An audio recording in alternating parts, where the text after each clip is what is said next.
So welcome everyone to Representation 1. We've got Nima Begum, Zach Grant, and I don't know if Jeff will be presenting, so I don't think so, probably just Zach, and Noam Titelman.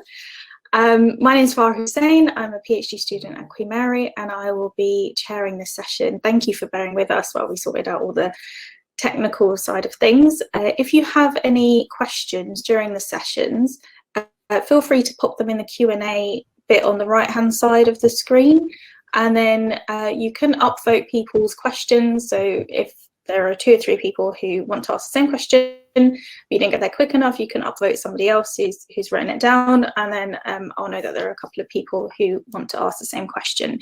We'll take all the questions at the end, so we'll let the 3 papers happen first, and then we'll go to questions, and hopefully we'll have enough time for everybody to have their questions answered. If there's anything else, I think you can direct message me if there are any other issues, but hopefully there won't be. So I'll leave now, and so it'll just be Nima on the screen. So I'll do that now. And over to you, Nima.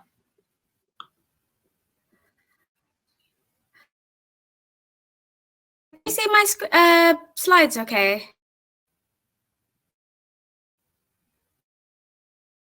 I'm going to need audio confirmation. Can only see my slides. Sorry, Nima, I can't see anything, but I didn't see it before, so that might be an issue on my side. But I don't. Maybe in the messages, if people can say whether or not they can see Nima's screen. No, it's a grey box. Yeah, me too. I was just going to say, Nima, should we swap speakers and then Nima and I can figure this out, and then Nima goes on next? How does that sound? Sounds good to me. Yeah. Is that all right with you, Nima? Oh no, now we can't hear you. Okay, we'll go to Zach. Zach, is that all right with you?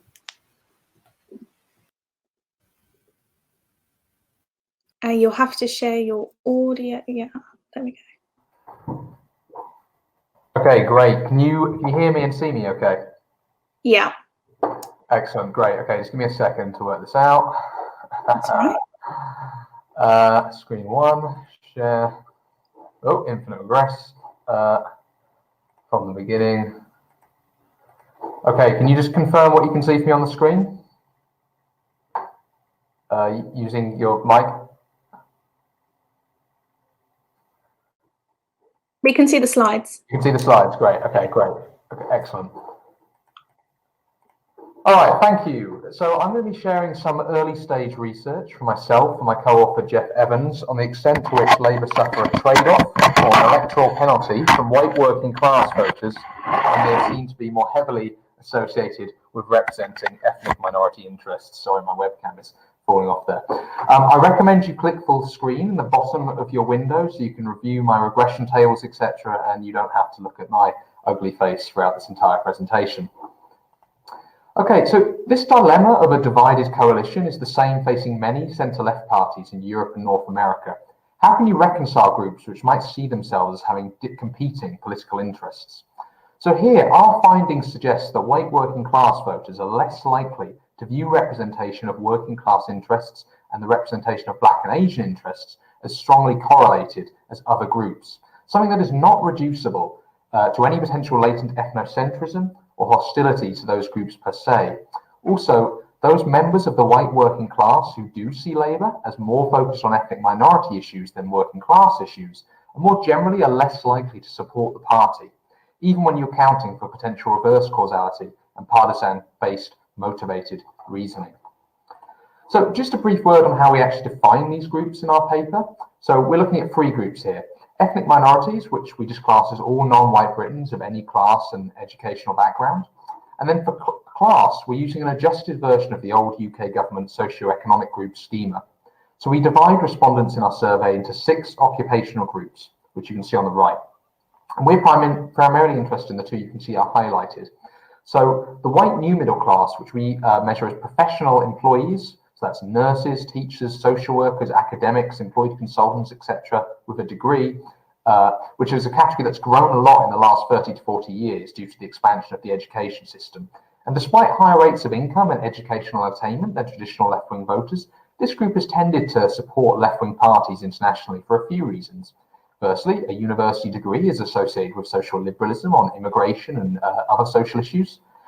And secondly, they're employees rather than business owners and managers, and also many are actually employees by the state. So for these reasons, they tend to be insulated from profit-making incentives and market pressures, and also because they're perhaps employed by the state, tend to perhaps be more favourably disposed towards government action.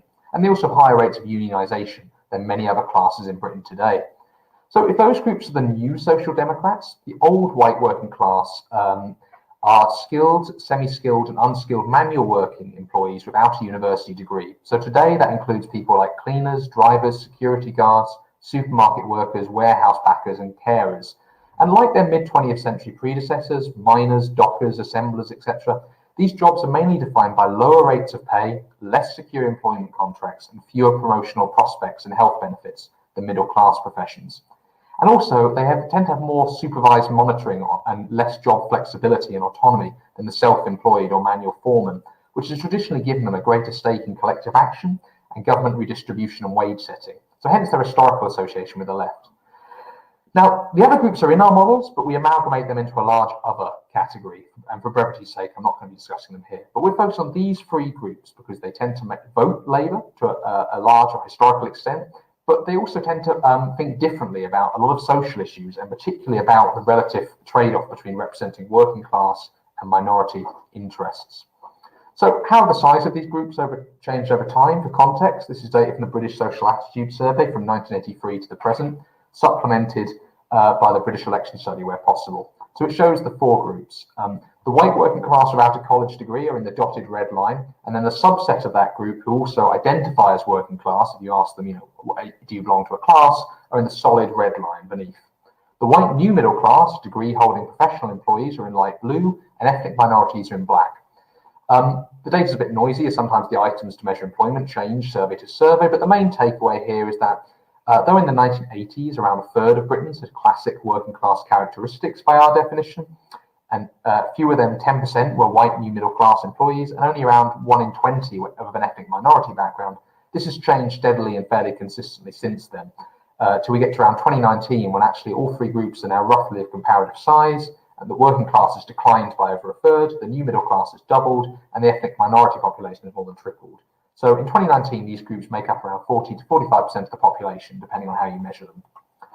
Politically, we've also seen a lot of change. Now, this graph here shows the proportion of the population made up of the white working class with a working class identity in red, the white new middle class in blue, and ethnic minorities in black in the population, and also amongst all of Labour's voters. So the proportion of Labour's vote that comes from those groups. And as you can see, in 1987 and 2019, Labour got a fairly similar proportion, over 50% of their support from these groups, but the relative share contributed by each of them changed dramatically in this time. So Labour have become much less dependent on the white working class, and much more so on minorities and white graduate employees. So in 1987, you could clearly see that Labour were first and foremost a party of the self-identified white working class, who made up around 40% of their voters, despite being only around 30% or so of the population. This is not the case in 2019, when the white working class are actually underrepresented in the Labour electorate relative to their size in the population, whereas minorities and graduate professionals are overrepresented. So the working class have gone from being much more pro-Labour than the new middle class to actually much less pro-Labour over the course of my lifetime. So Labour's 2019 coalition is much more evenly balanced between minorities, the white working class and professional graduates than it used to be. Will this cause a problem? The first thing to do is look at how these groups differ in their economic standing and attitudes to hot-button social and economic issues. So this data is from the 2019 British Election Study, showing the percentage of respondents from each category, as well as the British average, that agreed or disagreed with a series of statements. And there are three things to note here. Firstly, both minorities and the white working class, in fact, particularly the white working class, although obviously ethnic minority population is fairly heterogeneous, are much poorer on average than the middle class professional group. They're much more likely to be concentrated in the bottom 25% of household incomes. Minorities and the white working class actually agree on economics. There's basically no difference between the groups, or even indeed the new middle class, on the question of whether government should redistribute income to those who are less well off. And also, minorities and the white working class, unlike the new middle class, are likely to feel politically disenfranchised and agree with the statement, politicians don't care what people like me think. And also, somewhat more interesting, though not frequently commented, they both are sort of united in opposition to other parts of what we might call the sort of identity politics contemporary agenda, in that both of them tend to be more hostile and tend to disagree with the idea that government needs to intervene to give further equal opportunities to gays and lesbians, as you can see here, unlike the new middle class. However, it's when we turn to questions of race and immigration we begin to see this coalition fracture, and we begin to see why the white working class fit awkwardly into Labour's new coalition. They're far more conservative on these issues than minorities or the white new middle class, much more likely to say immigration has gone too far, and much more likely to disagree with the idea that government needs to do anything further to improve the equal opportunities for blacks and Asians. So the 2019 coalition is relatively united on economics, but divided on race and immigration questions. So this is where our paper comes in. How can Labour, if at all, navigate this trade-off? Specifically, we want to see if white working class voters are likely to abandon the party when they deem it to be too closely associated with ethnic minority interests, and especially if they deem it to be more closely associated with minority interests than working class interests. Okay, so there might be three reasons why we might see a negative association between belief that Labour emphasises the minorities and likelihood of supporting Labour.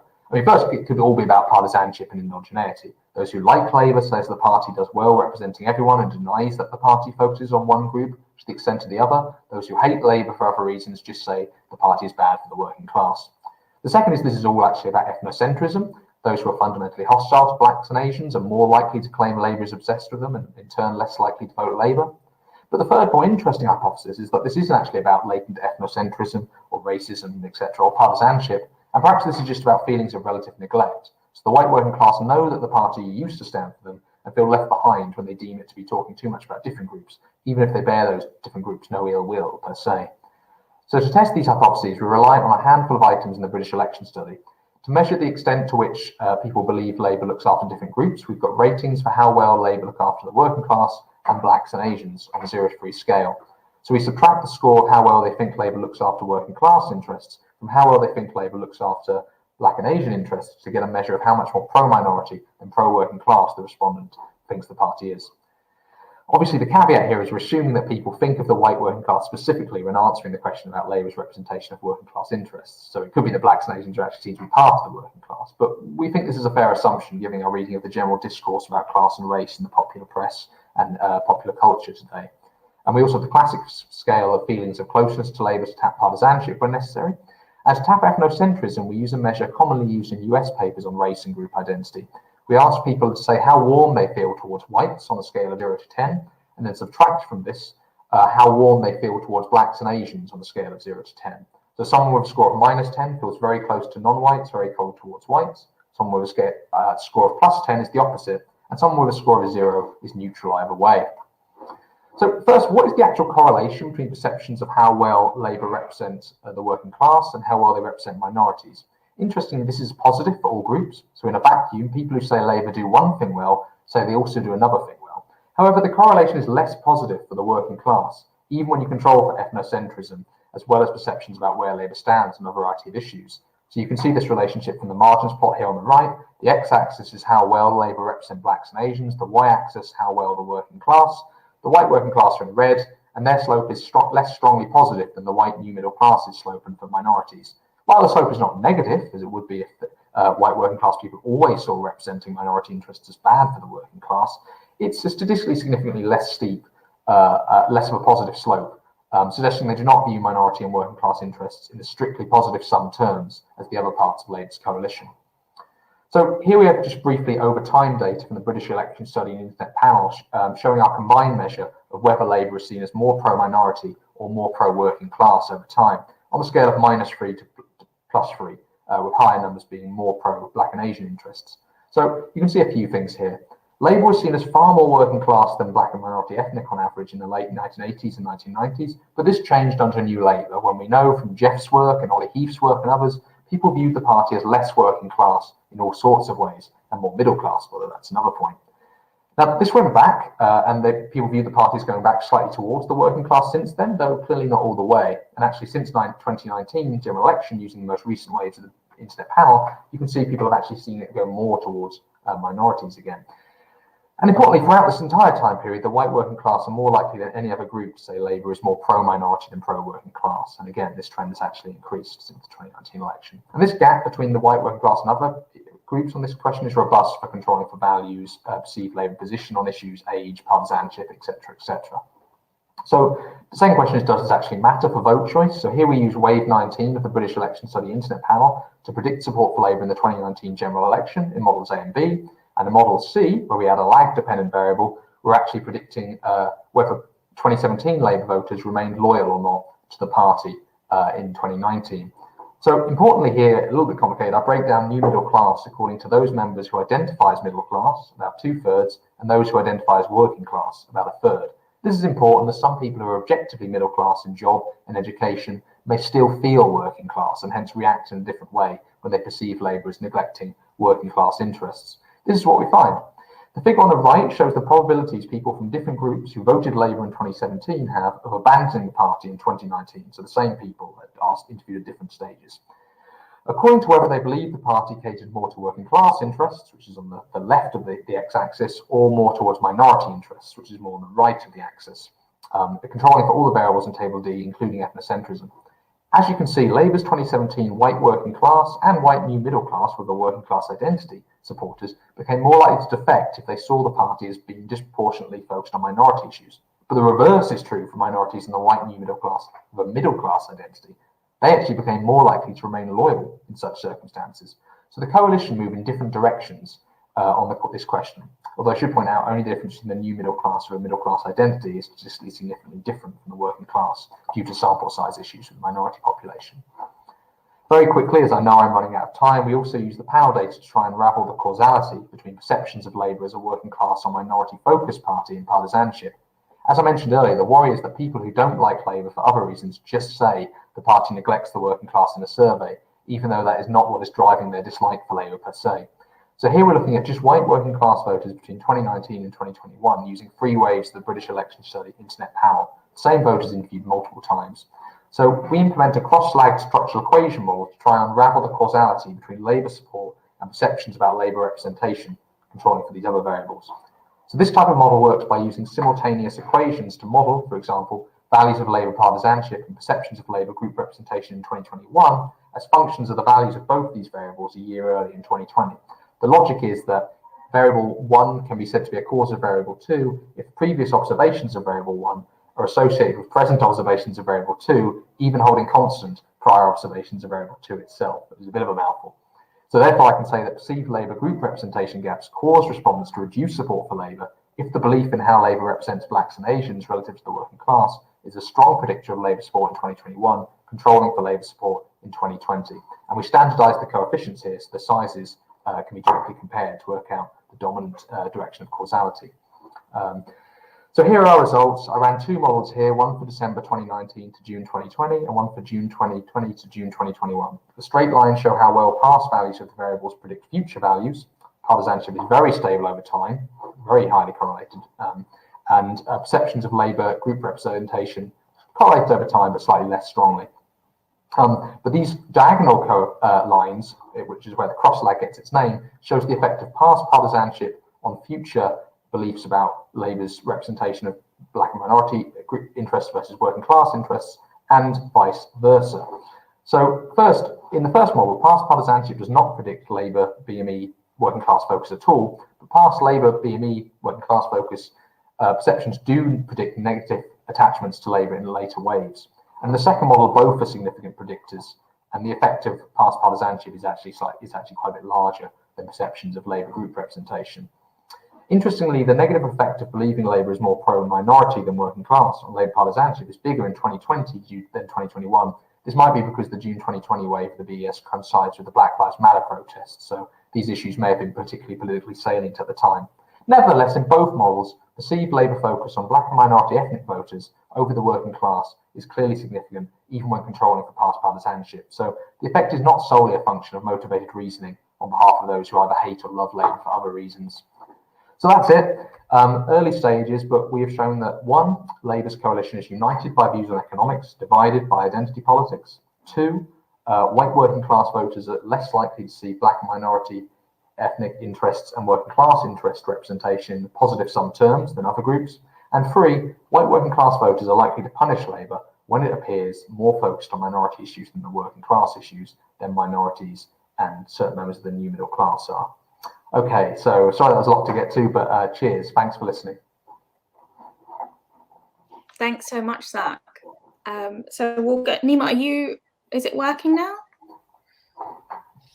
If not, we'll go to Noam and then come back to you.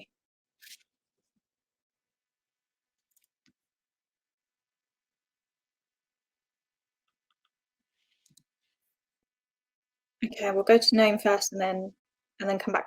Oh no, Nima's there. Okay, great. Hi, can you hear me okay? Yeah. Okay, I will try and share my screen.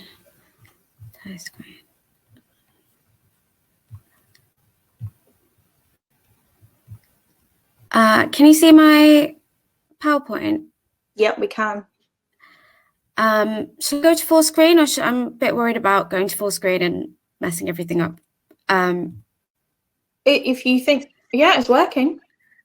Okay, that's fine. Okay, great. So sorry about that earlier, and sorry, Zach, I've missed a bit of your presentation as well.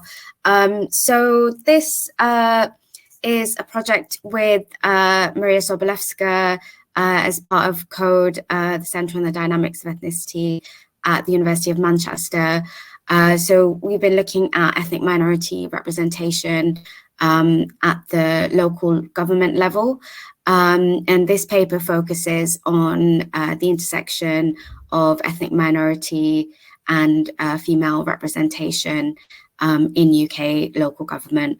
So this question of ticking 2 boxes at the same time, we explore what it means to be an ethnic minority female local councillor, and the different gender and ethnic penalties that ethnic minority female politicians face.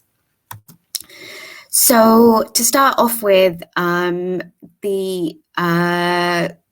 there have been some increases in gender and ethnic representation at the national level. So we now have more female MPs than ever before, and we have 65 ethnic minority MPs, and 1 in 10 MPs are now ethnic minorities. So wait, have I got that wrong? Okay, so 10% of MPs are ethnic minority. And many of the new ethnic minority MPs are female. So from some original data collection that we did, looking at the ethnicity, gender, political party and the ward of each local councillor in the UK, we found that 1/3 of local councillors are women, but only 7% of local councillors are from an ethnic minority background. So we took a snapshot of local councils in England between November 2018 and May 2019. We would have included the 2020 local elections, but these were cancelled due to COVID.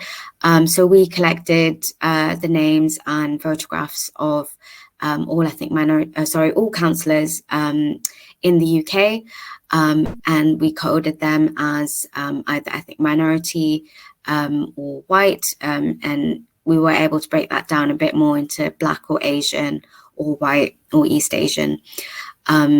And where there was some ambiguity, we did some more research and tried to find some indication of the ethnic origin of the councillor.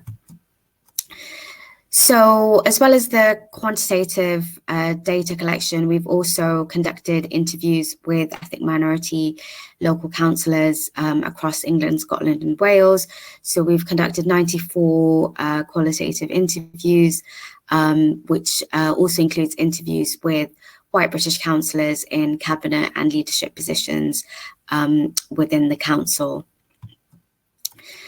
So, as I mentioned, there's quite a disparity in ethnic minority representation in UK local government. The majority of local councillors are of white British background. We do have more South Asian councillors compared to Black councillors, but there still is significantly less compared to the size of the ethnic minority population. And in terms of ethnic and gender disparity, we have most South Asian councillors tend to be male, but more, so Black councillors tend to be female. So we wanted to explore a bit more what's going on here. And also by political party, most ethnic minority and female councillors represent the Labour Party, and while gender representation is kind of on a par, so Conservatives, Lib Dems, Greens have a similar, maybe similar level of female representation. Ethnic minority representation is still strongly coming from the Labour Party. So we were interested in this question of a perceived ethnic penalty. So what we found is that a lot of parties, when deciding who to put up for selection and who to put to voters, perceive that there might be an ethnic penalty or discrimination or prejudice against ethnic minority candidates, so they're less likely to put them forward in the selection because of this perceived ethnic penalty. So one councillor said that she was put in a ward with a high ethnic minority population because she was seen as a quote unquote good fit for a ward where there's a high ethnic minority population, whereas a white person could stand in any ward. So this kind of limits which wards and which positions ethnic minorities candidates are seen as suitable for. And we found that perceptions of an area that was white working class or high Brexit supporting, the party was often concerned that the voters there wouldn't vote for an ethnic minority candidate, so they were less likely to be fielded in that ward. And assumptions is being made that a ward with a high ethnic minority population will vote for an ethnic minority candidate, so they're being fielded in those wards where they're seen as a quote unquote better fit. So we also found that traditionally the kind of barriers that that female politicians face in terms of the gendered roles and higher burden of domestic labour and having a greater role in childcare commitments significantly also affected ethnic minority female councillors. So a lot of female councillors talked about difficulty managing differing and different responsibilities, and how it was a difficult fit with being a councillor and being in local politics, especially with meetings being held in the evenings, and that it was more difficult for mothers to be to serve as councillors, especially when it's a position that isn't paid, where there is an allowance. But a lot of the councillors said that it wasn't enough, and it was usually too much responsibility to bear when they have different responsibilities, including childcare. So we also found that ethnic minority councillors, especially ethnic minority female councillors, were bearing more responsibility, not just from residents within their ward who they represent, but also wards, also ethnic minorities from different wards. So they're being approached for help by someone from a different ward. So this councillor said that so as why do you think they're approaching you rather than their own councillor in their ward? So it's happening from leaders within their own communities. They've heard about me. They know I'm a woman. So so it's through word of mouth and being seen as an ethnic minority, or in this case, an Asian female local councillor.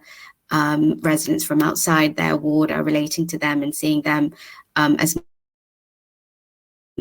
they're known about, and because they're a woman as well, they feel more comfortable approaching them compared to their own ward. But of course, this adds to their work as a councillor if they're having to support residents from outside their ward as well as the ward they represent.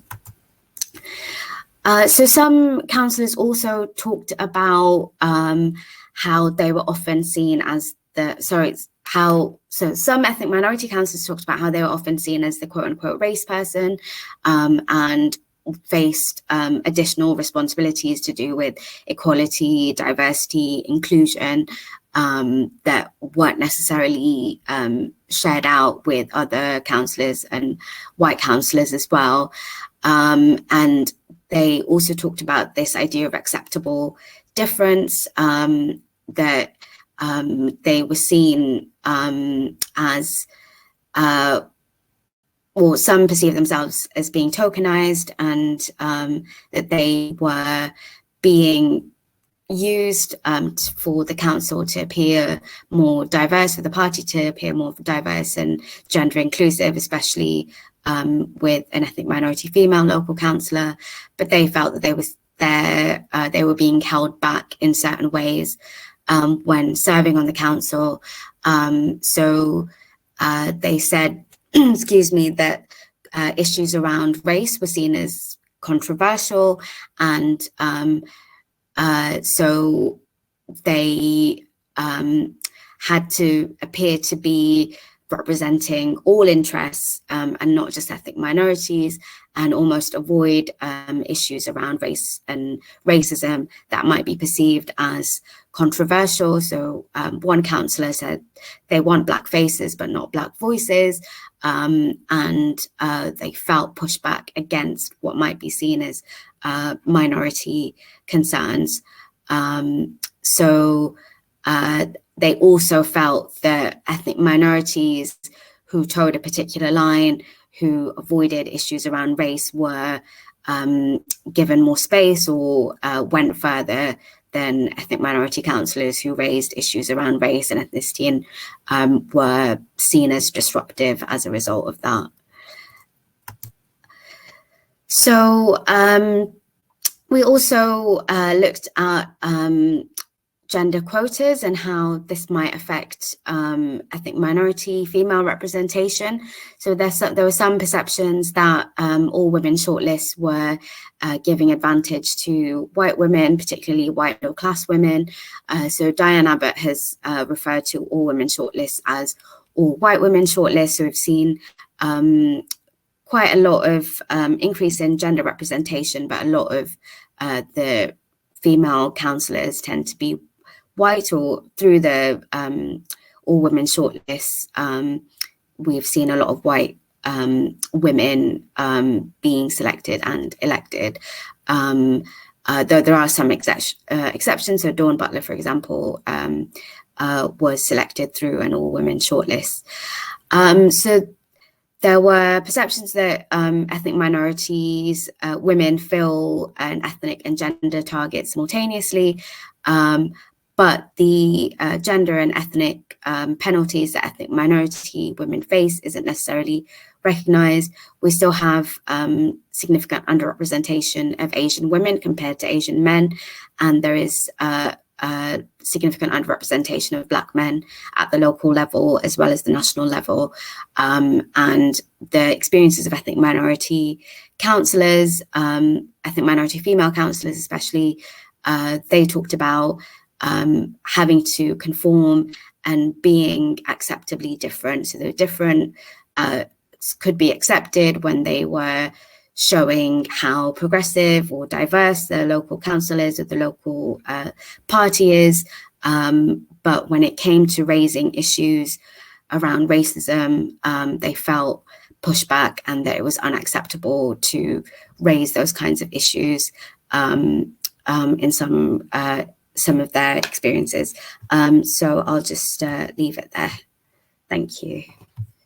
Thanks, Nima. I'm so glad that you got it all working in time. Thank you. Noam, would you like to? Oh, I think you have requested, so I'll add you. Hi, can everyone hear me? Yeah. All right. Yes. Okay, so I'll share the screen.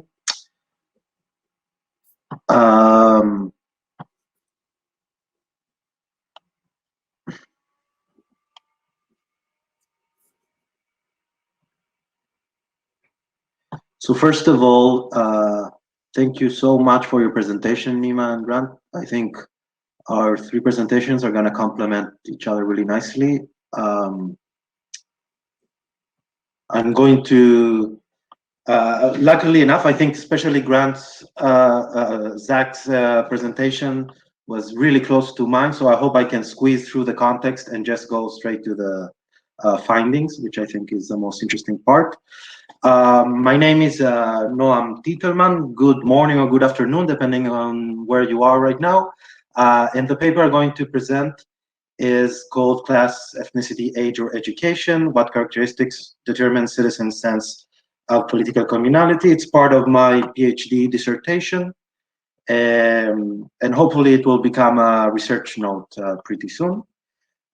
Basically, electoral results are often analyzed in terms of the demographic attributes of the electorate, such as social class, ethnicity, age, or education. And frequently, this analysis seeks to show more than mere descriptive associations. And one mechanism by which these associations could arise is through the politicization of social identities, which is the focus of my research. So when citizens look at one another, who do they see as politically similar to themselves is relevant for several reasons. But in terms of social identity, this theory affirms that a person's demographic attributes and the feeling that person has towards these categories may provide an essential part of that individual's identity. However, while people may be members of many social groups, only a few of them become relevant for their identity and political positions. Furthermore, such demographic associations need not reflect the politicization of social identities because the demographic composition of the electorate may be related to policy preferences. So just finding a correlation between demographics and voting behavior is obviously not enough to determine politicization of such a social identity, because there might be actually policy preferences associated to those demographics.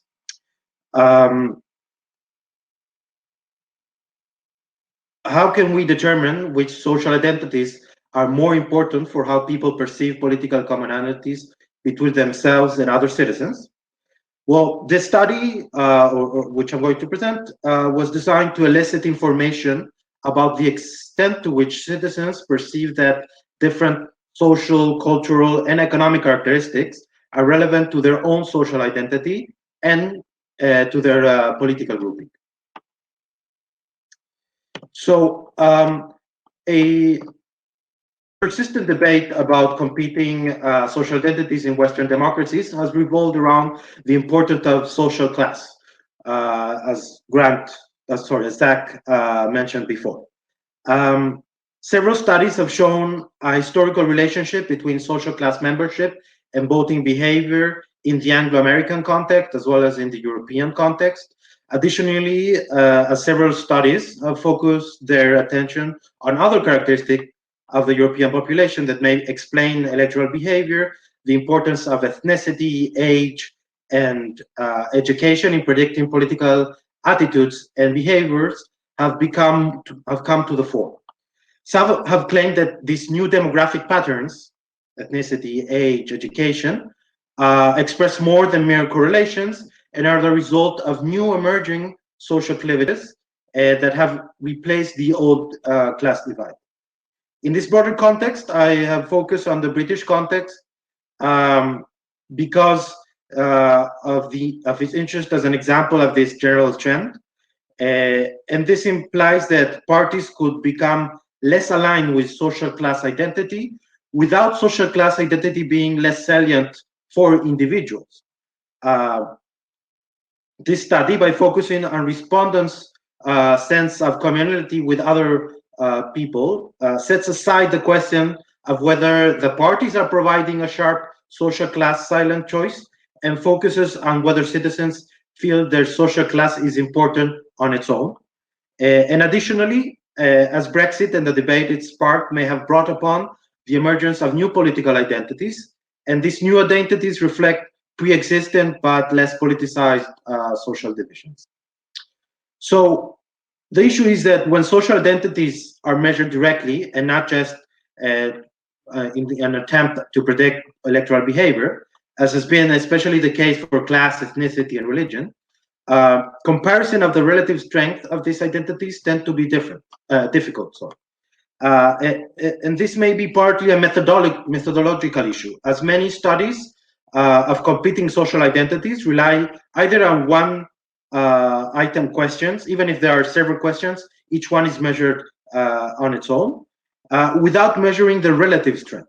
So traditionally, social identity in nationally representative surveys has been measured as a combination of self-categorization. So each respondent is asked to self-identify as either, for example, working class and middle class, and then a closeness to that social group, which has been measured in different ways, but is some form of closeness, either as a feeling thermometer or directly a closeness question. So this way of measuring social identity has been criticized, among other reasons, for not allowing comparatively different levels of identification on some occasions, or for confounding sympathy with identity, and therefore making comparisons between different identities virtually impossible.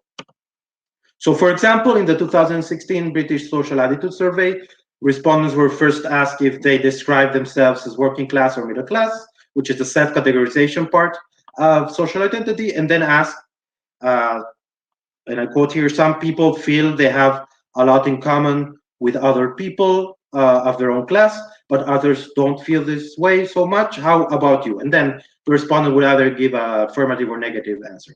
And very similarly, in the American context, the American National Election Studies also has a similar general context in which basically comparisons become very hard. On the other hand, more complex multi-item measurement with identity scales, which are typically designed for specific social groups, make comparisons hard. For example, there are several studies measuring ethnic identity and its strength, and the measurement vary considerably in their operationalization and theoretical backgrounds, and many measurement scales are designed for specific ethnic groups. So even the widely used multi-group ethnic identity measure, the MEIM, and its revised versions are designed for comparisons only among individuals and groups in ethnic terms. So this is where this study comes. What I have attempted to do is to capture a measurement of social identity that doesn't work one at a time, and therefore respondents for this study were taken from the pool of regular respondents in the BES online panel. All demographic variables for the respondents to the experiment, so this is the self-categorization part, were measured in surveys completed before the experiment itself. The relative importance of social identities for perceived political community is measured in an experimental format, in which the experiment, as you can see here is an example, consisted in presenting two profiles with 10 demographic attributes. And therefore, respondents were then asked to choose in terms of politics, with which of the two they perceived they had more in common. And the experiment was fielded in YouGov in June 2019. The profiles of characteristics presented to the respondents, and this is important, were profiles of real people. So this list of characteristics were real people who were randomly selected from the respondents in the 2017 post-election BS, a face-to-face survey. And this allows to have a stronger external validity of the profiles presented and prevent some impossible or unrealistic combinations of attributes for the profiles. So the format of previous studies encourages respondents to think of demographic characteristics one at a time. In contrast, this design requires respondents to evaluate each attribute in the context of many at once, which means that there is an implicit trade-off between different attributes. Additionally, because the task requires respondents to evaluate profiles with several attributes simultaneously, there is less risk of social desirability bias or conflating identity with sympathy. To analyze the results of the experiment, the information on the respondent self-categorization, this information we had previously from the panel information, is combined with that of the profiles presented to them and their choices. The analysis seeks to assess the probability of a respondent choosing one profile if that profile shares an attribute with the respondent, while the other alternative profile does not. So this is a summary of the results. All the matching coefficients are statistically significant at the 95% confidence level. This confirms that on average, people are more likely to feel political communality with people who share their social identity category. And this is true for all of the characteristics in the study. One additional concern is that because the levels of the different attributes are correlated both among respondents and among profiles, the matching variables are correlated. In other words, the value of each estimate is not independent of inclusion or exclusion of other variables. And specifically, several economic variables could potentially dilute the strength of class matching when compared to ethnicity, for example, due to collinearity. So to confirm how robust the estimates are, 10 versions of the models are regressed with each attribute as the only explanative variable, and the results are presented in the same figure.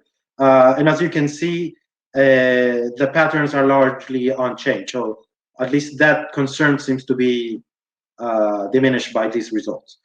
So overall, the first analysis points to the importance of ethnicity for political communality.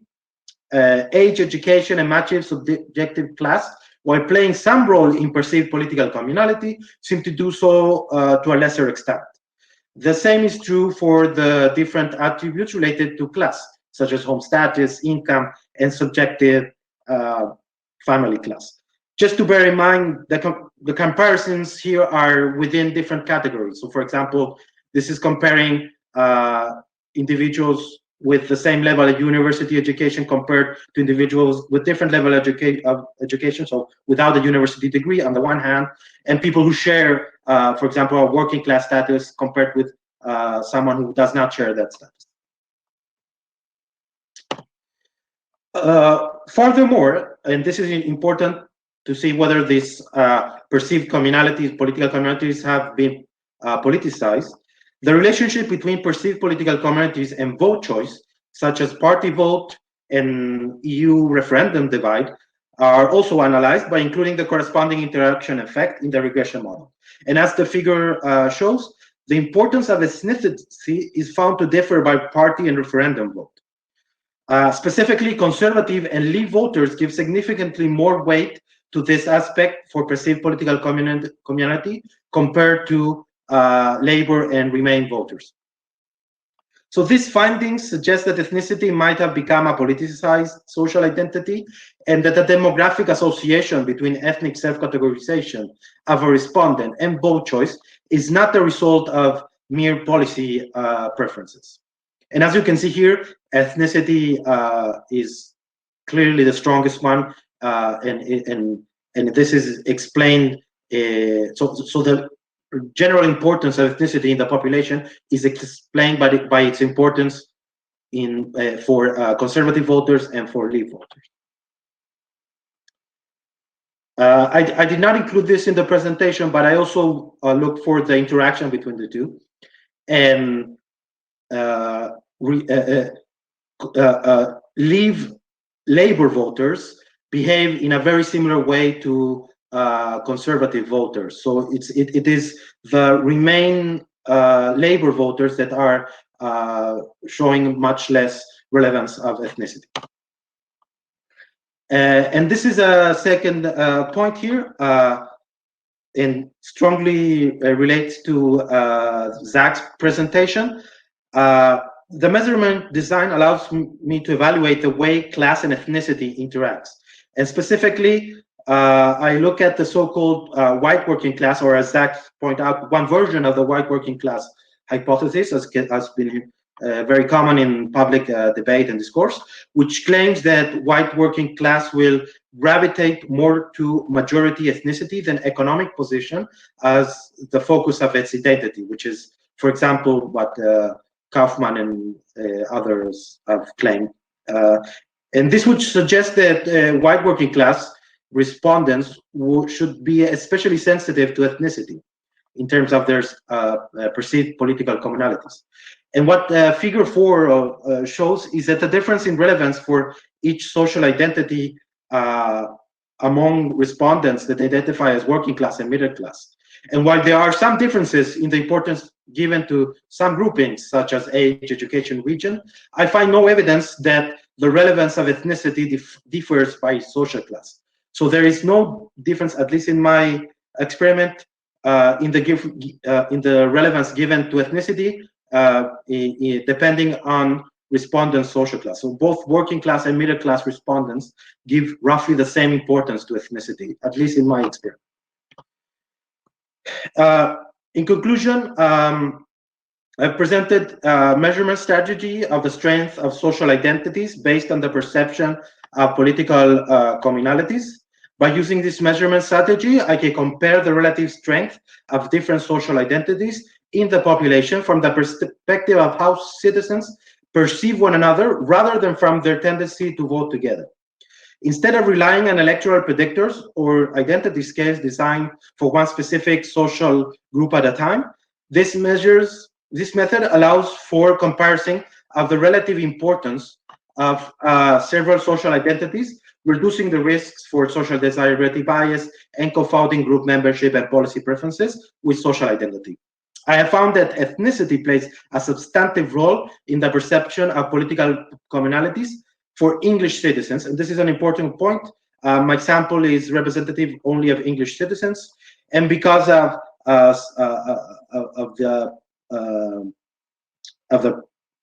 the relevance of white ethnicity in the English population, it is basically showing the relationship with these different social identities for white English population. Additionally, there is some evidence that the importance of ethnicity is associated with electoral behavior with conservative and late voters significantly more sensitive to this category. And this research suggests that ethnic identity plays a central role in British politics, especially for conservative and late voters, even if the issues of ethnicity have not been brought to the fore in political discourse, which is a different discussion, which relates to what the other presentation discussed in this panel. So additionally, despite previous evidence that age and education have become relevant predictors for voting behavior, I find little evidence that they loom large in citizens' perception of political communality. And this might suggest that the relevant correlation between these demographics, age and education, and voting behavior is more related to policy preferences rather than new social identities. So in conclusion, has the importance of class dissipated? While I do not find that class identity trumps other identities, especially ethnicity, class does seem to matter when asking about political communalities. The evidence appears to be in line with the opinion-based identity groups argument, as has been proposed by Hobbold and colleagues, in which the EU referendum and the debates it sparked have brought upon the emergence of new political identities. And these politicized social divisions, such as ethnicity, may coexist with more traditional social class divisions. Ethnic social identity might not be a new phenomenon, but its organization around Brexit and the party divide suggests a relevant politicization of this aspect. In any case, the findings of this study imply important challenges to the way parties translate these social tensions and the need to employ new measurement strategies to disentangle the importance of politicized social identities. Thank you very much. Thanks so much, Nahum. So Nima and Zach, if you both want to share your audio and video as well, and then we can take some questions. So there's only one question so far, but if you do have any burning questions, feel free to put them in the Q&A section on the right-hand side of the screen. And if not, then I have a whole page of questions. So we'll definitely be able to have a good discussion. So there's a question for Zach from Stephen Fisher, and he's asking, what's the basis for saying that your three groups are Labour's coalition when others are bigger than any one of them? Yeah, thank you. Can you hear me? Yeah. Yeah, thank you, Steve. That's a really good point. I was perhaps a little imprecise there with my terminology. Can I just share my screen again, just so we can reference the figures themselves, just to get back on with that point? Just 1 second. Okay, so you can kind of see. Actually, I'll just go back to the one I showed first. Okay, so I think this is the one Steve's talking about there, and I think I referred to these three groups as being Labour's core vote. Collectively, that's about 62% of Labour's vote coming from these three groups. That one's about they're each around about 21% each, although the new middle class, Labour gets slightly more votes from these two groups than the white working class these days. It's fair enough to point out that 42% of the vote comes from other groups, and that is bigger, that other group, than any one of these other groups. The thing I would, I guess, push back a little bit is, obviously, this other group is fairly heterogeneous, right? If I didn't have this all encircled in yellow as one big group, if I had like managers, junior clerks, foremen, self-employed, those other groups, then you clearly see that these three groups were bigger than any one of those other little groups alone. I guess it's a fair point to say that, we are zooming here on, for theoretical reasons, on three particular groups. And also, this is also where Labour are getting their vote from. If I was to show, which I cut out of the main presentation, this graph, which is how much of those groups actually vote for Labour over time, rather than how much of Labour's support comes from those three groups, you can see that historically, these groups have been the ones that have been, certainly ethnic minorities and Labour have been the ones that have been loyal. So ethnic minorities and the white working class have been the ones that were most loyal to Labour throughout most of this time series, and have always voted for Labour more. The new middle class as well, since 2001, these three groups have always been more likely to vote for Labour than average before 2015 and before 2019. So in terms of their loyalty to Labour, they can maybe be described as core voters as well. But I do recognise your point that it is a little bit more complicated, and perhaps I should look at maybe more about how those other groups interact, particularly as I'm talking about the trade-off more generally, and be a bit clearer about how the other groups respond to Labour's representation and so forth. Hopefully that answers a bit of a squishy answer, but hopefully that acknowledges Steve's point, even if it doesn't fully answer it. So I think Stephen wants to say something, which I don't think I'm allowed to do, but I'll let you because we have time. So I'll let Stephen share his audio. I don't know if that works. Oh yeah, there you are. Yeah, thanks, Zach. It was just a quick follow-up. It was, in some ways, it's particularly striking, the idea that the white working class are still part of the Labour coalition when they're less likely to vote Labour than the British average. In 2019, yeah. So that's kind of the new. So you're appealing to a historic idea. Yeah, we're also trying to explain, as in one of our models, it's the sort of the switching between 2017 and 2019. So I guess that's part of what we're trying to explain. But I take your point that I probably need to be a bit more careful in framing that than I was. Thank you for flagging that up. Thanks. Great stuff. Thanks, Stephen. Let me see if there are any others. Oh, there are. Okay, they're all. Okay, there's one from Hannah for Zach, but I'll throw in one for Nima in between to give Zach a break. Nima, I've seen this presentation before, so I might have actually asked this question before, and I'm sorry. Forgive me if that's the case. So I have a couple of questions. So one, you said that one councillor spoke to you and said that she felt that it wasn't possible for her to stand in certain wards because of the demographic makeup of those wards. Was that the same across parties, or did you notice a party difference in that phenomenon? And the question around all white women shortlists, is that backed up data? What does the data tell us about all women shortlists? Do they actually only benefit white women? Yeah, so on your first question, it was the experience of only being seen as suitable in certain wards was shared across different parties. The majority of our participants did represent Labour, just we weren't able to get as many, well, there aren't as many ethnic minority female Conservative local councillors to begin with. So most of our sample was Labour councillors. But I think at the national level for the Conservative Party, they've been able to sort of parachute in different candidates in different parts of the country and field ethnic minority candidates, excuse me, in different constituencies, especially Conservative safe seats. That's increased ethnic minority representation at the national level from the Conservatives.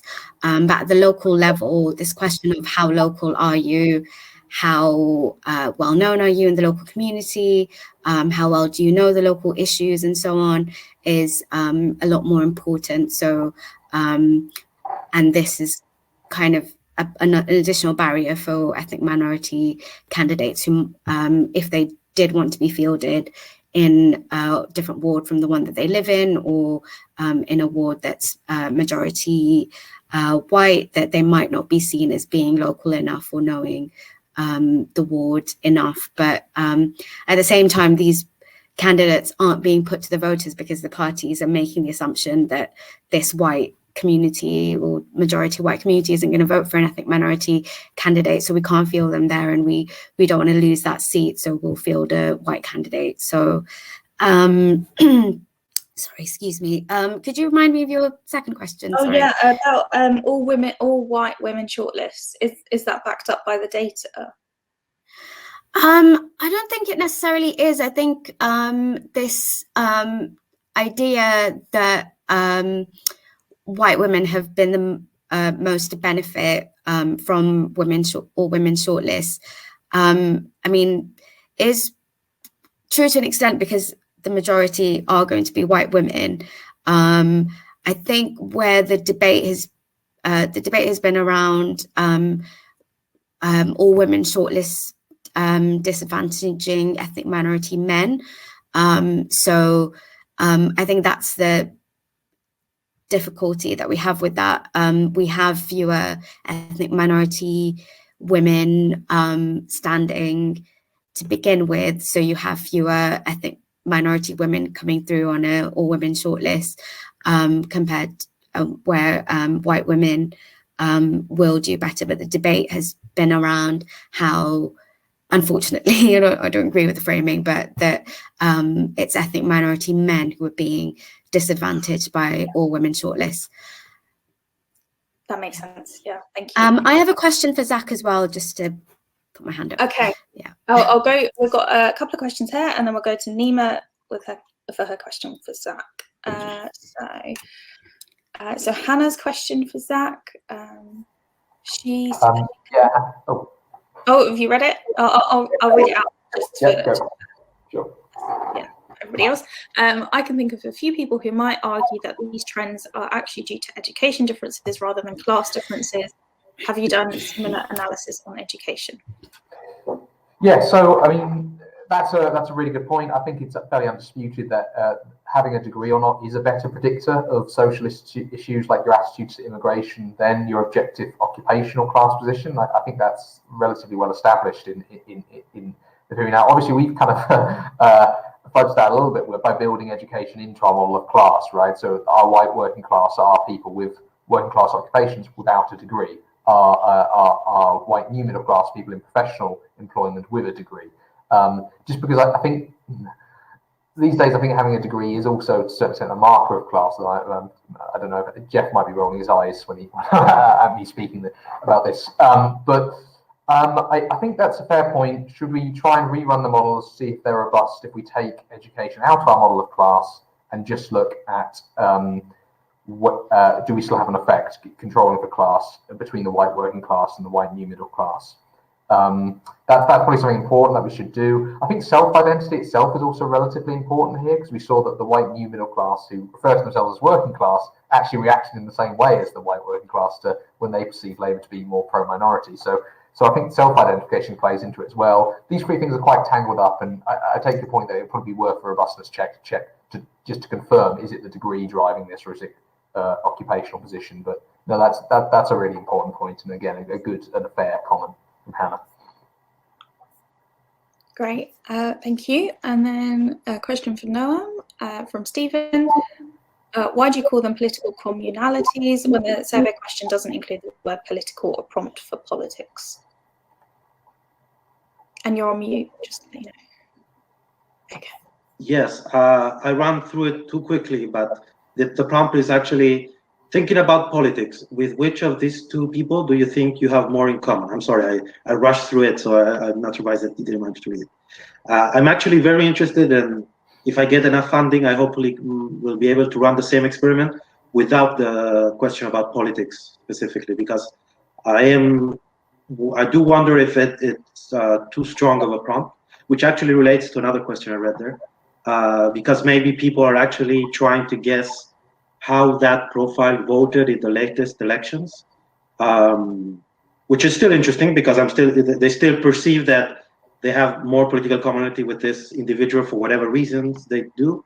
But I would love to have more funding and run the same experiment without the politics part in the prompt. So actually, it's the other way around. It does include the word politics, and I now wish I had a version without that as well. Thank you.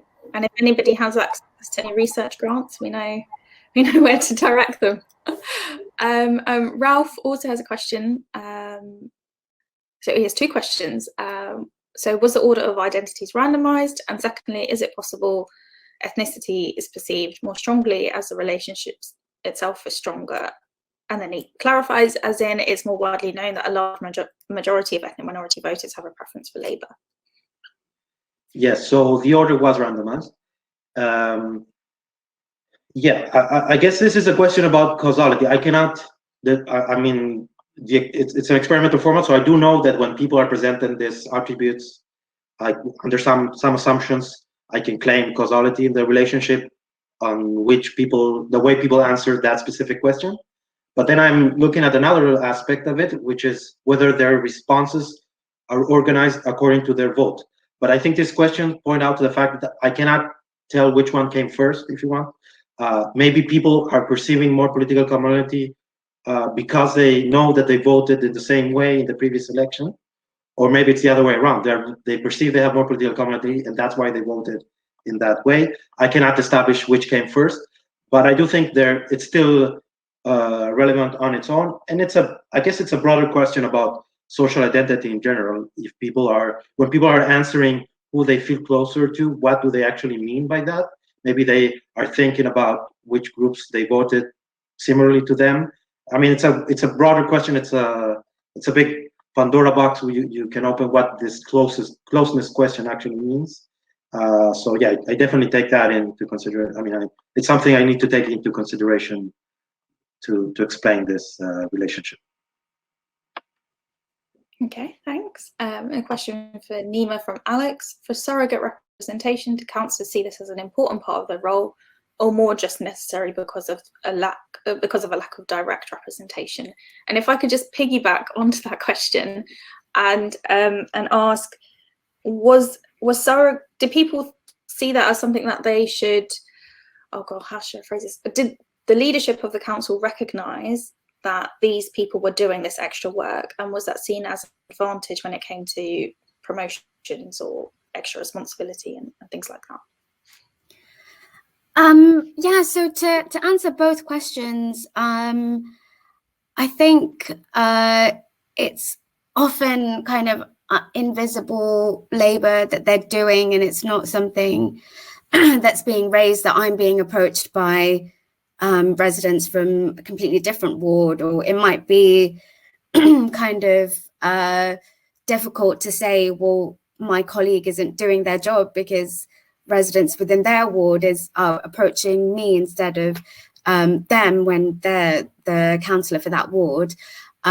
So a lot of the councillors didn't speak explicitly about whether, you know, representing anyone from the same kind of ethnic or background or representing another woman was part of their role. But it was for them, I guess, an indicator of how important it was for kind of descriptive or symbolic representation of being an ethnic minority or being an ethnic minority woman, and what that means for residents and for when they need help and who they're more likely to approach. And I don't think that this is necessarily being recognised as additional work that these councillors are doing. I think the work of local councillors is hugely underappreciated anyway. So a lot of the barriers that local councillors talked about and their ability to serve as councillors related a lot with their financial background and their financial circumstances and other responsibilities that they had, that they most councillors that I spoke to had a full-time job alongside being a councillor and didn't feel that the allowance was enough to support them. So they were doing multiple jobs at the same time and having to represent and advocate for people who aren't even in the ward that they represent is just additional work. I think that falls on them, even if they are willing to do that work. And I don't think it's necessarily being recognised. I think we're in charge now. Are we in charge? We've lost Farah. Sorry, I'm really sorry. My internet went at basically the worst moment, so I'm really sorry for that. Let me check if there are any more questions. I've just seen a comment from Stephen in the chat. Oh yeah, do you want to take it, Nima? Yeah. So shall I read it out or? I'll read it out. So he says, thanks. When assigning candidates to wards, do parties really have much choice at the local level? He thought that some were struggling for candidates. Also, he thought that there's a strong priority of which ward they live in. So I think, this is a perennial problem in terms of engagement with local politics and how willing people are to be involved and put themselves forward as a candidate. So I think a lot of parties are really desperate for people to put themselves forward, so there might not be as much choice at the local level if they are struggling for candidates. I think generally there is a priority for the ward that people live in, but the councillors can put themselves up for several different wards if they were, sorry, not several, but a few different wards. And if they sort of grew up in one ward but live in a different ward, if they're seen as a suitable candidate for that ward, then that would be taken into consideration. Yeah, thanks, Nima. So we have a few minutes and I have a couple of questions. Let me just double check. Okay, there are no more, but feel free if you're watching and you do have any questions, feel free to add them in the Q&A section. I have a question for Zach. The question that you asked people, how warm or cold do they feel towards different communities? When I always see these questions, I think, well, how would I answer that? And I think I would answer everything as neutral, because I don't see anyone more positively or negatively. And I just wondered whether that was a risk with that kind of question. Well, if you were someone who would answer, I feel either way, if you answered the exact same score for white people and for blacks and Asians, you would come out with a score of 0 on the ethnocentrism scale, right? So we're looking. So you would be kind of in the midpoint of the scale, as it were. And then the thing we're interested in is we're assuming that people who are ethnocentric would, at the most extreme example, would say, yes, I'm 10 out of 10, feel very close to white people as a group, but feel 0 out of 10 closeness to ethnic minorities as a group. And that's what we're trying to measure with that scale.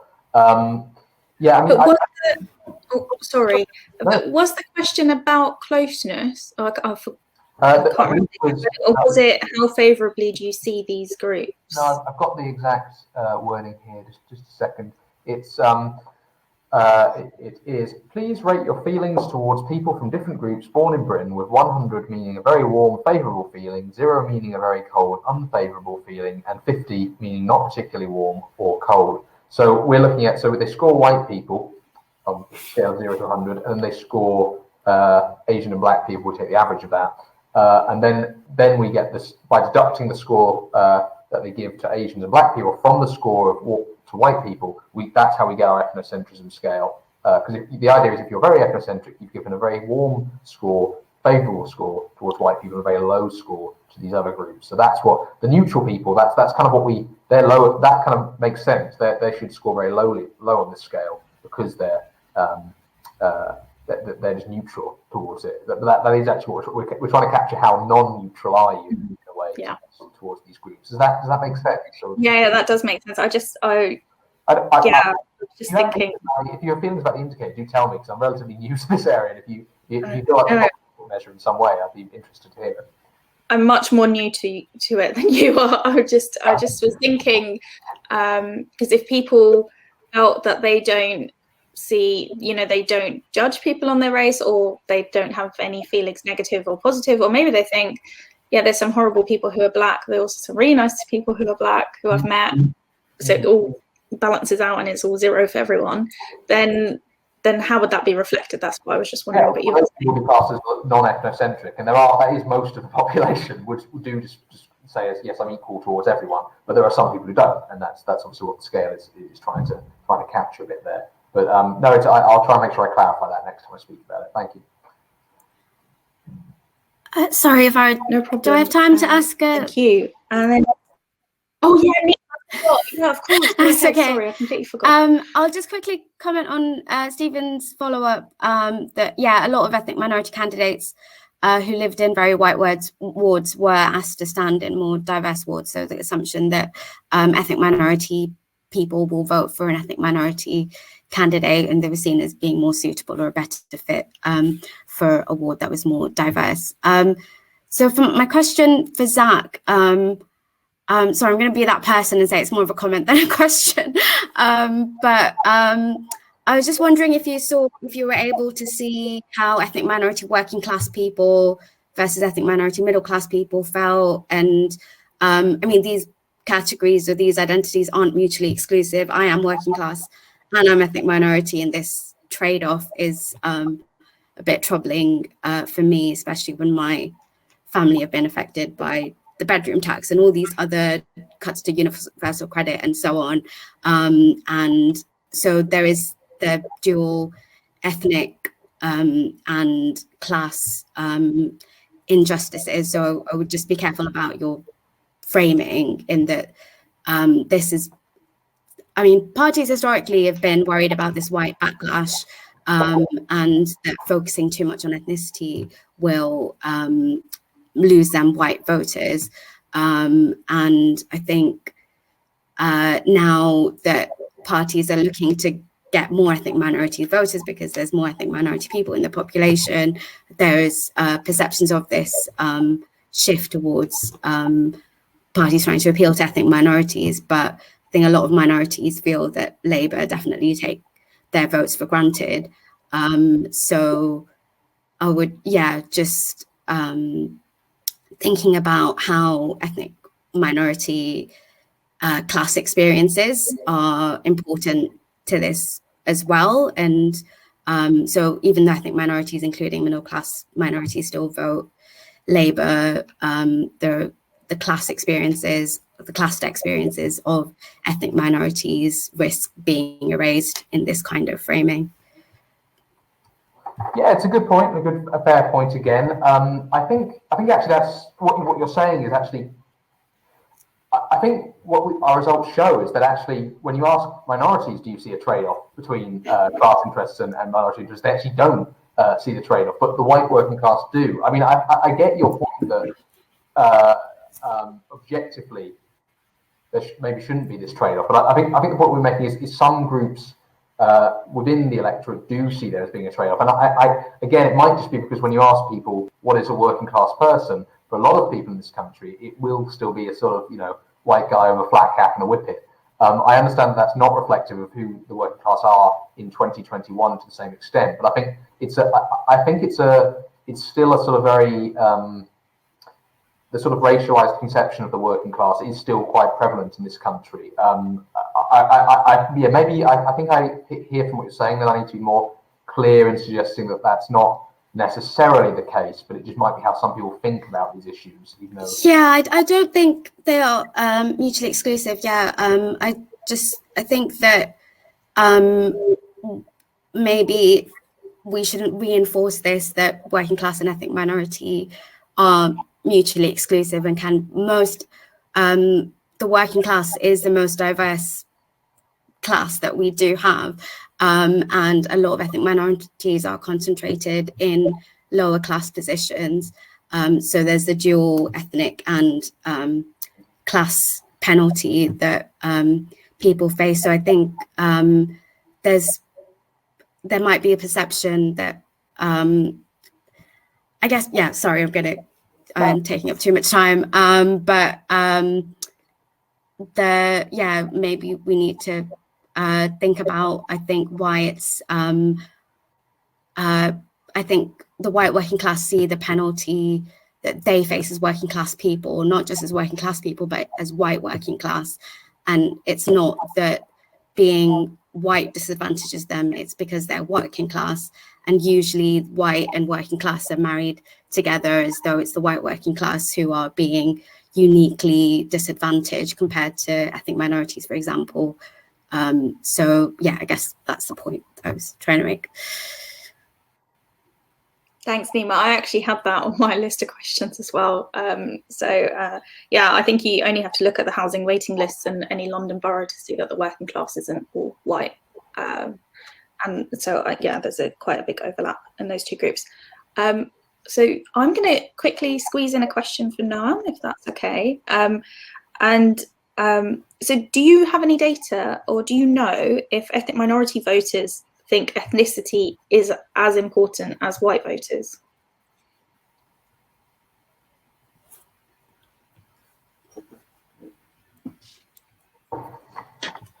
So again, I wish I had that data. Unfortunately, because I'm trying to, both the respondents and the profiles presented were representative of the English population. So the matches were 90% white with white. So I can't say much about the all smaller groups have huge confidence intervals because there aren't that many of those groups.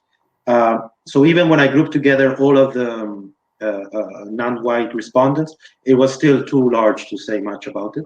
So again, if I have more funding, I might research specifically the ethnic response, but this finding is somewhat in line with previous research because these are English response, so it's somewhat in line with the idea of Englishness, white Englishness being racialized. So I think it probably goes through that literature findings before this study.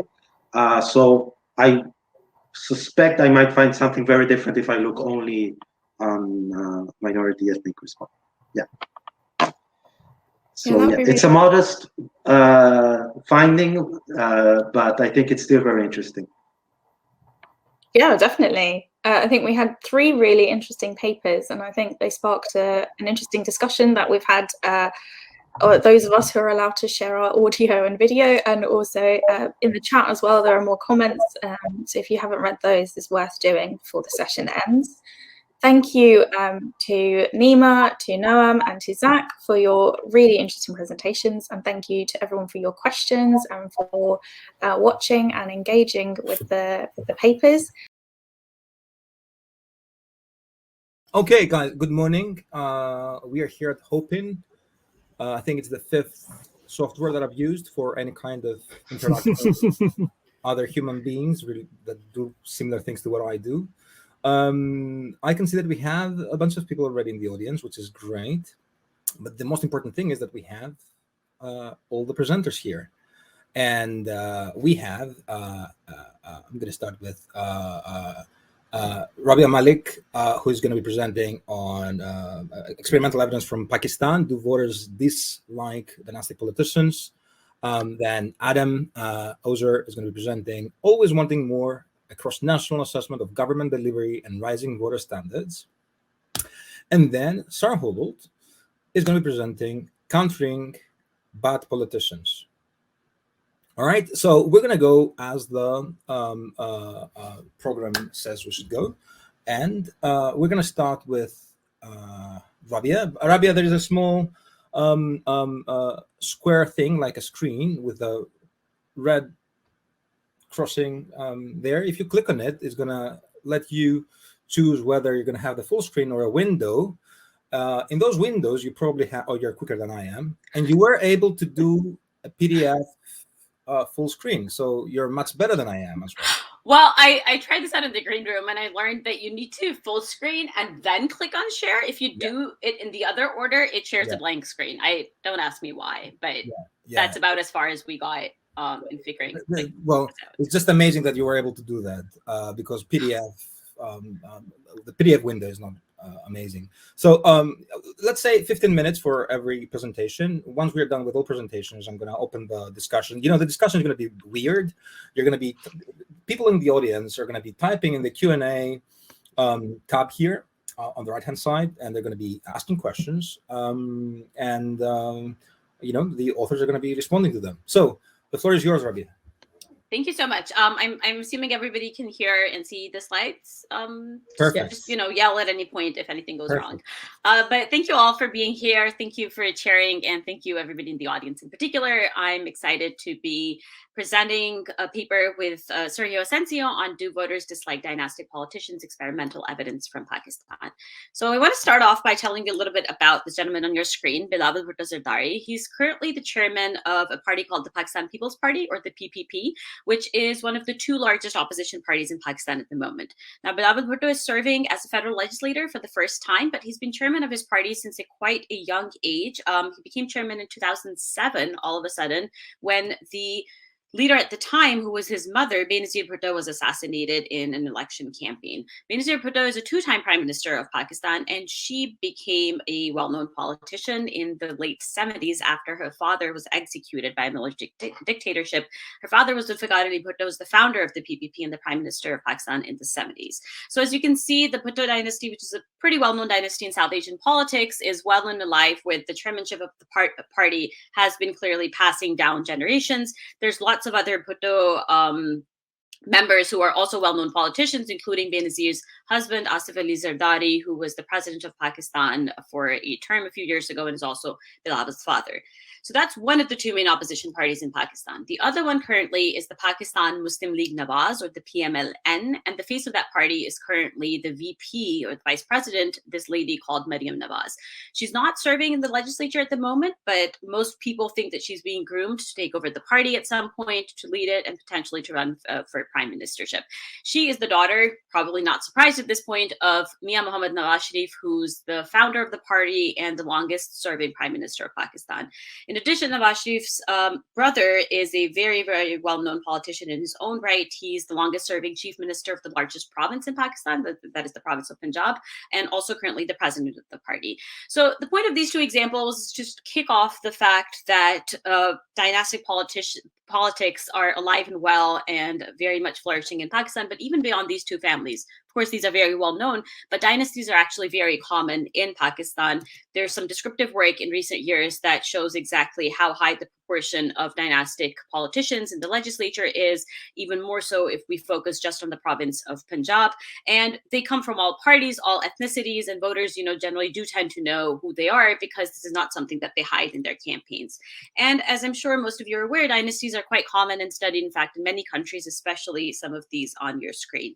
And if we look at the literature on dynastic politics, it can largely be divided into three main segments. Part of the research has focused on the electoral advantages of being from a political dynasty, and there's usually, in most contexts, scholars have found huge electoral advantages. I'll talk about that in a bit more detail in just a moment. Some scholars have focused on the political institutions and electoral systems that will influence the formation and continuity of dynasties. And then more recently, there's also increasing work on how female descriptive representation increases because of political dynasties. Now, the sense from all of this very vast and rich literature is also that dynasties do tend to decrease political competition because they make it harder for outsiders to run, raise barriers for entry, and perhaps also adversely affect democratic representation in that sense. But what hasn't really been focused on and what motivates this paper is the sort of voter side of things, which hasn't really been spoken about. Most of the literature focuses on the supply side of dynastic politics, so to speak.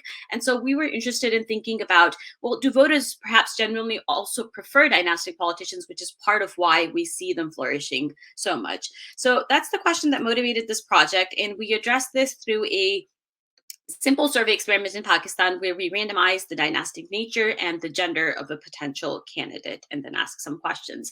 So just to very quickly preview our three main findings, we find that voters in our sample find dynastic politicians to be of lower quality than comparable non-dynastic peers. Female dynastic politicians are perceived as being especially susceptible to their family's influence. And interestingly, voters in our sample report a lower likelihood of voting for dynastic candidates themselves. So to get us here, we started off by thinking about, why might voters, along what dimensions might voters perceive dynastic and non-dynastic politicians differently? And we draw on the extensive literature on dynastic politics to talk about several features in the paper. We talk about politician quality. We talk about how they make decisions when in office, if they're supportive of universalist policies. So all these things that the average citizen is likely to care about. And then we talk about voter preference. Of course, in the interest of time, I'm just going to focus on some parts of these, but I'm happy to talk about more in Q&A.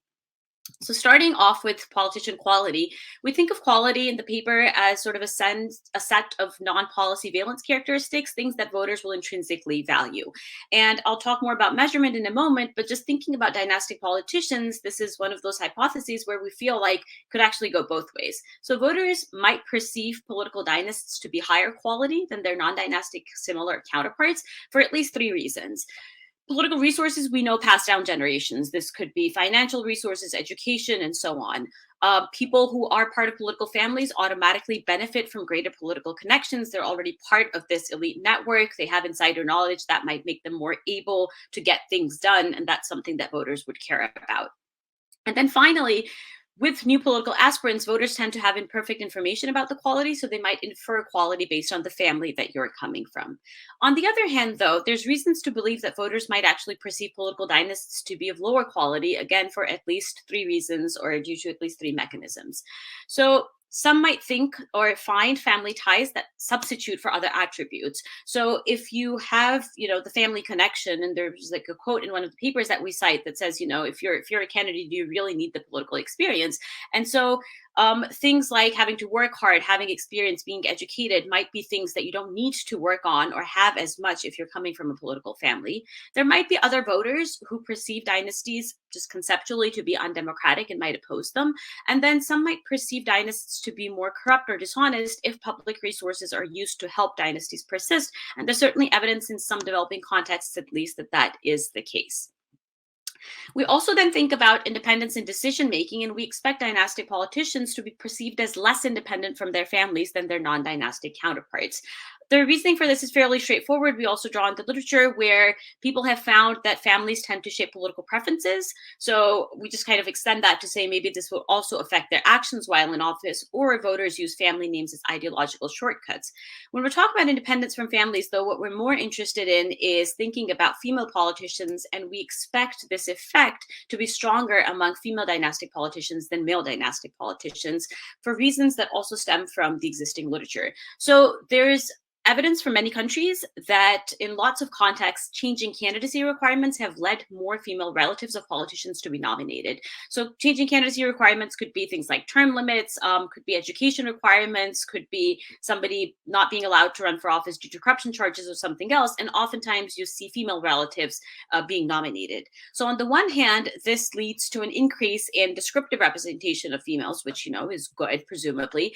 But on the other hand, it also has increased negative stereotypes that leaders are selecting women who aren't necessarily qualified for their position. And so it leads to what the literature calls a label effect, where dynastic female politicians are seen as mere stand-ins or proxies for their male relatives. And of course, this has nothing to do with their actual qualifications or abilities. This is just how voters and politicians, other politicians, tend to perceive them. So we expect that to be true in this case as well, and expect therefore female dynastic politicians to be seen as particularly susceptible to their family's influence.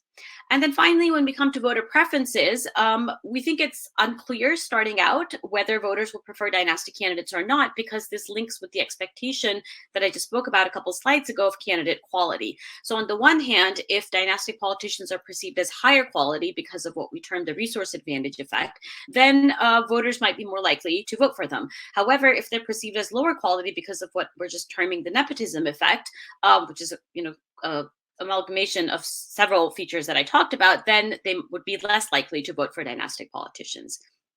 So as I mentioned early on, we test these hypotheses with a survey experiment in Pakistan. Very straightforward setup. We asked a few demographic questions. Then there was a short vignette that was read by the enumerator to the respondent about a potential hypothetical candidate for the Punjab Provincial Assembly. And so each respondent basically was told about one candidate, and the candidate could vary on two treatment dimensions.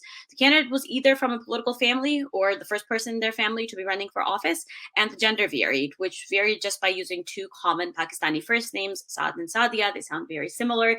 We intentionally did not provide a lot of information because we didn't want to give full names or ethnicities or parties, because we didn't want people linking these hypothetical candidates with actual potential political families. I'm happy to also show the actual vignette in Q&A if anybody's interested.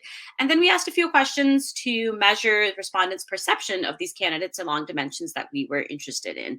So those form our dependent variables, just to quickly walk you through a couple of them. In terms of candidate quality, we asked 4 different questions about how approachable, how hardworking, how clean, that is not corrupt, and how competent they perceived the candidate. Each of these was measured on a 4-point scale, and we just summed those up to create a quality index, which is on 12 points, but we also analyzed each trait separately. We asked about these 4 traits specifically because we felt like they were all ways of thinking about quality, but tapped into slightly different dimensions, so to speak, of how we would think of candidate quality or things that voters would care about. And this also then allows us to kind of sort through some of the explanations of the potential mechanisms that I talked about earlier. In terms of candidate independence and decision-making, this was a dummy variable where we asked whether the candidate they thought was more likely to make political decisions based more on their own opinions, which was a 1, or their family's opinions. And then finally, with vote likelihood, we just asked how likely they would be to vote for this candidate if they ran from their constituency. This again was an ordinal variable on a 4-point scale ranging from 0 to 3. So finally, getting to some of the main results here, we have quality. Let me just quickly tell you what the 4 different specifications are, because we use that throughout all of the results. In the first column, we're looking at just the first treatment of being a dynastic politician. In the second column, we're introducing the second treatment of being a female politician. In the third, we're interacting the two because we're also interested in whether dynastic females are perceived differently from dynastic males and from non-dynastic females. And in the last specification, then we're adding a bunch of controls that we list at the bottom.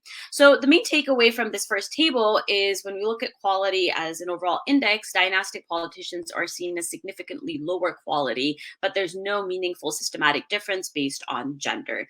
And then we broke this down further. I'm not showing you a bunch of tables in the interest of time, but when we looked at the traits separately, here's what we find.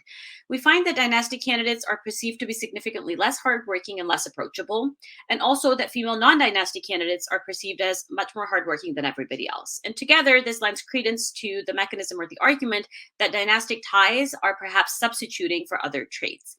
Interestingly, though, we don't find significant differences in perception of candidate competence or their corruption based on either their status as being dynastic or based on their gender. So there's some evidence that the lower quality is being driven by certain traits, but not necessarily by others. In terms of independence from family when making decisions, as we expected, dynastic politicians are seen as significantly less independent, but this effect is much larger for dynastic females if you look at the interaction term. And just to take that a little bit more forward, just to explain that a little bit more, that larger effect for females than males is what we expected, and we think it's because of the label effect, where, you know, women again are seen as proxy candidates. And just to give you a quick, really interesting but also kind of a disturbing anecdotal example from the Pakistani elections. So this is just a campaign poster from the 2018 election, which was the last one. This is from the current ruling party, in fact. And so here we have on the right side a National Assembly, so a federal constituency candidate from the party. And there's 2 provincial constituencies within that national constituency. Those are the 2 gentlemen on the left and the middle. Everything seems fine. But in case anybody reads Urdu in this room, they probably have already picked up on this. If you look at the names, this is actually a female name. So what's going on here is that the candidate who's running is not the one who's on the poster. So this person's wife is the one who's the actual candidate, but his face on it, and this was not a mistake, is basically just feeding into that stereotype that we're talking about, where, you know, women are even being portrayed essentially as proxy candidates by the party themselves. And we think that's kind of what voters are picking up on, and therefore find them to be even less independent than their families, than their male counterparts. Finally, looking at voters' own vote likelihood and preferences, we find, interestingly, that they are significantly less likely to vote for dynastic candidates, though, again, there don't seem to be any systematic gender differences here. And so I know, sorry, I threw like a bunch of results in like 10 minutes, but putting these together, what we find is, including the results that I didn't have time to present, we find that respondents perceive dynastic politicians to be lower quality, less responsive to their party, less supportive of universalist policies than non-dynastic politicians. And so perhaps because of all of these, voters are therefore also saying that they're less likely to vote for dynastic candidates themselves. But what's interesting about this is that we know that in the real world, including in Pakistan, dynastic candidates are actually much more electable. So that's something that we've been thinking about more. That's not something we're addressing in this paper, but we think it leads to some interesting questions that we want to look at in the future. And there's at least 3 explanations that we've been thinking about. There are large political and capital and resource advantages that come with being a dynastic politician, as we all know. So perhaps those allow dynastic politicians to still perform well, you know, things like vote buying, being able to control votes, buy votes, and so on. Another reason is that oftentimes the actual viable choice, the 2 candidates that are viable, might both be dynastic candidates. So in the real world, perhaps there's situations where voters don't really have a choice between a dynastic and a non-dynastic candidate. And then finally, not to undermine our own work, but, you know, there is a difference, I think, in thinking about dynasties conceptually. So maybe I'm opposed to dynasties. I think they're undemocratic, but the family that's been winning in my constituency, well, I like them because they've been providing all sorts of goods and development services to my constituency. So I think it's still important to think about dynasties in the way that we are, in this conceptual way, because it does provide an important starting point for thinking about dynastic persistence from the perspective of voters. And trying to make this more similar to real world decisions is something that we're hoping to do in future work. With that, I will stop here. I'm slightly over time. I'm really sorry, but thank you all so much. And I look forward to your questions and comments. That was an excellent presentation, actually, I thought. With that, let's please keep a note of your questions. And when we're done, we're going to be asking the panelists for answers. Then we have Adam Ozer presenting his paper with his co-authors, Always Wanting More, a cross-national assessment of government delivery and rising voter standards. Adam, can you share your excellent? Sure. 10 minutes. Let me just, there we go. All right, and everyone can see that? Perfect, yeah, it works great. All right, and I'll get this show started. So, hello everyone, my name is Adam. I'm a postdoctoral researcher with the Electoral Psychology Observatory at the London School of Economics. This is some research based on a series of surveys and survey data that we've collected. Our project is more or less looking at whether or not governments, by delivering more positive policy outcomes, can actually satisfy voters who tend to be very, very demanding. So when we say that, we basically can look no further than political leaders. They're expected to deliver a lot of positive outcomes and pretty much hold a spotless track record. They need to provide prosperity and peace. They need to provide policies and do so efficiently and implement them in a timely fashion. They have to be accountable and ethical, and in certain democracies, certainly in the UK and the US, have to try and do so in a way that doesn't look too polarizing. The problem is that a lot of these standards that governments and government officials are held to are often very, very unrealistic. Leaders are blamed for stuff that's well beyond their control: economic downturns, partisan gridlock, the classic case of gas prices at the pump, where the leader in the government oftentimes doesn't have all that much of a say, but they get blamed for it nonetheless. This is what's led to what I've deemed superhero theories, because that seems to be the model literature is using. Basically, this idea where electoral candidates are held to superhuman standards. Lots of literature compares candidates to Superman, basically saying that they have to have impeachable integrity and competence. My personal favorite is Brendan Nyhan's cheekily named Green Lantern theory. Full disclosure, I'm not a big comic book nerd. I seem to be every other type of nerd but comic book nerd. But the general idea is that the Green Lantern is able to win the day and overcome evil just by willpower and smarts. And anytime he's in trouble, he just needs to try harder and think harder. And that's sort of the way people relate to their government and to political officials. Any policy failure just means that the politician or the government just lacked the willpower or weren't competent enough to get the job done. And I know he's not at this conference, but I'd like to lay it out there that no one has seen Brendan Nyhan and the Green Lantern in the same room at the same time. Just throwing that conspiracy theory out there. In any case, with such high standards, governments and government officials fall well short of expectations much of the time.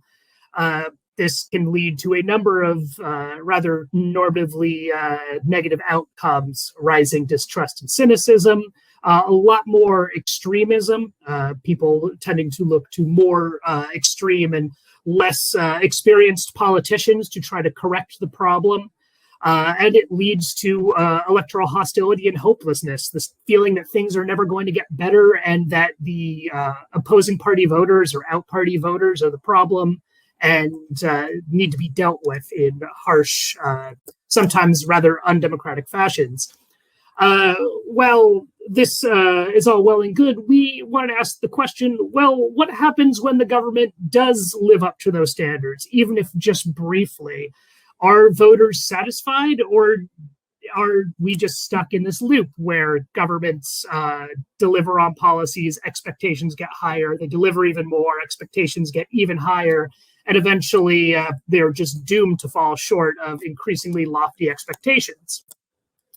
So I know the title says cross-national. We have a bunch of cross-sectional, cross-national data, but I wanted to focus specifically in this presentation on a case study we used with the Brexit trade deal, because we have some awesome panel data on it. Apologies for tricking you all with the cross-national part. Happy to discuss that at the end, though, if you're curious. But the long story short, for those of us who are not in the know, is that the UK, the EU, signed a trade agreement late last year, and Boris Johnson, the Conservative government, championed this as a real promise delivered moment where they finally broke through on Brexit. We actually happen to have two nationally representative survey samples where respondents were interviewed once in early December prior to the trade deal announcement, and then again a few weeks after the trade deal announcement. So we were able to get about 850 respondents who were responsive in both waves. We wanted to look at three key variables here, just for this little part of our project. The first is this change in democratic standards, or basically democratic expectations of the government. We asked people, to what extent do you typically feel a well-functioning government makes you feel the following ways. There were a total of 9 items across a range of subcategories, but just a few examples here. At least politicians are transparent and honest, and I have a genuine choice between a range of political alternatives. We took these measures, had a rather high alpha score, which is nice, and subtracted the December wave from the January wave, and that represents our change in democratic standards. Next, we looked at democratic delivery. Same basic idea. How good is British democracy at making you feel the following ways at the moment? Same battery of items, and again, just created a difference measure by subtracting December from January scores. And lastly, we had a measure of support for Brexit. We just said, to what extent do you agree with the following statements? There were 6 of them, and they ranged from things like, I wish we were still in the EU, and on the whole, Brexit has been a success.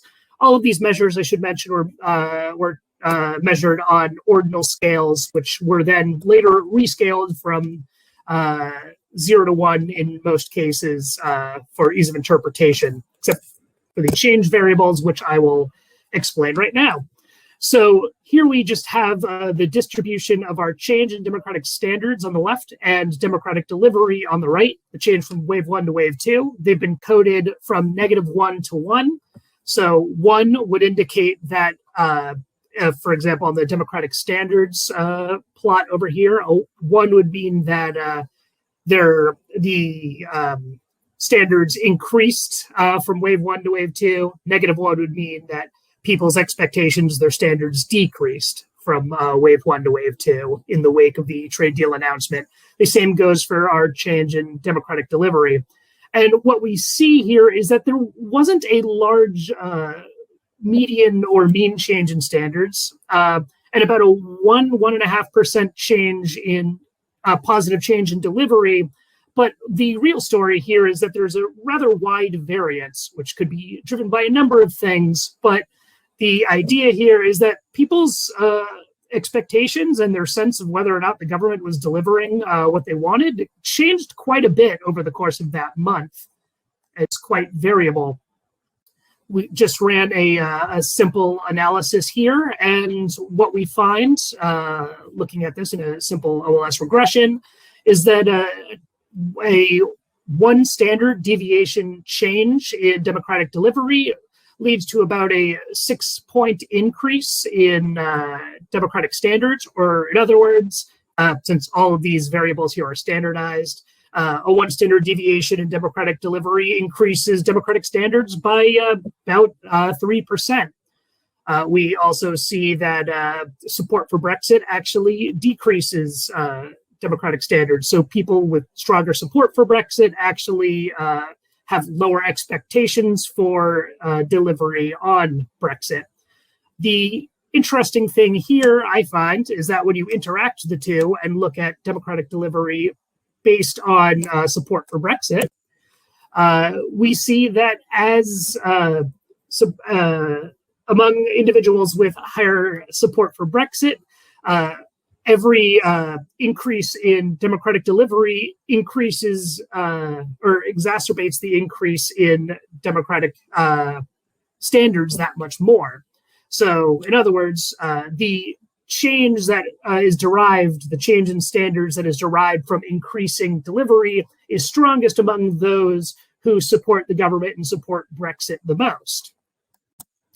So, what is the overall takeaway here? It shows that increasing delivery seems to increase standards over these 2 waves, more or less telling us that as the government is delivering positive outcomes for the people who want those outcomes the most, They simply take it, say, good job, and say, okay, what's next? What have you done for me lately?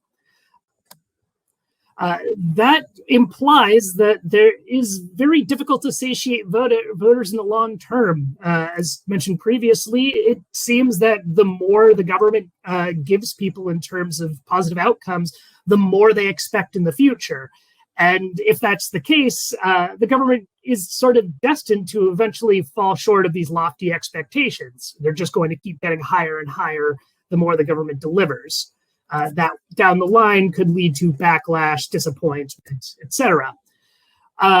So this is, I realize I'm short on time here, but just looking at future directions we plan on taking this. As I mentioned, we do have cross-sectional data across 4 countries, the US, the UK, Australia, and South Africa.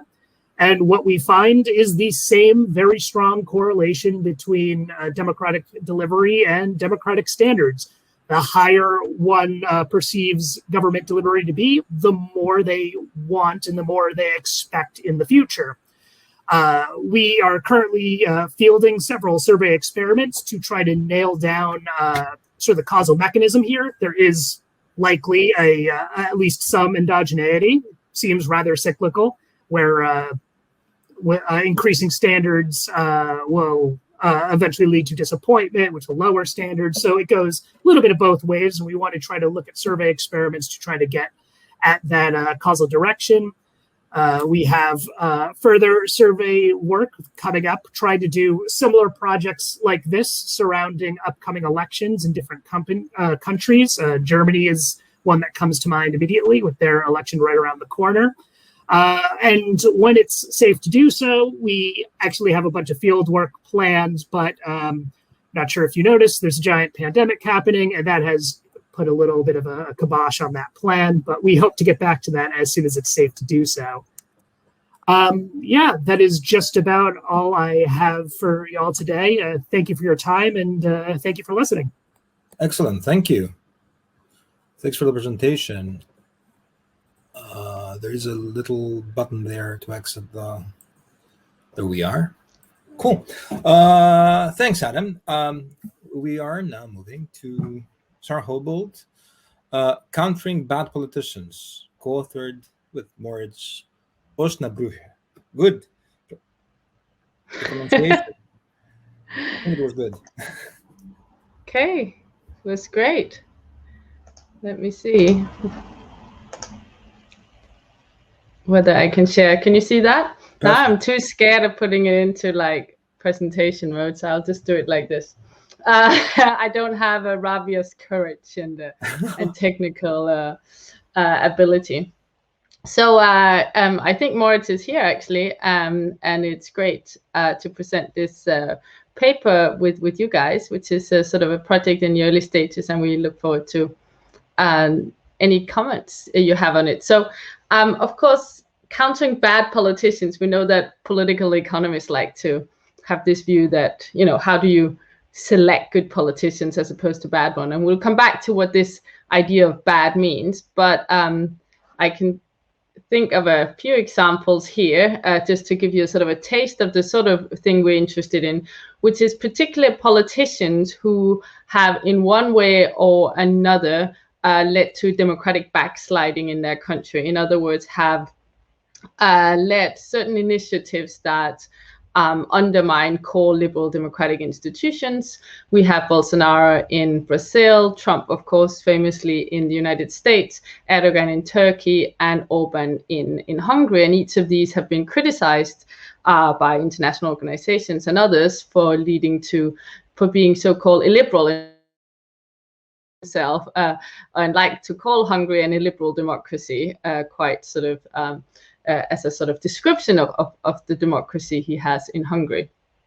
So the question we're dealing with in this paper is what can be done to counter these sort of politicians, not to counter them directly in terms of but to counter them through the electoral mechanism, because of course these are all politicians who have been elected by a public that in I think all of these instances were quite aware of some of their views towards liberal democratic institutions and other things, yet nonetheless they were very popular and still are popular with a large segment of the electorate. So that's really the question we're asking here, specifically whether or not other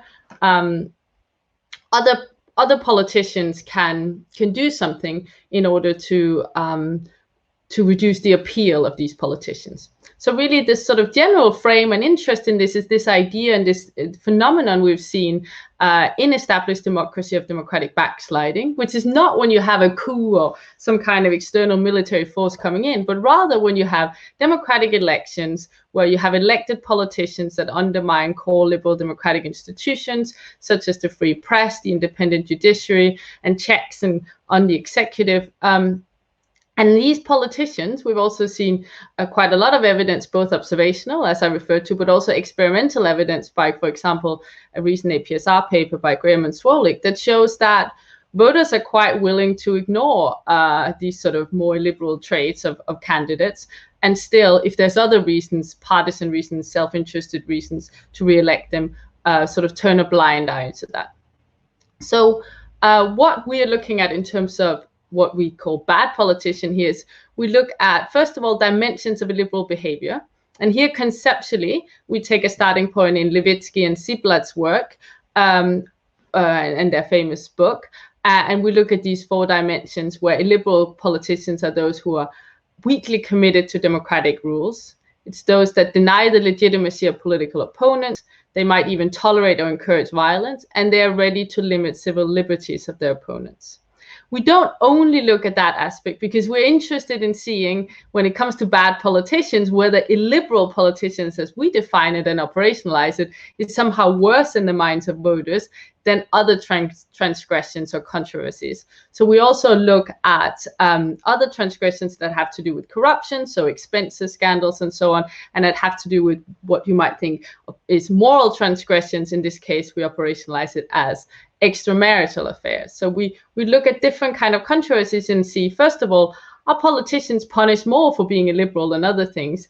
But importantly, really at the core of what we want to do is ask the question of, can these kind of actions and traits be countered when other politicians speak out? So what type of counteractions by other politicians are most effective in reducing the appeal of liberal politicians or illiberal politicians?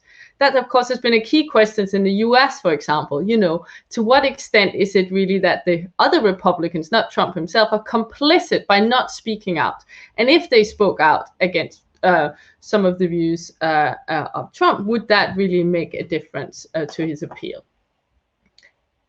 So our argument when we're trying to test this is a quite simple one. First of all, and this is perhaps a rather optimistic argument, and you'll see that it doesn't fully hold true, is that we hope that, we're arguing that the actions of other politicians can reduce the appeal of illiberal politicians. And we do find some evidence for that. But we're interested in the type of appeals that really can matter more. And here again, we go back to the political economy literature and think about, well, when it comes to signaling to voters, it really matters whether that signaling is costly to the messenger, him or herself. If it's not costly, then why would it be credible to voters? And we operationalize costliness in 2 ways. One is that the action, this kind of counteraction, is costly so that the politician who speak out, it's costly to him or her in the way that he might not want to work with the politician, or it might somehow damage the coalition potentials and so on within parliament. A second kind of a costly signal we look at is whether or not you're an in-group or an out-group partisan. So we argue that condemnation from in-group partisans is a lot more costly from out-group partisans. You know, politics is all about criticizing the opponent. So if I go out and say, as a Keir Starmer, oh, you know, Boris Johnson is not a great prime minister and he's undermining democracy, that's not particularly costly. But if Rishi Sunak goes out as the Chancellor of the Exchequer and does the same thing, that's a much more costly action and therefore should be more credible to voters. So we have sort of 2 quite simple set of hypotheses. The first is that voters should notice and be less likely to choose illiberal candidates. So in other words, that candidates that undermine, that fit these sort of characteristics of being illiberal should be less appealing to voters compared to other kind of controversies that they might be embroiled in. The second hypothesis is that the counteractions of other politicians matter, so that appeal can be reduced. And as I said, the costlier the action, the more likely it is to reduce the appeal of bad politicians. And from in-group politicians, it will have a greater effect than out-group politicians that condemn an illiberal politician. So we are examining this in an experimental design using conjoint analysis in the UK in the first instance, but we are planning to run this elsewhere. And we ran this back in February this year with Delta Poll, and really it's a quite simple candidate experiment. So you'll be very familiar with this, with those of you, and I'm sure that's all of you on this call who've seen these kind of candidate conjoint experiments.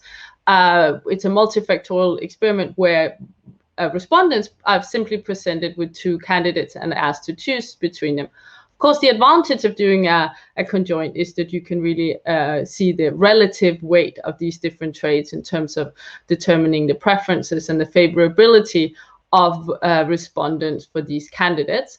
It also has another advantage, which is the potential social desirability aspect. You might not want to say, oh yes, I really like candidates who want governments to ignore the courts if you're asked directly about it. However, when you're asked in this kind of multifactorial experiment, you're not asked directly about that aspect. You're simply asked to choose one of the candidates.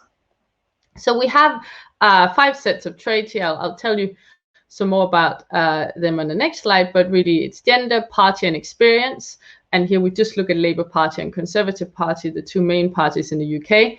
And then we have different kind of controversies. As I already explained, we're looking at illiberal behaviors as well as at other types of bad behavior. And we're looking at the reaction, both positive and negatives, from other MPs in the UK Parliament. So this will, I'm sure, be much too small for you to see, so you'll just have to trust me, but I'll come back to this when I show you the results. So our illiberal controversies are that the government may ignore courts in times of crisis, that the government should rule without consulting the parliament in times of crisis. I should say that in a UK context, these are all things that have actually happened. In other words, that politicians have gone out and made these arguments. So we chose our controversies from a list of actual things that had actually happened in British politics to enhance the external validity of it. We also have controversies that are about undermining the opponent, arguing that politicians of a different party constitutes a threat to Britain, and encouraging online harassment of a politician from a different party.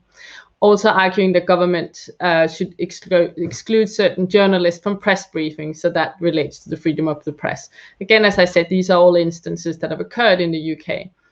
Then we have other kinds of controversies, claiming £20,000 as parliamentary expenses for private purposes, so, and having an extramarital affair with a parliamentary assistant.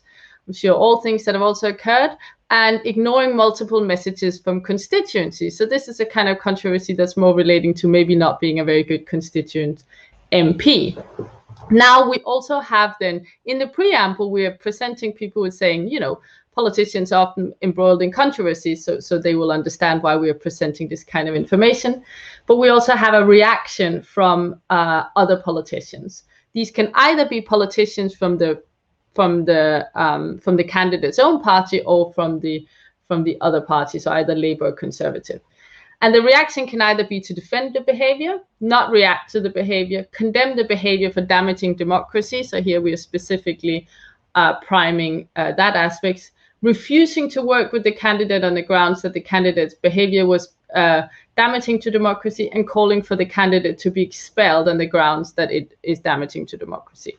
And here our assumption is, in terms of costliness, that it's more costly to refuse to work with someone or to say that they should be expelled than to simply just condemn them. So this is just an example. I don't know if you could see it, of what would be presented to a respondent. You would have 2 candidates. You would get their gender, you would get their partisanship, you'd know whether they were experienced as a minister, and then you would get 1 controversy and 1 reaction. These would of course be randomized, and each respondent would see, I guess, 5 examples of this. Sorry. Now here just the AMCs. I'm going to show you each of those in a lot more detail because this is too small to see, but just to sort of highlight here that the factors that really matters were controversies, and it did matter a lot more than any of the other factors in terms of shifting the likelihood of a respondent choosing a candidate, and also the reaction of other politicians also mattered. So you can see that gender, partisanship of course matters if you look for subgroups, but for the whole, this is for the whole sample, and ministerial experience didn't matter as much. Now let's take first the controversies. So does illiberal behavior, does that get punished more than other kind of transgressions, other sort of controversies? And here we're presenting marginal means. So because this is a forced choice experiment, you will know that at 0.5, of course, that's where it would be if it was just random. And so here anything above 0.5 means that they're more likely to choose them. Anything below 0.5 means that they're less likely to choose them. Recall again, of course, that these all politicians were all associated with controversies. You didn't have anyone who were squeaky clean. So this is really comparing across controversies here. And here we see that, in fact, the illiberal controversies were rather more popular than claiming expenses. And encouraging online harassment. So they don't like politicians who, and there's also sort of action versus words. Arguing something, even if it's seen as an attack on liberal values, is not seen as a big problem, but actually doing something like claiming parliamentary expenses or encouraging online harassment of an opponent was not a good thing. And also not ignoring messages to constituents. I mean, people found that more worrying, that if you ignore the court or you say the government should rule without consulting parliament. So again, that does confirm previous evidence that voters don't seem to be particularly concerned about what we might think of as sort of core liberal democratic institutions, or that politicians uphold them. On the other hand, we are in 2021, so people also don't care if you have an extramarital affair. So I guess that's good for Hancock when he's seeking re-election in his constituency. So why might it be that we don't care? They don't care about what we as political scientists think of as illiberal behavior. And so we did ask her, this is a post-treatment question. So it's just for sort of trying to understand, trying to make sort of sense of some of these results. And we did ask them whether they perceive these controversies as a threat to democracy. And these are just the mean values here across these controversies. And you do see that ignoring courts and encouraging online harassment does come out as the top, and with quite high mean values. This was a 10-point scale of above 7, of seeing something that is a threat to democracy. But nonetheless, we did see that a politician encouraging governments to ignore the courts was not a particularly negative factor for them. We do see that having an extramarital affair and also arguing that another politician constitutes a threat to democracy is not seen as something that is a threat to democracy. So again, some of this suggests that people are just maybe not that concerned about these, certainly not when it comes to just arguing for attacking some of these core liberal democratic institutions. So then comes the core question, and well, does it make a difference if these politicians are called out by other politicians? And here we look at these different reactions by other MPs. And we think of them in terms of the costliness of the action. And we can see that when other MPs, and remember, everyone had a reaction, but some were positive and negative. And here we see that when other MPs called for the candidates to be expelled or refused to work with the candidate, that did have a negative effect. Whereas when they defended the behavior or didn't react, that increased the likelihood of choosing of voters choosing that candidate. So again, that suggests it really does make a difference, and these are quite big differences compared to the other traits in our model. It really did make a difference what other politicians do. So it matters what Ted Cruz or others say when Trump does something to whether or not voters think it's problematic to vote for Trump, is the kind of inference you might be able to make. Now, what about who makes the point? Does it matter more whether it's an in-group or an out-group politician? And here we grouped it by whether it was a negative or positive response. And remember again that this is the marginal mean, so 0.5 would be just at random. And here we see that it actually makes a difference both for MPs from the same party and another party, but we do find that when MPs from the same party, so the in-group party, comes out and criticizes that has a greater effect. But both of them in a negative direction. And when we look at the positive actions, so where MPs go out and defend the action by the candidate, we do see, again, a positive effect for both, but a stronger effect when it is then from another party. So here, that again makes sense. The same kind of logic. If you come out and defend the behavior of someone from the opposing party, that's more credible signal to voters than otherwise. So that's in line with our expectations. So just to conclude here, controversies in general do make politicians less desirable, but maybe not in the way that we might as political scientists think is important. In other words, liberal actions are not particularly concerning to voters. They care more about whether or not they take money from the pot or don't answer their emails than whether or not they argue that Parliament shouldn't have a say or that courts shouldn't have a say. And that's despite the fact we do see that they see these kind of arguments as a threat to democracy. It still doesn't seem to have a great impact on candidate choice. So that's in line with previous work, but a bit concerning in terms of voters providing this sort of resilience to or this sort of backstop to democratic backsliding. Now then, our real interest was to look at, well, does counteractions by other politicians matter? And we do find in an experimental context, at least, that speaking out seems to shift people's views and that costlier actions shift people's views more. And that in particular, in-group politicians can make a difference by condemning the behavior and the rhetoric by politicians in their own party. So that's the key results from here. Of course, the UK is a specific context. Maybe it's just the Brits are not particularly interested or concerned with liberal democracy. So we are planning to run this in the US, in Hungary, and in Germany to get a kind of spread of context where these sort of things are politicized and in different ways. Of course, any ideas of how to change things for these contexts or running them in totally different contexts would be welcome. But I'll leave it there for now. Thank you. Thanks so much. Great stuff. So we're done with the presentations. We have around half an hour or a bit more for a discussion.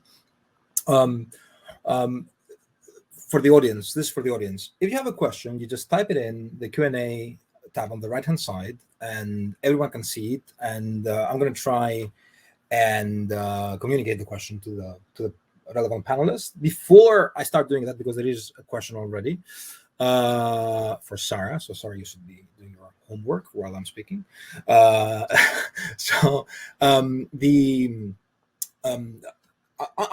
gonna take advantage of my role here, and I have questions for all three of you. So I'm gonna start with the first paper. I'm just wondering if I may ask this question. I'm just wondering. By the way, the little campaign thing with the husband posing instead of his wife is just tremendous.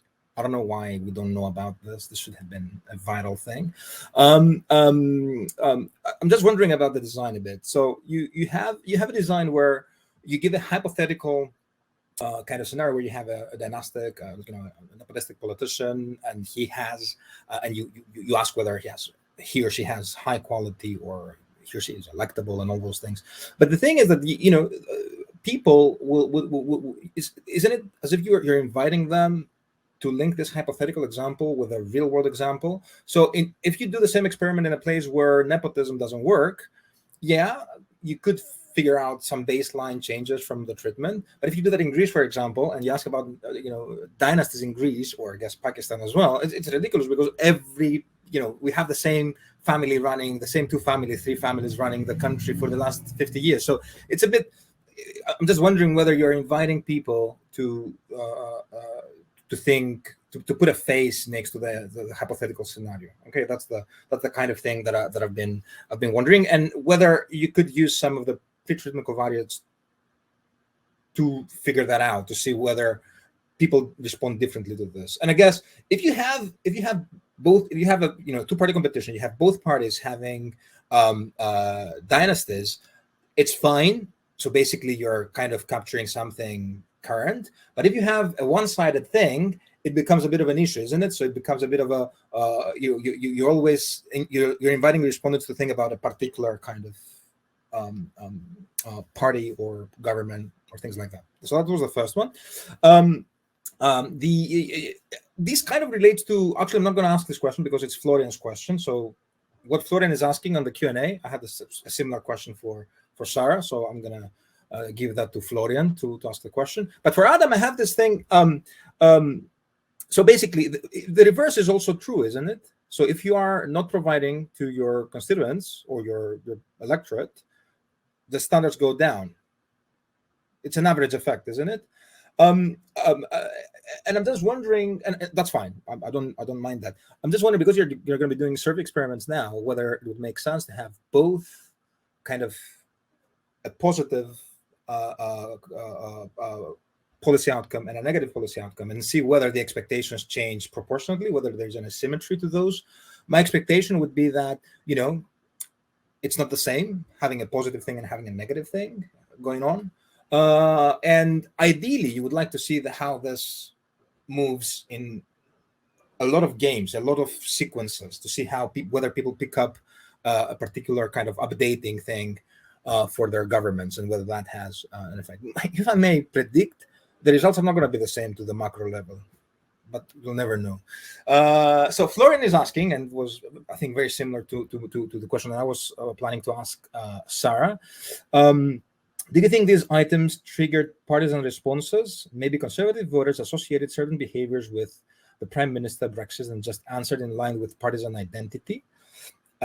I mean, it is weird that people would like someone more who has an affair with a parliamentary assistant unless they associated with a specific case. And what I wanted to add to this is that the instances in the options, in the attributes, are very one-sided. So there are more Tory incidents from the real world rather than Labour incidents. Am I wrong to believe that?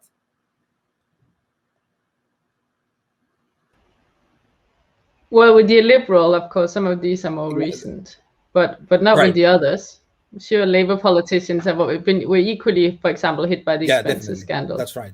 Okay. Yeah, the floor is yours, guys. Who do you want to start? As we, yeah. Okay, thank you. Thank you for the question. And yes, the campaign poster, I spent a lot of time actually reading, trying to find out. The most I could find out was that it was not a mistake. They said that themselves. They said, we don't like our women to be shown in public. There were also a couple of posters that I didn't have time to include where they have a female candidate, and the male, candidates for the other constituencies. They don't put a male picture, but they just put like a cartoon outline of a stick figure woman instead of the actual picture. So that doesn't really help. Yeah, it doesn't help female politics. But yeah, it's a very sad example, but it works well for the kind of argument we're making. Thank you for your question about, so if I understood correctly, your concern, which of course is one that, I think is a very natural one to think about in a context like Pakistan, are people just kind of associating the treatments with specific parties or specific families and just kind of inferring that. So bottom line, we can't exclude that possibility entirely. I agree. We didn't ask enough questions to get a sense of how they perceive the treatment, but a couple of reasons that we're fairly sure that that's not really what's driving the results. One reason is that dynastic ties are kind of well spread throughout the electorate, so across parties. There's also quite a bit of party switching in Pakistan. So sometimes the families will, especially people who have a lot of power, have been running repeatedly, will also switch parties. So they're hopefully not thinking about specific parties or specific families. And then finally, not in this study, but an earlier kind of pilot that we did informally, we presented very similar information about hypothetical candidates who were dynastic or not, male or female. And then we asked people a bunch of questions, including what party they thought this person was from. And there's no significant correlation between party and dynastic status.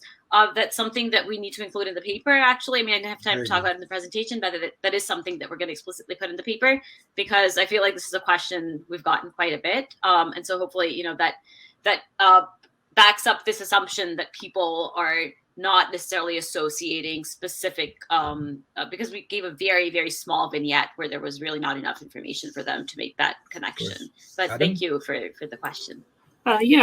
Actually, I'm really, really glad you brought up some of the points you did, because these are some of the things in some of the expansion projects we're currently working on and or struggling with, depending on the context.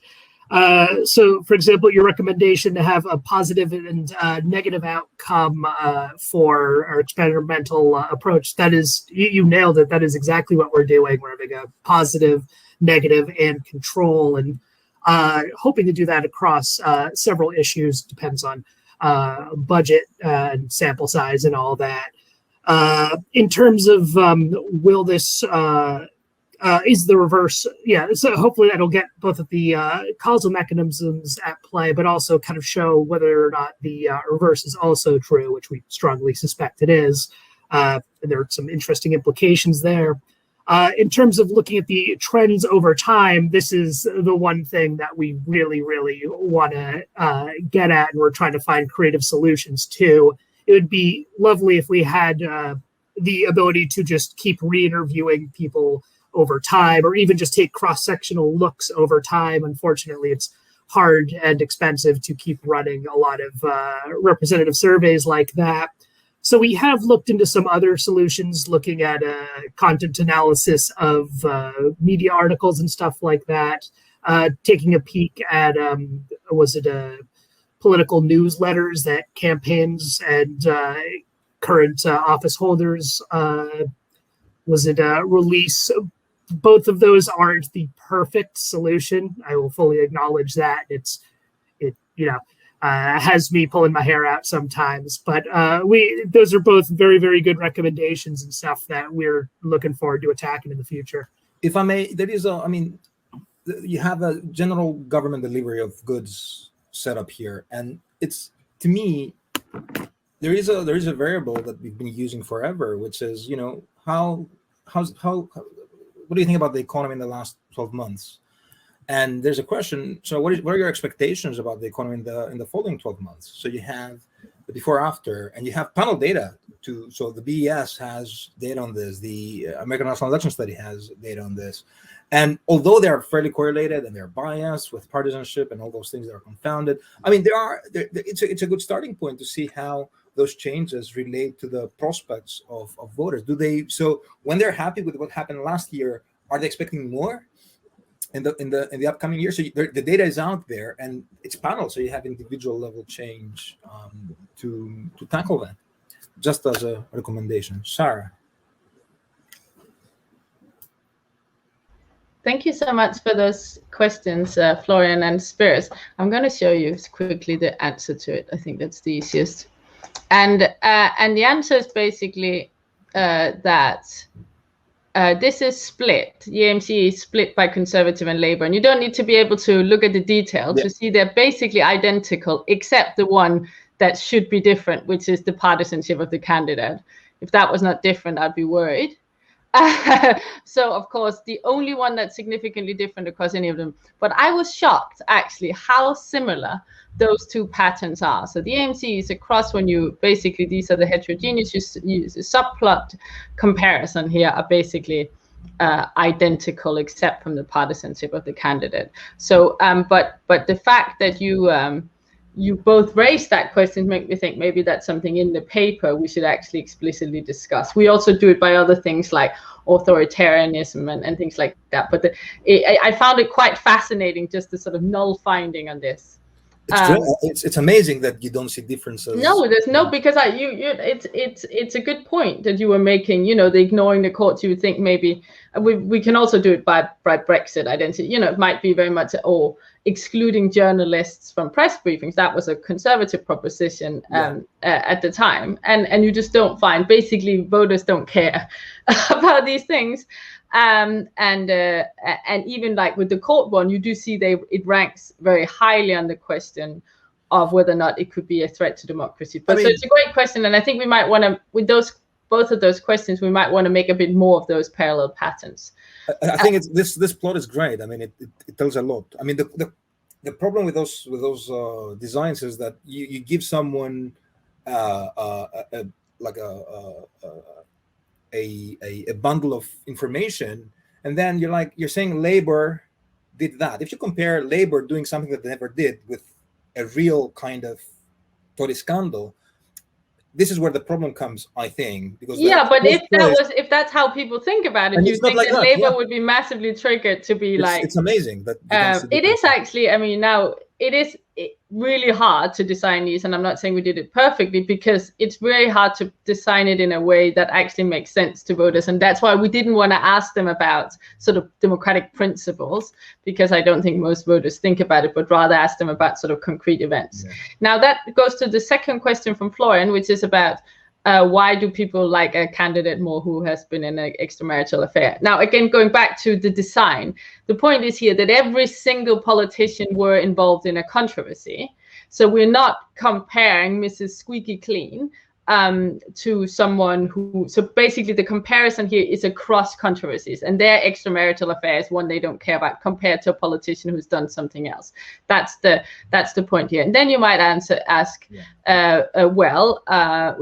it's all relative, and of course everything is always relative and conjoint, but this is relative in the sense that we don't have a benchmark of someone who is not involved in any controversy. And then you could rightly ask, and this is something we thought a lot about in the design phase, well, why did we not have squeaky clean politicians in there? And the reason for that is we're primarily interested in a counteraction, and it doesn't make sense to have a counteraction when there's nothing to react to. So that's why we wanted, because the main point of the design is to have what is the effect of politicians reacting to some kind of bad behavior.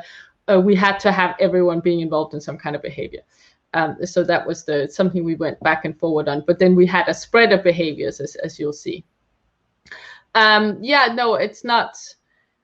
We've looked at it by sophistication as well. Sorry, Spiros, to just Adam. We don't see a lot of these heterogeneous treatment effects in that way, but we can look at it more closely. But I find your reaction to the partisanship very interesting, and we'll certainly make a bit more of that now.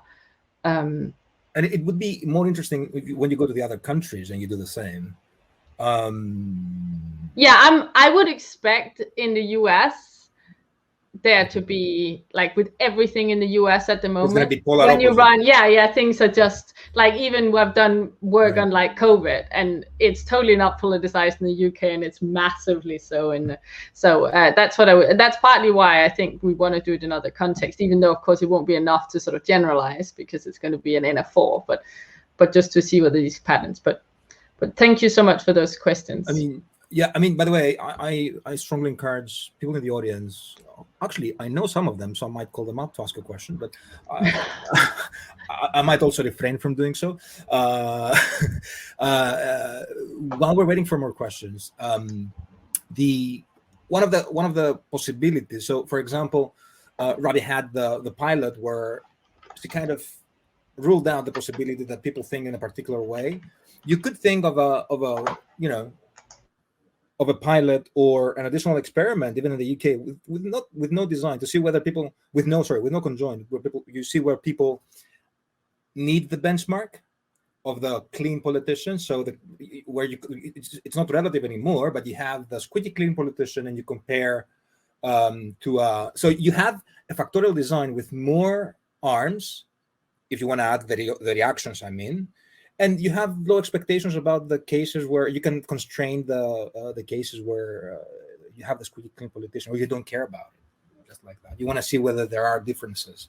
But even, the plot as it was is fairly convincing, in my opinion, and surprising. I would check your code. No, just kidding. Right. So while we're waiting, do we have any questions amongst the panelists from? Rabia? I had a quick thing. This is actually building on, I think, what all of you have already been asking, Sarah. Like, this is extremely interesting, and I agree with everybody. The plot with the separate the parties is amazing. Should be in the paper. This is more to do with, I think, Florian's second comment, which was about, it seems like people prefer those who had an extramarital affair, and of course that's not true. It's because they're comparing within controversies. It also makes sense why you don't have like a squeaky clean as a baseline. That's not what you're interested in. But I'm wondering, because you mentioned that you're going to be doing more of these. I almost wonder if it's worth still having that almost as a control condition, just to make the interpretation of some of these easier for the audience, because so people. You're not saying that people prefer those who've had an extramarital affair. They probably care less compared to other controversies, is maybe the right way to think about it. But then it's, if it were possible to kind of present the results in a way that would show that more explicitly, I just think it would be easier for reviewers and people to understand. So I don't know if you could have a squeaky clean, because like I'm not sure how that works in a conjoint setup. But I do think if that would make the, you know, this kind of coefficient negative, but less negative, like smaller in size than the other ones, then doing something like that might be worth thinking about, just to, again, just for ease of interpretation for others, not for you guys. No, that's helpful. I mean, that's also what Spiros suggested. I guess if you took out the controversy and the reaction, then you sort of just have partisanship experience and gender. I mean, the thing is, it's always like, I think as soon as you change the format of a conjoint, you're not necessarily even then comparing likes to likes, but it's certainly something we should think of. I mean, I appreciate both of you. You can obviously present it differently than the marginal means plot that we did. It doesn't, if you look at the AMCs, it doesn't look like that. You can just change the reference point. But I do really take the point that that it would be nice to know. I mean, you also can't write this person has never, I guess you could write this person has never been involved in a controversy. Well, then you run into whether people find that believable, it's just, right? I appreciate that. Yeah, I'm not saying you should. It's a great point. We have to think about it. I'm not expecting you to like solve it for me, but it is something we went back and forward with on quite a lot, as you can imagine. Thank you so much. Adam, may I ask a question? Why do you think that updating actually takes place theoretically? I mean, your assumption is that people update their expectations. At the same time, we kind of know that, you know, economic voting, for example, there's no updating. It's like, if the economy is good, fine, let's vote for the guy. If the economy is bad, no, let's send him home or her home. This kind of thing. Is there a debate in your theory as to whether people are just updating in a Bayesian kind of way, or they're just, they look at the weather, good weather, I like the government, good weather, I like the bad weather, I dislike the government, like this? Would it be worth your time to experiment with this a bit as well, just to get into the mechanism? Yeah, that's actually a very good point. At least the way I would think about it is it's more that online tally model of people getting information, just kind of chalking that up as like, oh, that's good, oh, that's bad, and kind of locking that away in the back of their mind somewhere. Assessing to what degree those those tally marks add up to and changing voting behavior over time be an interesting thing to look at, and whether or not will this actually impact people's opinions of Brexit down the line when there's more stuff coming down the pipe and more elections on the way? It'd be very interesting to look at. Okay, so I don't see any more questions, and I think it's now 12:30. Normally we would have 5 or 6 minutes. Oh, little did I know. So we have a question. I might have missed it, but how did you manipulate the dynasty? Did you choose a well-known political dynasty and use it as a last name of the fictional candidate? I think you mentioned that in your presentation, but please repeat. Thank you for the question. No, we didn't want to use last names for exactly that reason, that we didn't want them to think about specific dynasties. And because there are some families that are just well known for being political families. We had a sentence, I won't share the screen because that'll take too long, but there was basically a sentence which said that this person is the first person, so Saad is the first candidate, or the first person from his family who's running for political office, was the non-dynastic version. And the dynastic version said that Saad comes from a long line of comes from a political family, and there's many people in his family, you know, before him who've run for office or held office, or some version of that. So it was just like a sentence that was different. And beyond that, we just provided their age, their education, and like a very general statement about how they wanted to bring development to their constituency. So those 3 sentences were the same. The only one that varied was whether it was the first person to be running versus not.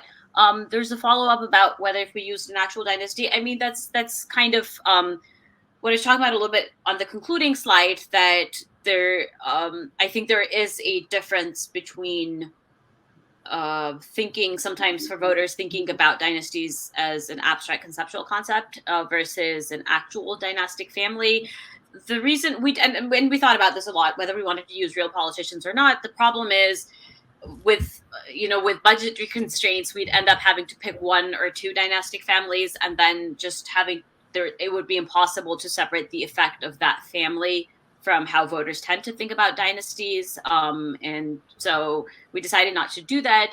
It's something that my co-author has done something similar with actual families in Mexico, where there's, I think, well, not asking the same questions, but revealing whether the spouse is also a politician or not, I believe, is what they were doing. But again, then there's choices you have to make about which dynasties to use and how do you separate the effects. We do want to think about this in the future, about how to make people think about actual families versus not, but I'm not quite sure how we would deal with this problem of, is it the dynasty as a concept that's driving the results versus is it specific family? But to just shortly answer your question, I don't think we'd find the opposite effect. I think it would depend on whether the respondents supported that particular family or not. But I do think we would potentially find different effects if we were to use an actual dynasty. Okay, excellent. So unless a new question pops up, I think we're ready to wrap up here. Hope you're having a great conference. Hopefully this is the last one from my study, and we're going to be meeting up properly and chatting about things. This is one of the best conferences that you can have. You don't need to write a paper. So hopefully next year, I don't know where it's going to take place, but next year we're all going to meet in person and enjoy those 2 days of voting geekiness. All right, good. We should leave the room. Thanks the audience for the patience. Thanks the amazing presenters for the very interesting papers that you presented. I think in many ways they were connected, and I could see how different things, different aspects of your work could speak to one another.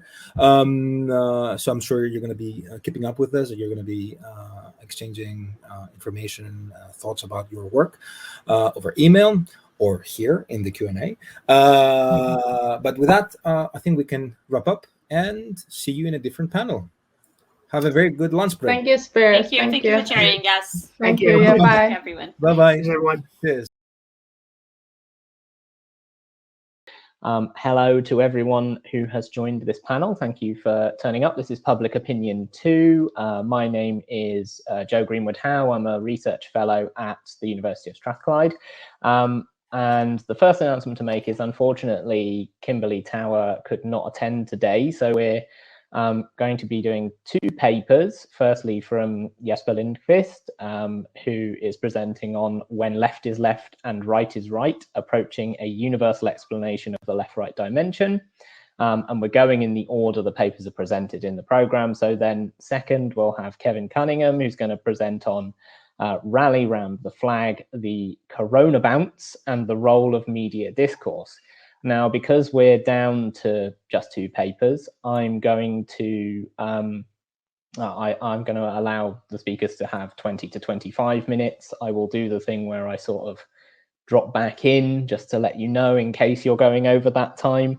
But that will allow us still plenty of time, 40 minutes plus for Q&A at the end. So therefore, without further ado, I will hand over to Jesper to begin his presentation.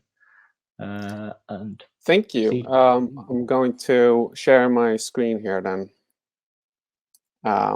Let's see. All right, perfect. Okay, so yeah, I'll be in the PowerPoint, so I won't be able to see questions or anything. So if one needs anything, you'll have to shout. Okay, thank you.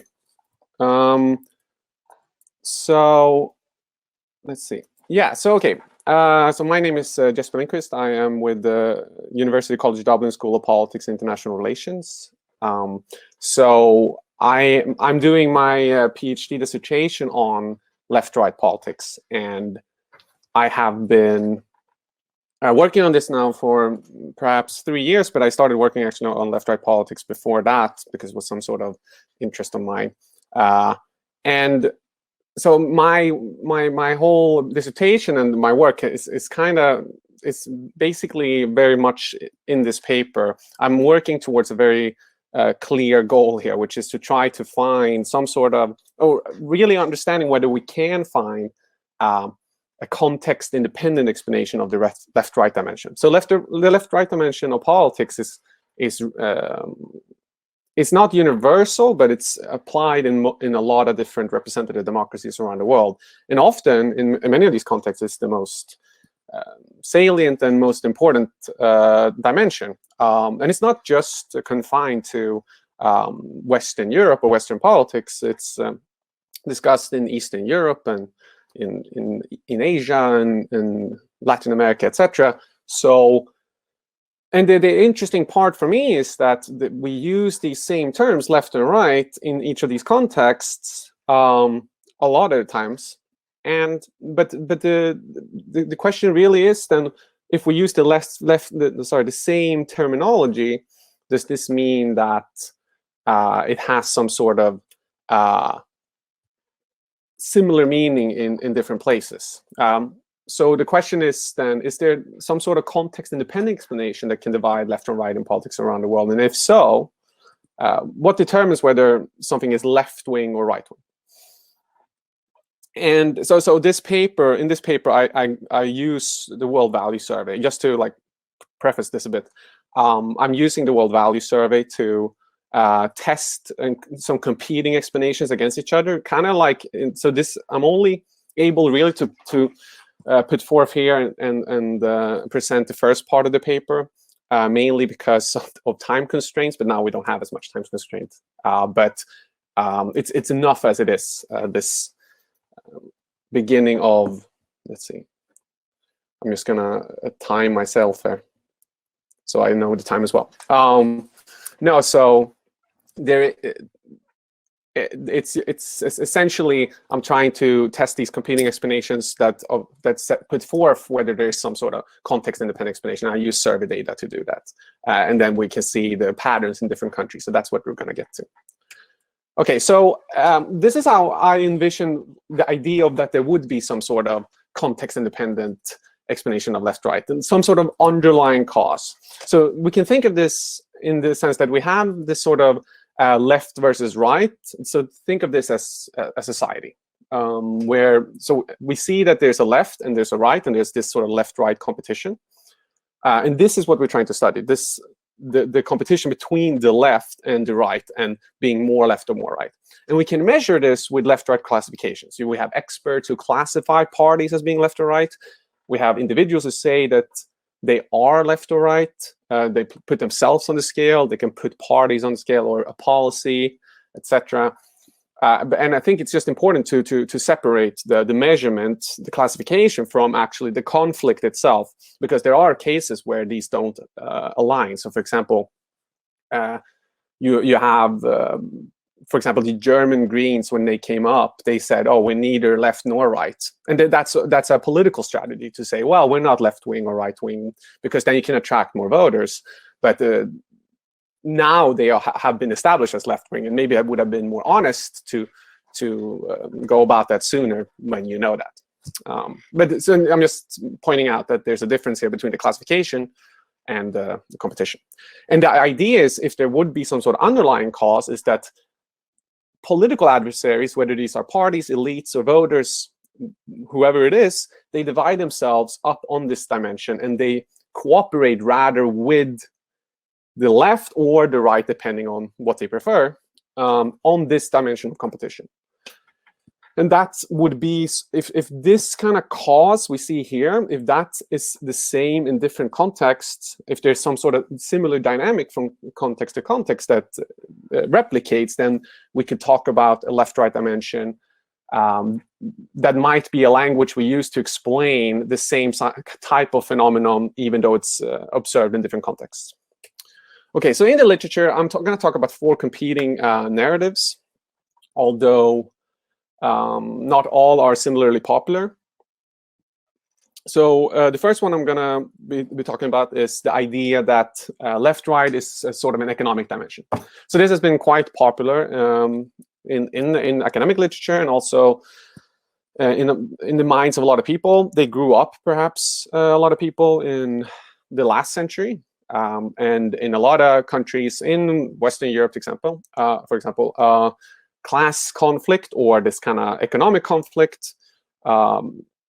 socialism versus capitalism, the United States versus USSR, was really a prevalent conflict and really correlated very well with left-right politics. So it makes sense in that sense that left-right was very tied to this sort of view, and people have then often used the languages to say, well, a left-right competition is mainly an economic competition, and many reference Downs in this when they talk about this sort of conflict. But Downs himself, even though he specified this, more left would be government involvement in the economy and more right would be privatization, he didn't actually say that this was the way to distinguish left from right around the world. But people use that dimension he describes in this sense. Another popular explanation is the idea of empty vessels, which would be to say that there is no context-independent explanation. Left, right are just empty vessels. You can fill, or there are like empty containers you can fill with anything depending on the context. So in one context, being right-wing might be associated with being very religious, and in another context is with capitalism. And there's a lot of studies to show that there are very different left-right competition in different contexts. I have a slide at the end, maybe, if I kept it, where I list a lot of these. So that's a very popular explanation as well. The third one here is it's not as popular, but it's sometimes used. So there's this sort of idea that the right wing is sort of conservative and traditional, whereas the left is more open to change. So you have the change versus resistance to change that would describe the left-right competition. And there has been some criticism of this idea, for example, in post-communist Europe, where the change rather came from the right, from more communist structures and planned economies to market economies, was this kind of it was change, right? So but we can think of this, at least testing this as a sort of psychological trait, and see whether that works. Okay. So acceptance of inequality is sort of the fourth one, and that's I'm going to spend the most time on here. It's a popular criterion, or I say criterion as a way to something that can distinguish left from right. It's a popular idea as to what would be more left-wing or more right-wing. And then we can simplify this because different authors specify this a little bit differently, but I can specify it by saying, like making this kind of very simplified graph. So think of it as if you have an inequality between two groups. So we can think about this in terms of class, right? So we have working class being group 1, and we have middle class, upper class, whatever you want to choose here as the group number 2, maybe just those 50% who own or who earn more.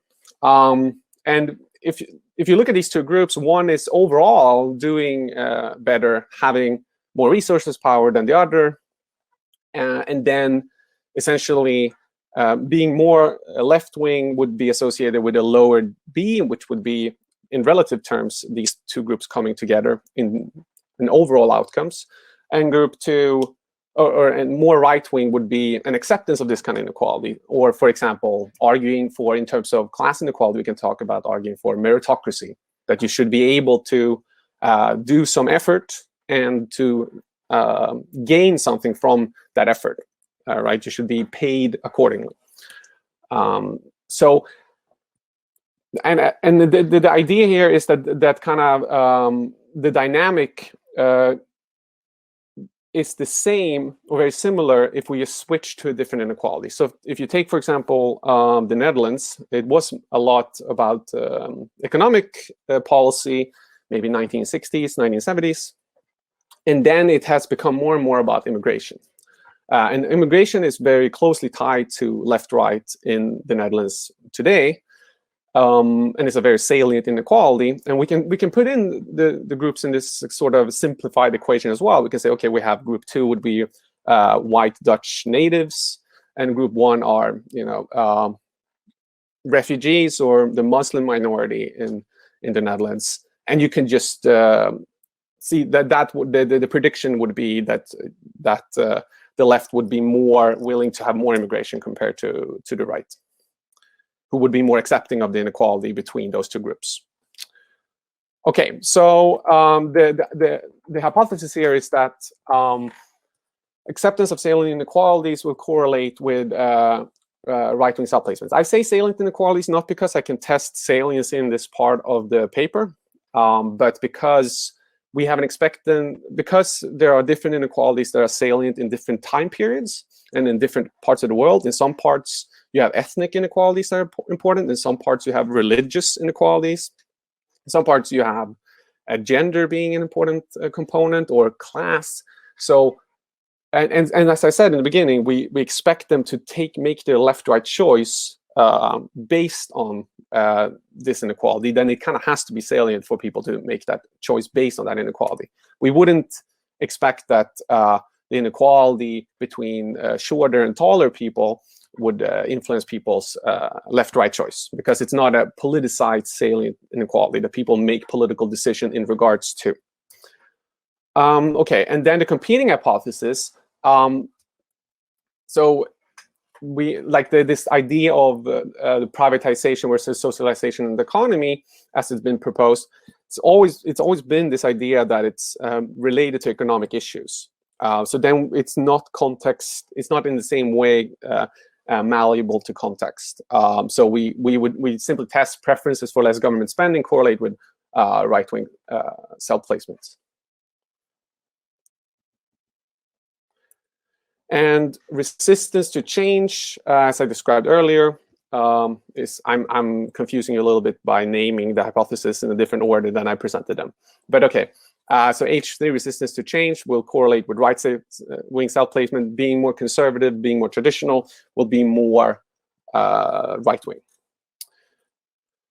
And the empty vessels explanations, as I talked about, I can't really test that as an hypothesis, because the hypothesis, sort of a null hypothesis, is that we don't have one explanation that can function in different places. Okay, so the methodology here is to use the World Value Survey, the latest wave of that, and combine the European Value Study that followed, or that comes with if you download the dataset. And I explain left-right cell placements, obviously, as the dependent variable. We have 1 is left and 10 is right. So this is self-reported from the respondents. I'm going to use a multi-level regression model where we have the individual at level 1. Level 2, we have the country. And then I'm going to let the slopes vary for the independent variables by country. And what we're going to try to do here is to see how well do these explanations do compared to each other, to see which ones have a better chance here of explaining left-right politics around the world. So for that reason, I'm going to include any country in the World Value Survey and the European Value Study that it has been a representative democracy for 10 years. Because if they're not a representative democracy, you can't really expect that people will have left-right self-placements that are actually informed, because they don't have to engage in any political competition. So why would they even develop left-right self-placement if they're not in political competition? I'm looking at 3 different inequalities here, because as I said, different inequalities can be important in different places, and so I'm using these 3 because the reason for using these 3 is that all of these have the same inequality in different places. So economic inequality, being upper class has more power and resources in all contexts that I'm looking at here compared to working class or poor people. In gender inequality, men generally do better and have more power, more represented in parliaments, for example, compared to women in all these societies. As far as I know, at least, if you know of a society where women do better and have more power than men, I would be very interested to know. So then that would be helpful for my analysis. So then we can measure these attitudes. So larger income differences, I think, is quite uncontroversial. Men make better political leaders than women do. This is kind of an endorsement of the gender inequality, right? All these are, and I combine them into a proxy measure for gender inequality, or not a proxy measure, but an index measure. Intolerance of homosexuality, they asked whether the respondents find homosexuality justifiable, and this is not a perfect measurement of inequality between sexual minority and a sexual majority. But since homosexual individuals have faced in a lot of places legal discrimination and have faced legal discrimination in many places in Europe, if you find homosexuality justifiable or unjustifiable, I should say, then we would expect you to be more okay with an inequality between homosexual and heterosexual individuals. So this is more like a proxy measurement, but I think it comes close enough to investigate it.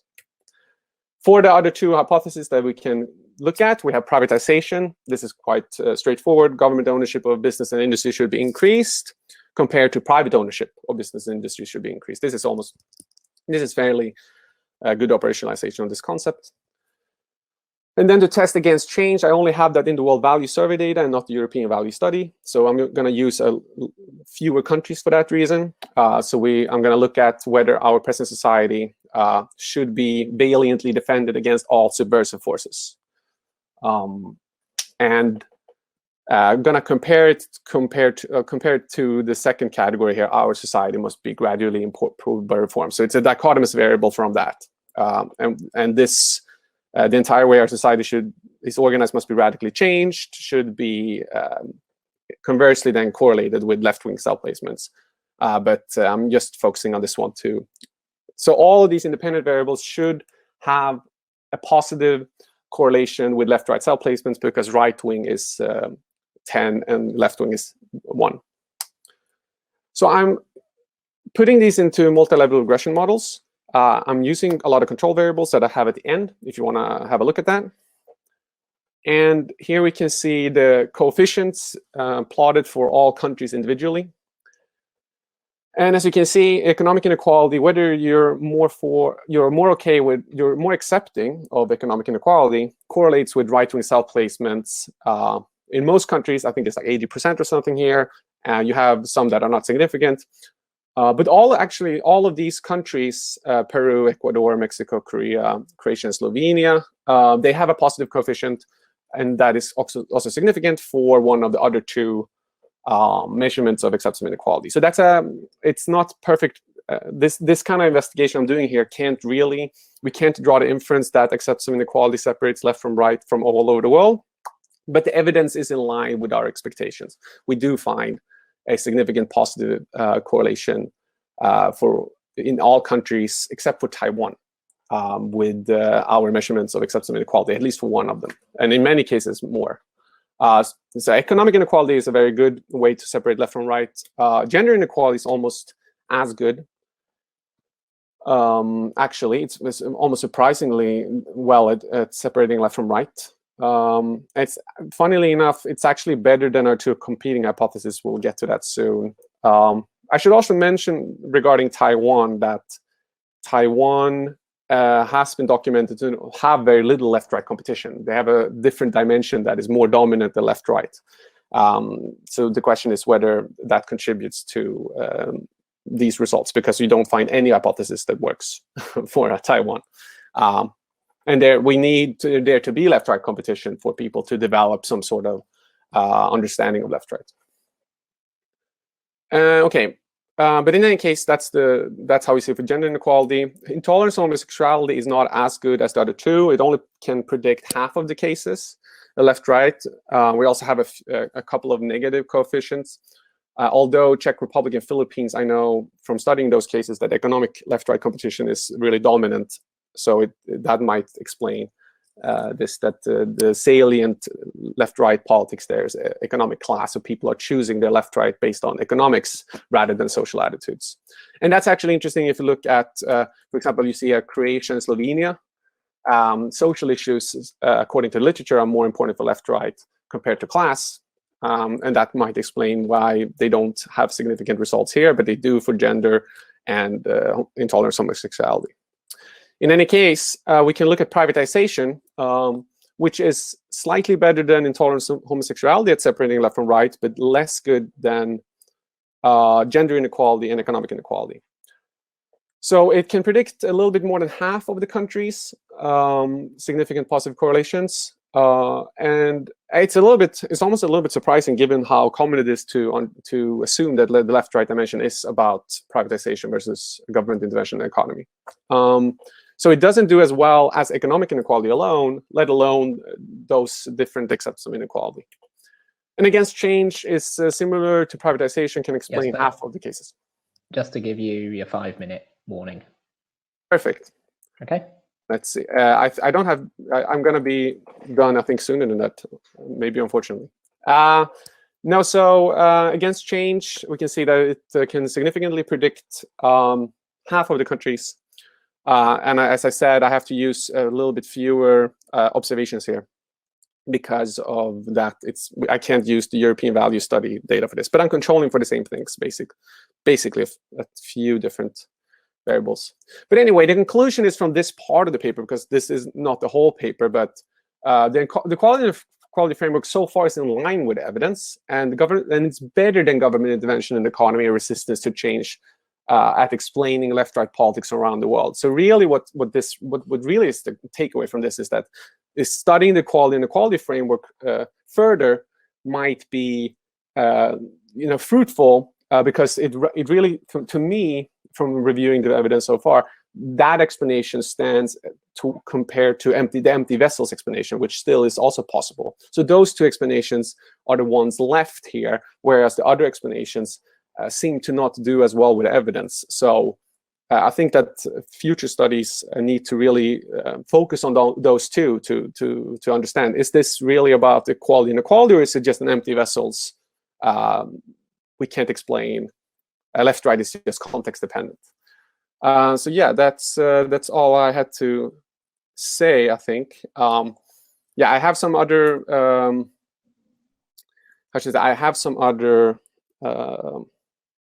cases we can talk about later about left-right around the world and how it can relate to equality and inequality in different places. So, but we might do that during the Q&A, I guess.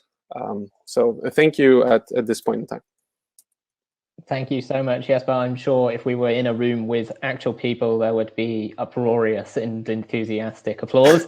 I will do a little bit for you. That's too kind. But yeah, that was excellent. So thanks very much. I'll just take this opportunity to remind people, if they have questions, to please post them in the Q&A panel on the right-hand side. And I will then subsequently at the end be acting as your mouthpiece and reading them out. But in the meantime, if Kevin is here and ready to present, I'll ask him to request to join the screen. Yes, but I'm going to unceremoniously kick you off for now, but I will let you back obviously later. So yeah, Kevin, if you're here, please do request to have access to the screen now so I can let you present. Perfect. Thank you very much. Hello. Thank you for being here. So I will hand straight over to you and let you commence with your presentation. As I said earlier, you've got 20 to 25 minutes, and I'll give you a little warning as you're coming up towards the end. Okay. I just need to I've used this system before now, so I'm just trying to figure out how I share my you should hopefully have a little logo next to your camera and microphone logo at the bottom that's a screen with a line through it. Oh, yeah. Okay. And if you press that, should hopefully work. That's a sort of a screen share thing. Okay, I see. Yeah. Okay, great. Let me just get this.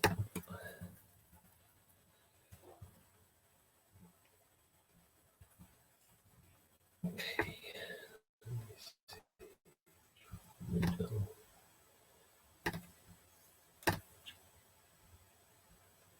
Okay, can you see that? I can see that, so I think you're good to go. I'll do the full screen thing. Does that work? Is that good? Yeah. It's still on the PowerPoint view, as in within the PowerPoint window. Oh, this. I'll just minimize this stuff. Okay. Because that's quite coming from me there. Great. Yeah, I can see that.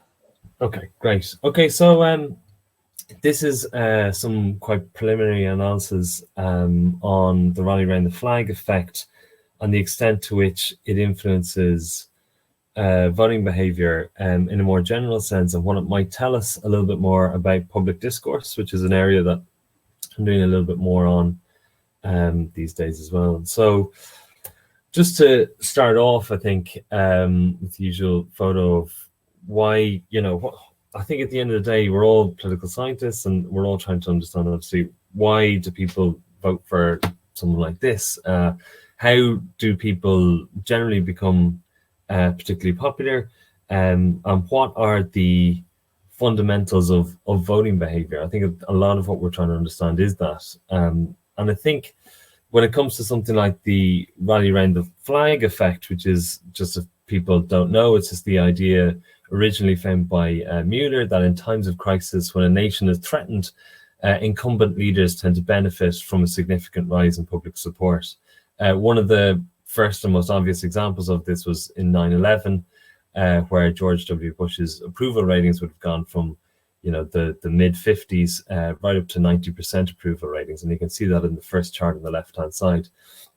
These sorts of staggering increases in public approval, I think, are more than incidental events. I think they possibly might tell us a little bit more about public discourse and how public discourse on the media influences voting behavior, and an area sometimes I think is a little bit understudied. So, if you look at that entire period of George Bush's presidential term, that first term in particular, all the times in which his public support increases are around very specific events that could be argued to be, rally around the flag events, 9/11, the Iraq invasion, and the capture of Saddam Hussein. So these sorts of things are clearly significant. And I think while in some sense are regarded as sort of an idiosyncrasy of political science and political behavior, I think actually might tell us a little bit more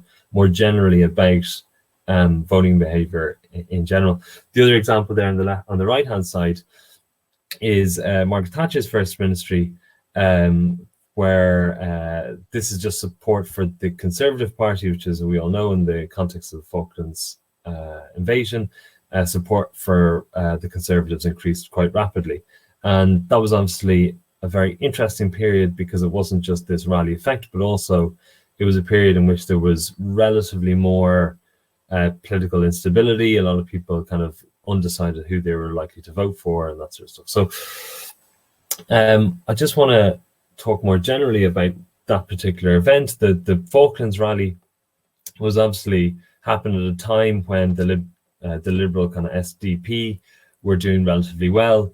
So there was clearly a lot of flux in the political system. So it created an opportunity for people to support the Conservatives, or for at least a potential large upswing in support for the Tories at that particular point in time. A very similar event has happened in Ireland, because if you can see on the chart on the right-hand side, the three largest parties were relatively stable for quite a long period of time. And then the general election occurred, there was a lot of instability. And then the rally that occurred in the context of COVID-19 in Ireland was the second biggest, I think, out of all rallies that occurred in that kind of early March period when government support increased across the board in a lot of different countries. And so what I'm getting at here is the idea that there's a little bit more to, this is obviously just two scenarios, but there's a little bit more, I think, in relation to how and when these rallies emerge, and that it seems to be, and some of the evidence in the literature talks about this, it seems to be something to do with undecided voters as well. So it's not just the fact that people rally behind their leaders at a time of national stress, but perhaps that the types of people that do so are people that are undecided, and it's closely related to how we perceive voting behavior more generally.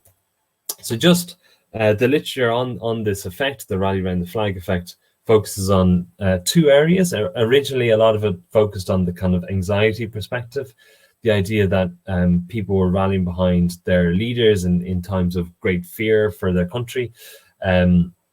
So a positive view of groups that they belong to during an intergroup conflict. So there's a kind of a psychological explanation. And uncertainty management theory is another way of explaining this idea of anxiety and leading to a greater desire for authoritarianism and a greater desire for strong leadership and all that sort of stuff. But then there's a second perspective which comes in, and I think this one is more relevant to political science and voting behavior in general, which is the idea that it is a lull in opposition criticism yielding relative changes in public support for leaders. And I think it's an interesting idea, because if we're then to draw the conclusion that the relative noise of opposition criticism has a significant bearing on public support for the government, then that kind of can explain quite a lot of other events that occur in voting behavior and changes in public support for political parties. One thing noted by the literature as well is that the size and duration of the rally depends on the extent of elite criticism in the early stages of the crisis. And it's this area that I'm looking into doing a little bit more research in, particularly around the pandemic and voting behavior as it happened in 2020.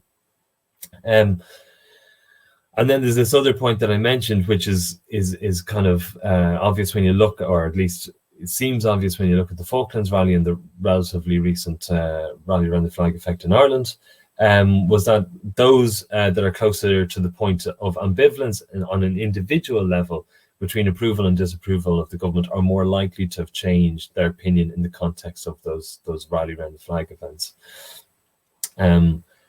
And in situations where the government support is lower, but that's kind of, I guess, obvious. There's obviously a ceiling of support for governments. So if they're at relatively low levels of support, obviously they might increase. But it's this idea of, sure, the anxiety perspective is important, but actually this public discourse perspective has much bigger ramifications for how we look at voting behavior more generally. And if I can just talk a little bit about that in relation to the convention bump in the United States, is well documented idea that in and around conventions or party conferences, I guess, as we would call them, but in the United States, that there's a significant increase in support for the political party that is hosting the particular convention, because of the way in which conventions in the United States dominate the media cycle. And the way in which it does seems to influence the extent to which people tend to support or otherwise political parties. Now, it's sometimes said that that is an artifact of public opinion polling, and that the people that are more likely to respond to public opinion polls are those that have been engaged by a party conference at that particular point in time. But broadly speaking, that enthusiasm for a political party and the relative enthusiasm for the opposition, for the alternatives, certainly declines in the context of all positive coverage around a political party. Electoral cycle effects are also another indication of this, and this is something, I guess, when I used to work for a political party, that it was something that we were consciously aware of, certainly in the 2015 general election, where there was an assumption that at some point during the short campaign, the Conservative Party would start to increase, because in the absence of the ongoing criticism of the government of whatever today or yesterday's topic might be, that when the coverage in the short campaign shifts to being something which is a zero-sum game between two competing political parties, that the level of government criticism declines relative to outside of the short campaign period. So this is just an idea that perhaps this general government criticism and the kind of level of noise around government criticism, and when that kind of declines, governments start to lift. And I think it sort of corroborates with this idea of the rally around the flag effect, where elite criticism declines in the context of rallies, and elite criticism probably declines, relatively speaking, during a party's convention, and also in relative terms during the short campaigns. Another example of this in the COVID-19 pandemic was around the Croatian government, which urged media to fall in line ahead of its COVID response. And the chart on the right-hand side shows support for the HDZ in the context of the campaign, which is the blue line, and then in red is a bar chart of just the daily number of reported COVID-19 cases. And you can see how the increase in cases actually increases support for the political parties, or at least is correlated, perhaps slightly weakly at least, with the rise in cases in July. It's certainly not the case that the rise in cases in their second wave negatively affects support for the government party, which is different to what happened in the United Kingdom, where it seems like there was a lot more criticism of the government during that kind of latter stage of that first stage of the pandemic. And so in relation to trying to explore the relationship between media discourse and public support, I think it's relatively difficult because, broadly speaking, in normal times, outside of a rally around the flag event or outside of a party conference or something like that, the general noise of criticism of the government is pretty stable. There's the opposition. It's a standard course in a media cycle where the opposition gets to criticize the government on whatever the latest issue is. So we only get to observe, I think, these massive effects when these big events happen where government criticism declines quite substantially. One of the limitations of the rally exploring the rally around the flag effect is that primarily the studies have focused on the United States, but also the idiosyncrasies of each event. So how can one compare, the capture of Saddam Hussein against 9/11? How do you try to appreciate what those differences are, because they're happening at very different times. They're happening on those events themselves are unique in their own right. So anyway, so that's definitely a significant problem. The benefit of COVID-19 is obviously that, in this particular example, is that we can have a significant enough number of countries and the exact same effect happening relatively similarly at the same point in time. So we can kind of try and see consistencies and inconsistencies across countries that might give us some clues as to how media discourse can influence voting behavior, which is otherwise, as I said, just a little bit trickier. The other thing about the rally around the flag effect more generally is that it's very difficult to understand the relative success of a government's intervention, because some of the arguments around the rally around the flag is the rally because the government has actually performed relatively well in addressing this genuine concern, whether that be capturing Saddam Hussein or whatever, is that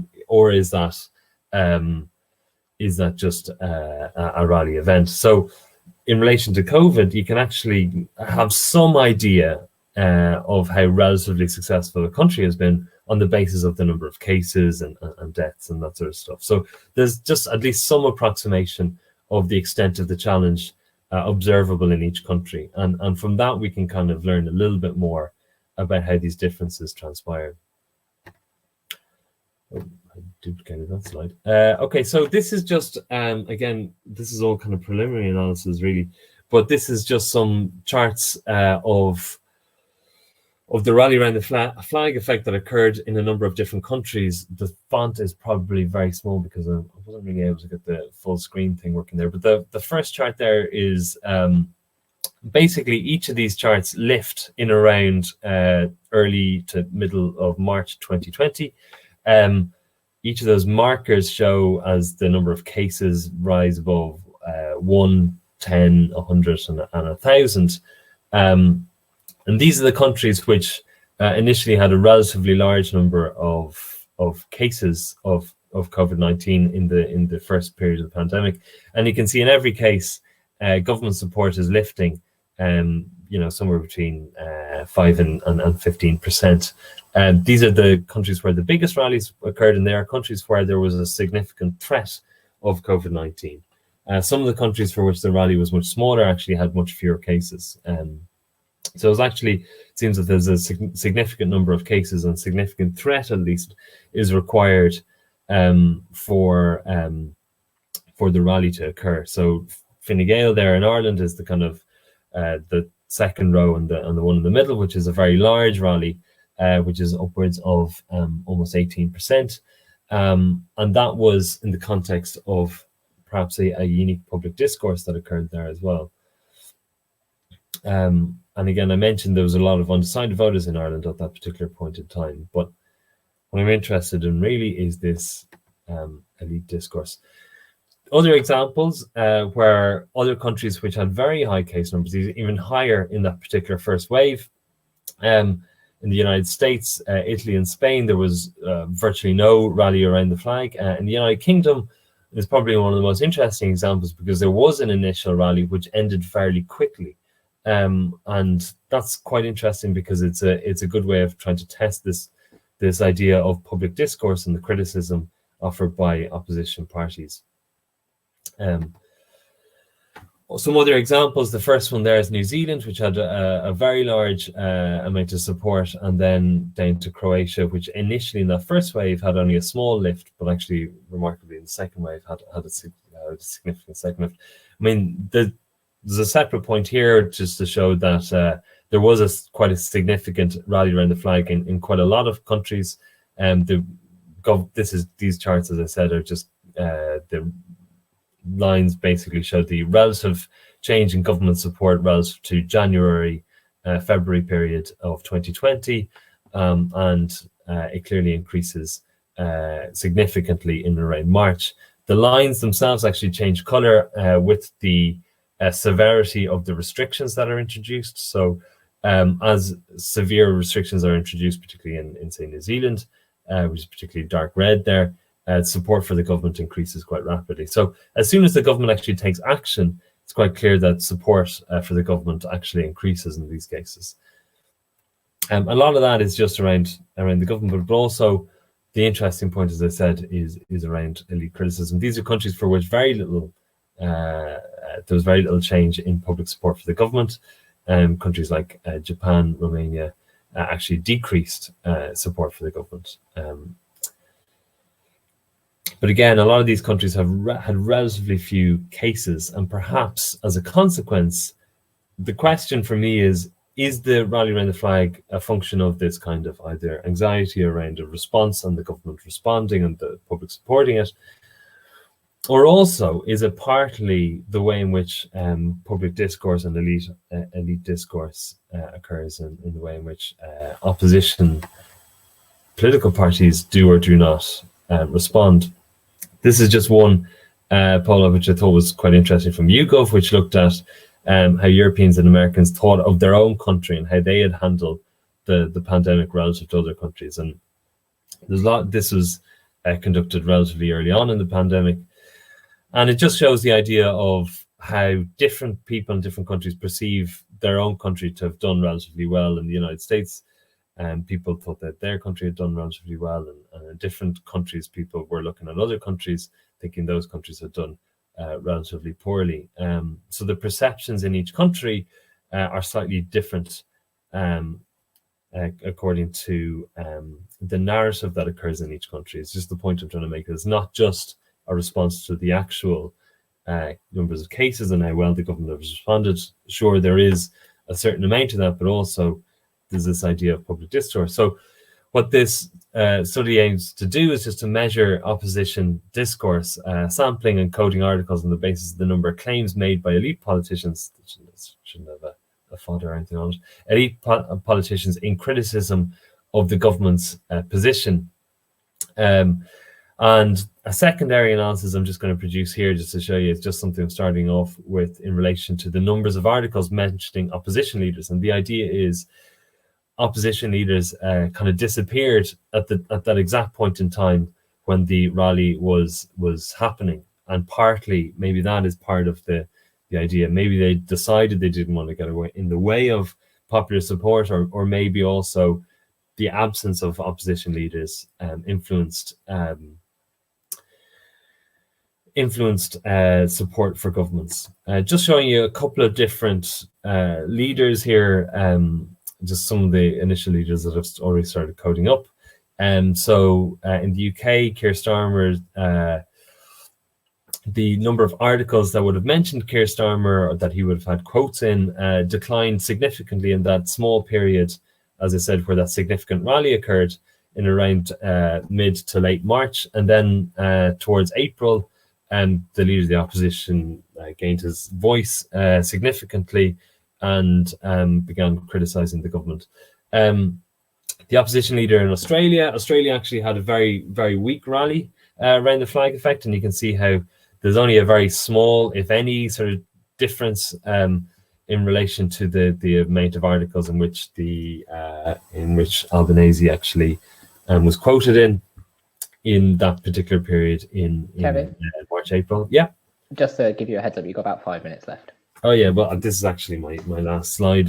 Perfect. And then this last example, and the reason why this whole thing has kind of struck me really was because there was a total absence of opposition discourse in Ireland in the context. And that you can kind of see in this chart in relation to Mary Lou McDonald, who is almost not cited at all in newspapers for almost the entirety of 2020. And to quite a significant degree, there was very little criticism of the government position in Ireland, and arguably that is perhaps how the rally was significantly larger and much longer in Ireland, at least relative to the UK, which was much shorter and much smaller. And they're just some sort of the initial sort of data points that I'm working on, but obviously I don't have any conclusions or anything like that. The long way from finding some statistical significance in this sort of thing, or at least exploring the extent to which these two things, whether it's an anxiety thing, whether it's a genuine, whether the rally around flag is a genuine or partly a genuine response to relatively competent government in a time of significant crisis, or whether it is in part a function of a decline in opposition discourse. And another example of this really is, if anyone observes voting behavior in countries like Hungary or Poland, you can see how government support is quite staggeringly large in countries where there really isn't much, because of there really isn't as much freedom of the press, and consequently there isn't as much elite criticism. Yeah, so that's my presentation today. I know it's all very kind of initial sort of hand wavy stuff, but any feedback or advice would be well received for me. So that's it for me. Great, thank you very much. I will, like I did before, give you a little round of applause. Thanks, Joe. So thanks very much. Hand wavy is fine as far as I'm concerned. I thought the charts were great, really interesting sort of demonstration of how many places this was happening. So a great starting point. We've only had one question so far in the Q&A. Jesper, I'm going to invite you to ask. There we go. So I'll let you join us again. I'll invite any other audience member who has a question to post it in the Q&A now, but I'll start with the one that's already there from Alejandro to Jesper. If you were to distribute your own survey, according to your experience, what other items could be added on the acceptance of inequality to improve our understanding of the left-right divide? Yeah, I was thinking about this. 'Cause I read it a few minutes ago. Yeah, it's a little bit tricky. As I said, I'm working on and like going around different places and testing really whether this has to do with some sort of acceptance of inequality, whether that is the explanation, or if it doesn't work, then I think it's really empty vessel. So like those are the two that would be in contention. And it seems as if it's which inequality divides a society is very context dependent. So like if you look at Israel, it's not about economic politics that much. It's about Palestinian foreign policy, and you can and then it functions as a equality and equality framework would expect, with the Arab minority being much more likely to vote left, and the right is understood as being more about Israeli interests. So you can put in those groups in that graph too. You can do that with religious conflicts too. For example, in Indonesia, they have very weak left-right politics, very, very weak, but it still functions as the Islam versus secularism is the divide, and the question is how much should Islam be involved in society and dictate social life, even though it's not the religion that everyone follows necessarily. So the majority religion, the more the group that does better and has more power influence is on the right in that situation as well, whereas the secular or religious minorities are on the left. I'm trying to answer the question by saying that I find it hard to have one question that you would be able to test to see whether something is left or right in different places, because it relates so much to different inequalities depending on different places. If the equality and inequality explanation is true, right? If that works, it actually is very context dependent, because it would be different inequalities in different places. And importantly, we have very little reason to believe that this is driven by egalitarianism. It doesn't seem as if people are if you are for economic equality, that doesn't mean you're going to be pro-refugees. And similarly, if you are pro-market forces and you're okay with economic meritocracy, you might be very pro-feminism as well. So people don't connect these different group inequalities in that sense. So I've seen papers test egalitarianism as a general concept, and I think that misses how this would work in that case. So I'm sorry that I can't really give a good answer to this, but it's a good question. So thank you. Okay, great, thank you. Well, while we wait to see if any other questions are put in the Q&A, I actually had a question for each of you. So I'll start with Kevin. So this is the standard issue, why does this matter question, basically.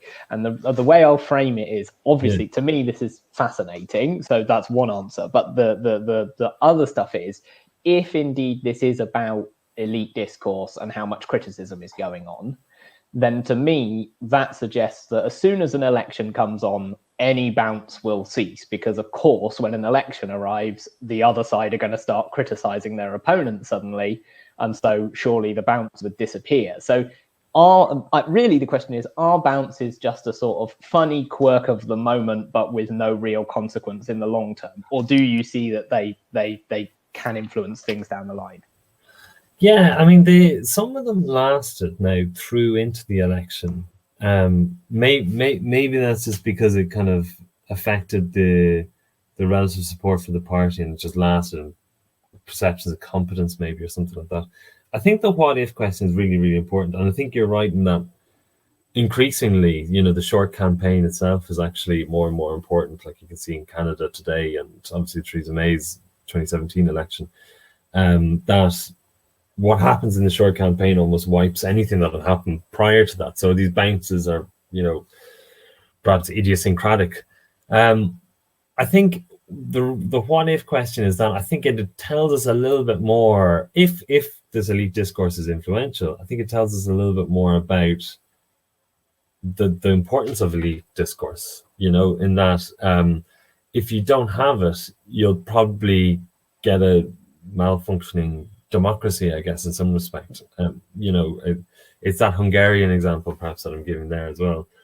I think in the short campaign, I think it is interesting how it does shift. You know, how outside of the short campaign, the media cycle is driven by whatever the latest scandal is today, which is usually something the government has been doing, right? And there's a normative reason to have that sort of discourse. And then when you get to the short campaign, it's just this. It's a completely different environment. So if it's all driven by elite discourse, then should short campaigns be happening differently? What if a big government event? What if a big event happens during the short campaign that people should be criticizing the government on? You know, I think it's important because it clearly influences how people vote, and you know, lots of things happen in an electoral cycle that we put a lot of attention onto. But if these are the types of things, when this public discourse, when elite discourse changes, if these are the types of things that actually change how people support political parties, then maybe we should be looking at the relative changes and digging into elite discourse a little bit more, you know, and trying to understand what exactly is it that changes people's minds when they hear general criticism of the government or otherwise. You know, I think Jesper's paper is a very good one, actually, you know, because a lot of it is left and right, and a lot of people kind of identify with a particular party, but then there's all these guys in the middle who are kind of undecided, and they move around on the basis of just government v opposition, I think, you know, in some respects. And they're the ones that, you know, we obsess about in political parties. You know, when you're obsessing about your strategy, you kind of take for granted the left and right stuff in some way. Some part of you do, anyway. Yeah. Great. Okay. Thank you very much. Yeah, thank you. I find that a convincing answer. So thanks a lot.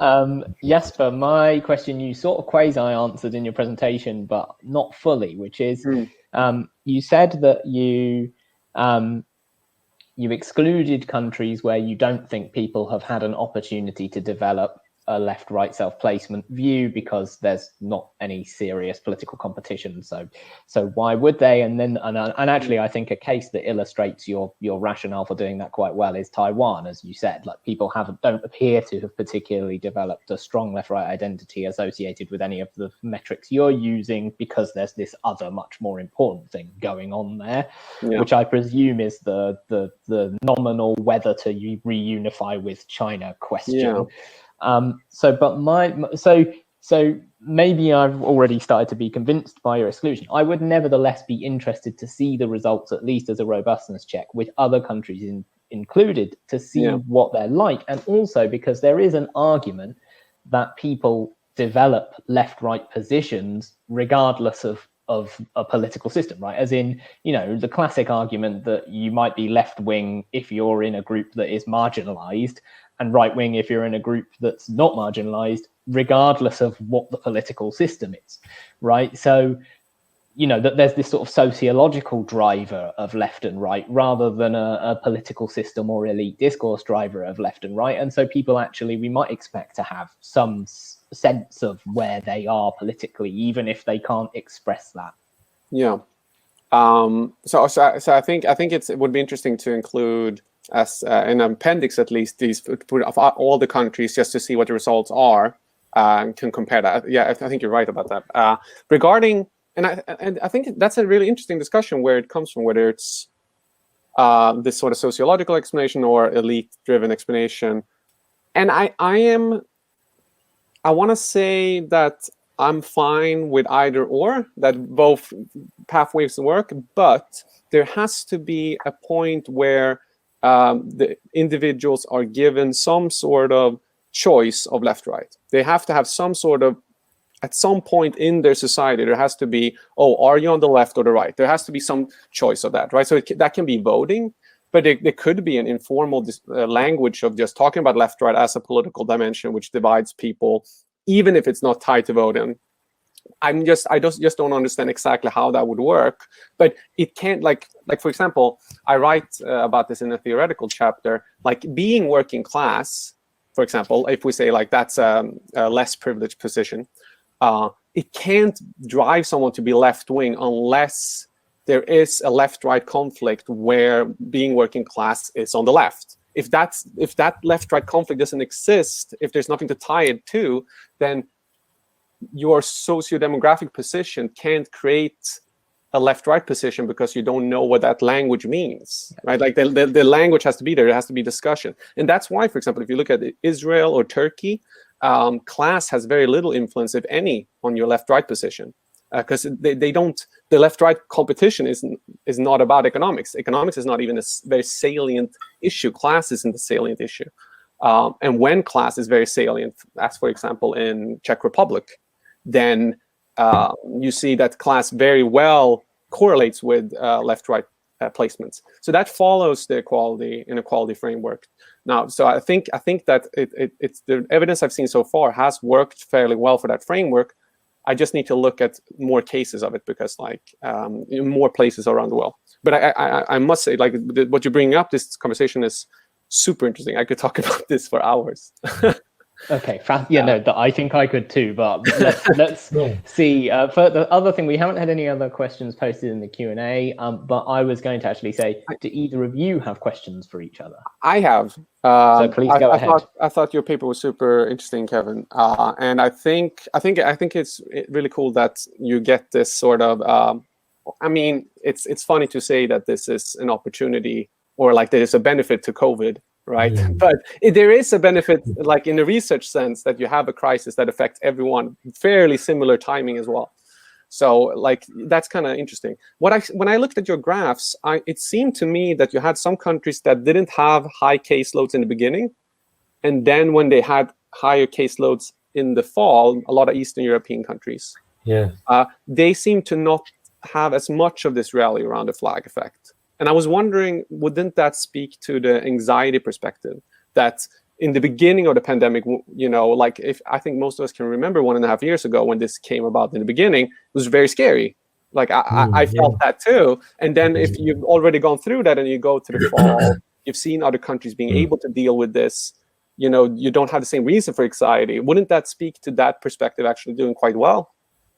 Yeah, no, it's a very good point. In fact, you could probably draw on both those charts I had there. I'm not sure if they went the whole way, but they. But you're right. I mean, particularly the Czech Republic, which you mentioned there, like there was a very large spike in cases there, and hospitals and ICU and all that sort of stuff. So I think it would be probably a very good example to dig into elite discourse in those countries and see. You know, because it might have nothing to do with elite discourse, and if it does, that's interesting as well. You know, no, definitely. In relation to your paper as well, I only caught it towards the end because I was having trouble with the technology, and that's my own fault.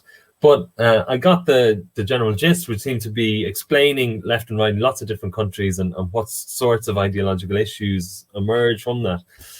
Yeah. And it's a very interesting idea because I mean, you know, from what I've seen, left and right does map on to voting behavior incredibly well in all these countries, even if left right means very different things in different countries. One thing I was interested in asking, and this is only some people talk about tax and spend, and from what I've seen, tax and spend doesn't map on very well at all. To left and right, but did you have any did you have that in your variables at all?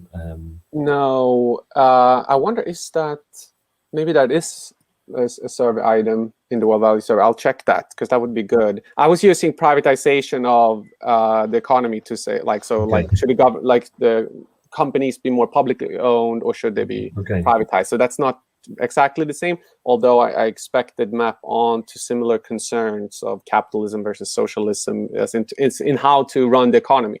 Okay. I was looking for the other part of this paper. I was trying to look at the Netherlands a little bit closely as one case study at least, and then they had taxes versus less taxation versus more spending. Tax cuts and versus spending. Anyway, because I've noticed before it doesn't map on very well, and sometimes it's an interesting thing that it doesn't. I often thought. but hadn't.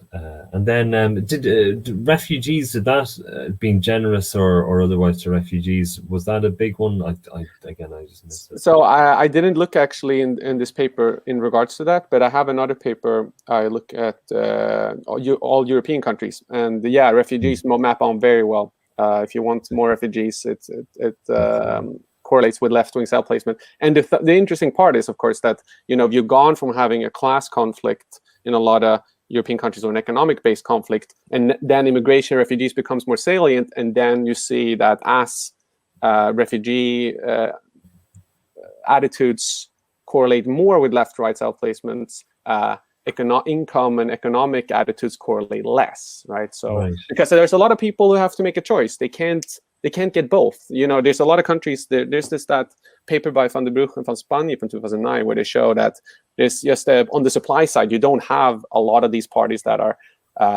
want less immigration and also more taxing the rich. That means that they have to choose. So like, do you want less refugees or do you want to tax the rich, right? And you have also the opposite, those who are more liberal voters who want a more market economy, but at the same time want more refugees. But they have usually more alternatives, it seems, in most West European countries, at least.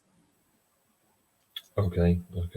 But a left-right dimension is one-dimensional, right? So you can always have to, like, I don't think most people, when they choose their placement on the left-right dimension, I don't think they weigh different dimensions equally. I don't think they weigh all their attitudes into like a mix, and then they become a 5 on the left-right dimension. I think that they think some issues are more important than others, and that will influence how they vote if they choose the left or right option, because in governments, you often have this kind of convergence towards two alternatives or a one-dimensional line, and then they have to make their choice in regards to something.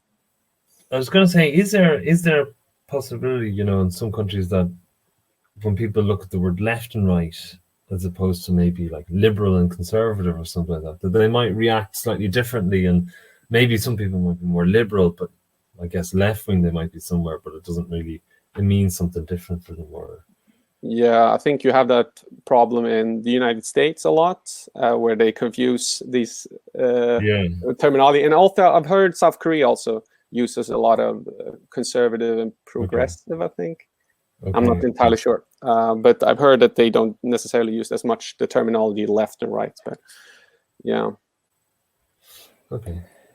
Okay, so we have 20 minutes left. I have one follow-up question for Jesper again, which is just a very simple technical clarification. But I'm as I said to Jesper at the beginning, if there's no more questions coming in, I assume neither of you will object if we finish slightly early. No.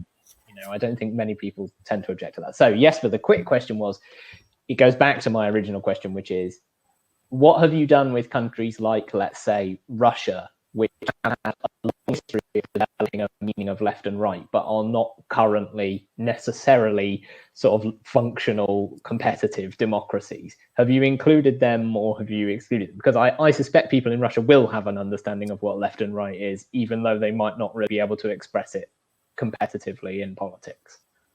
You're right. That's probably the case. And yeah, no, I just excluded countries if they weren't democratic for 10 years before the survey. Because I was like, give them at least 2 elections or something. But I didn't even consider countries. I was more thinking about countries that have gone from being non-democratic to democratic. I was not even thinking about countries that have had significant left-right competition before and then gone into a more non-democratic competition. So I'll have to explore that further. You're right. That's really interesting. Yeah, worth considering. Great. Okay, well, last chance for anyone to post any questions. I don't think it's going to happen. So in that case, I'll thank you both very much. Genuinely fascinating questions. Presentations and questions. I enjoyed them both, and I look forward to hopefully meeting you and other people who might be watching in person at subsequent conferences at some point in the future. But for now, thanks very much. Okay, so I hope everyone can now see my screen and my title slide. Yes. Yeah, okay, perfect. Okay, so hi everyone. I'm Chit Basu, and I'm very happy to have the opportunity to present my work here today. So the paper I'm presenting is titled How the Media Matters for the Economic Vote, Evidence from Britain. So the question I'm trying to answer in this paper is, does media coverage influence how voters evaluate incumbents on the economy? And more specifically, could editorial choices impact the strength and direction of the economic vote? So perhaps surprisingly, this precise question is not something which has received so much attention in the literature. So in a relatively recent study from 2015, Bernhagen and Brandenburg state the role of the media in informing voters and providing a basis for economic voting remains severely under-researched. So what I do in this paper is I try to estimate the effect of news consumption on how British voters evaluated the incumbent Labour government following the global financial crisis. And I do this by using a combination of sentiment analysis of media content with panel data on public opinion. So, of course, it's well documented that, how voters think the economy is doing and their evaluations of how well different politicians and candidates can handle the economy. This is something that varies, including in response to economic information. So obviously, a major source of economic information for voters is the media.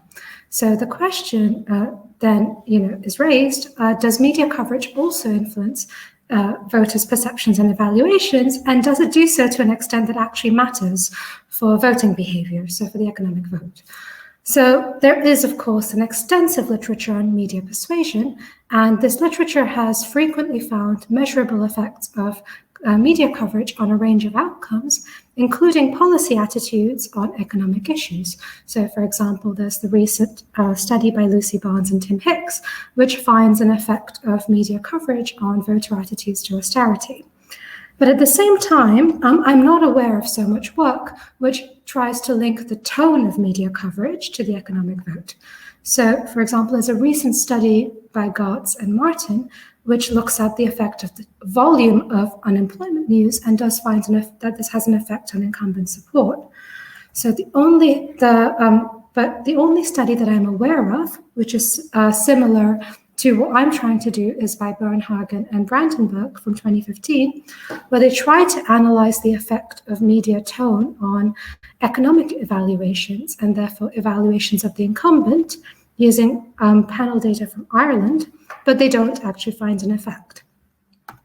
So why look at the British case? So just kind of, thinking about anecdotal evidence and just a superficial survey of the case, there would appear to be a link between the global financial crisis and subsequent evaluations of Labour by voters. So, just looking at YouGov data, and you may well recall yourself, in the mid to late 2000s, before the financial crisis hit, earlier on, it was typical for Labour to have a lead over the Conservatives in terms of who voters thought could best handle the economy. So after the financial crisis, this lead collapses, and to my knowledge, it's not really recovered since. So then the media coverage in this case also presents a likely case for finding an effect, in that, for example, in the Barnes and Hicks study, they argue that you're more likely to find an effect in cases where there's that it's more likely the media may have an effect in cases where there's expert dissensus. And, this was very much a case where expert knowledge was required to evaluate how well Labour had handled the crisis, and experts very much disagreed as to how well Labour had handled the crisis. So, supporters of Labour could and did and continue to argue that, both the large stimulus and nationalizations of banks was essential to stabilize the economy, and had Gordon Brown instead chosen to pursue austerity in 2008, this is something which would have likely worsened the subsequent recession, and therefore the big rise in public debt that we saw subsequently was unavoidable. At the same time, its opponents of Labour, both in the kind of pundit class as well as in parties, argued and continue to argue otherwise, that, the scale of the bailout meant that a rise in interest rates or a collapse in the pound was likely, and this would have threatened the recovery, that the Labour government had not done enough to regulate the financial system before 2008, and that there had been irresponsible borrowing by both households and the government before the crisis hit, which made the crisis much worse. So, there were arguments being made on both sides. And since, it seems reasonable to think that most voters did not possess sufficient expertise, was it the case that media coverage shaped their evaluations?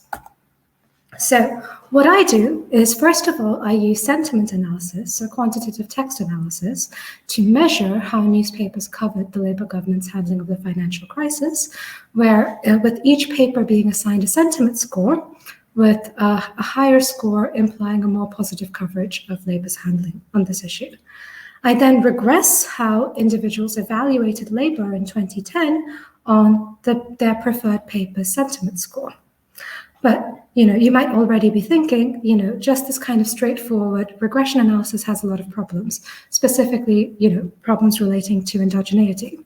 So, for example, you might well worry that individuals would choose a media outlet because they like its political slant, so about selection bias. You might also be concerned about reverse causality, that media outlets may be adapting the framing of this issue to the preferences of their readers. So obviously this is very difficult to handle, address completely, but I try to do a few things. So I have a kind of threefold identification strategy. First of all, I am using panel data, which means that I can measure the change in individual preferences between 2005, before the financial crisis, and 2010. And I'm able to control for individuals' political preferences in 2005, i.e. before the crisis, as well as a whole host of demographic characteristics. I also instrument for the news exposure of individuals after the crisis, after 2007, using the crisis era sentiment score. So based on the newspaper's coverage of the issue after the crisis hit, of the newspaper that individuals preferred in 2005, i.e. before the crisis. So this alleviates a very specific concern that individuals may have switched papers following, based on how their opinion of, the various parties evolved during the crisis, or based on how the crisis was covered by a particular paper. And finally, I also do some formal sensitivity analyses to kind of, take into account and the possibility that there may be things that I'm still not measuring or controlling for from 2005, which may explain both any opinion shifts among individuals as well as their choice of newspaper in 2005 itself. So to construct the sentiment score, I constructed a corpus of 2,362 newspaper articles, which are articles which made reference to both the financial crisis and also to Gordon Brown or the Labour government.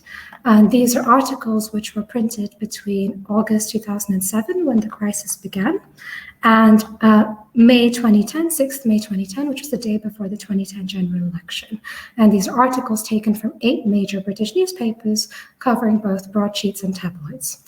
I then used this text to generate a term-based sentiment score, aggregating positive and negative mentions for each paper based on their coverage of Labour's response to the crisis. So just to kind of give you an indication of what the sentiment score that I recover looks like. So for each paper between 2008 and 2010. So as you can see, there was actually a reasonable amount of variation in the sentiment of coverage, both kind of in the early phase of the crisis as well as in 2010 across the different papers. But the tone of the coverage was overwhelmingly negative from pretty early on. So, as the kind of lone somewhat positive voice, you practically have the Mirror, and to a lesser degree the Times in 2008. Whereas by 2010, the coverage is overwhelmingly negative, with the Mirror now kind of at the vanguard, being one of the more negative, having one of the most negative coverages of Labour's handling of the crisis by 2010. So then, given the sentiment score, what I do is I regress newspaper sentiment on individuals' evaluations of labor on a range of outcomes. So this is using a 2SLS analysis with a panel of 3,402 respondents from the BES panel study between 2005 and 2010. And the outcomes that I look at are whether or not an individual thought the Labour government was responsible for the financial crisis, how well an individual thought Labour handled the financial crisis, how well they thought Labour handled the economy overall, as well as their vote choice and vote intention in 2010. So the key explanatory variable in my analysis here, as I mentioned, is the sentiment score for an individual's preferred paper in 2005, where I'm instrumenting for the individual's post-crisis news exposure using the sentiment of the paper they preferred in 2005. And as I mentioned, I also have a whole host of kind of pre-treatment controls. Crucially, I control not just for their vote choice in 2005, but also for how individuals evaluated Labour, Conservatives, and the Lib Dems in 2005, their evaluations of Blair and Michael Howard in 2005, and their evaluations of both Labour and Conservatives' handling of the economy in 2005, in addition to kind of a range of standard demographic and attitudinal controls. So finally, kind of the results. So here in my, I'm showing you both the marginal effects of newspaper sentiment on reader evaluations for both the OLS analysis as well as the 2SLS analysis. So the 2SLS analysis is in red, the OLS in blue, and the kind of three, analyses I'm reporting are where, asking about whether individuals thought Labour was responsible for the crisis on the left, then handling of the crisis in the middle, and then handling of the economy on the right. Right? And you can see that actually I don't find a statistically significant effect of newspaper sentiment on whether or not individuals held Labour responsible for the crisis. I do, however, find an effect, this is in the 2SLS analysis, I do, however, find a fairly large and statistically significant effect of newspaper sentiment on how well individuals thought Labour handled the crisis and also their handling of the economy overall. So to kind of, give you a sense of the magnitude, so I find that shifting from reading the Daily Express, which is the most negative paper in terms of sentiment overall, to The Guardian, lowers evaluations of Labour by 0.379 and 0.322 points on a 5-point scale, respectively. Then in terms of vote choice, so I find that newspaper sentiment does seem to have an effect on whether an individual stated they were going to vote Labour before the beginning of the campaign in the BES, but not necessarily whether or not they actually went on to vote Labour in when asked about this after the campaign in the post-campaign wave of the survey in 2010. Right, so based on the coefficient estimates for the vote intention analysis, I find that shifting from reading the Daily Express to The Guardian increased an individual's probability of voting Labour by 16.3 percentage points, which is a fairly large estimate. But you no longer find a statistically significant effect within in a few months' time. So I think this is rather interesting. It begs the question of whether or not the kind of different information environment after the start of the campaign kind of changed things. And I think this might be worth exploring in future for me. So finally, I do a whole host of robustness checks. I look at alternative measures of sentiment by aggregating positive and negative mentions in different ways and changing the size of the extract considered. As I mentioned, I do formal sensitivity analysis, and my analysis suggests that the results I've just shown you are robust to unobserved confounders that are more associated with both the sentiment of the newspaper as well as these various outcome variables than whether or not an individual voted Labour in 2005, which to me feels like it's quite hard to imagine what this kind of confounder might be. And finally, I do a few placebo tests.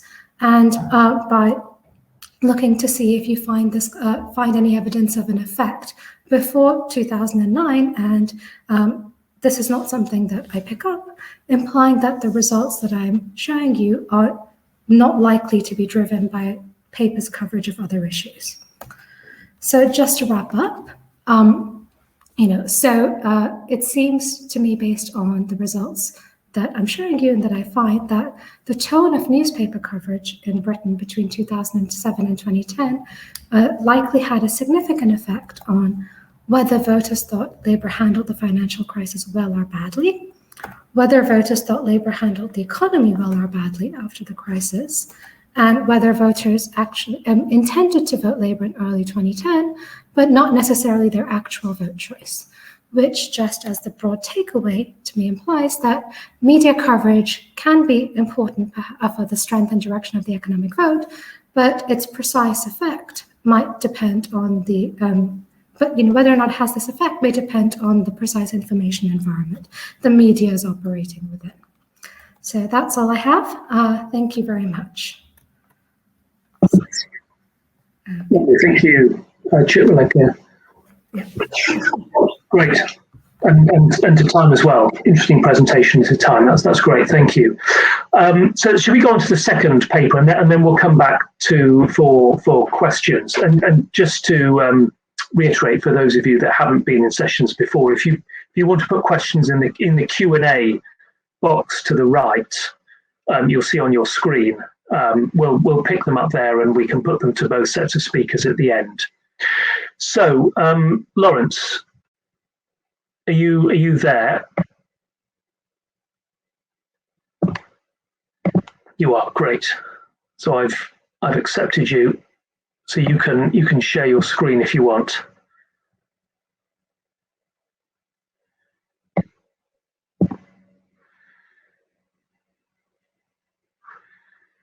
Great. I don't think we can hear you, Lawrence.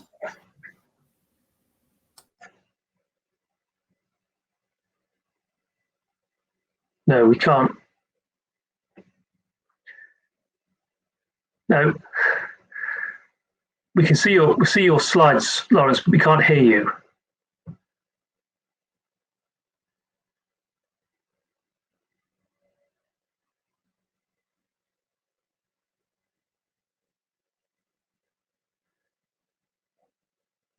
Are you muted, Lawrence?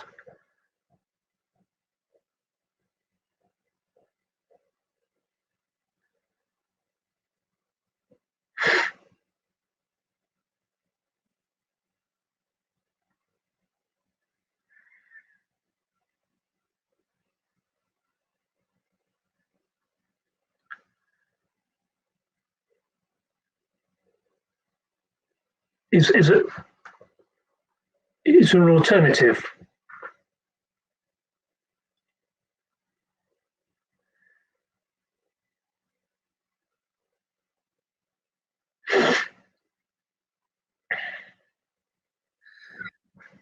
Okay, we're troubleshooting here. Yeah, refreshing seems to work. Not sure if Jane or Will, maybe. Okay, Lawrence is back. Let him in.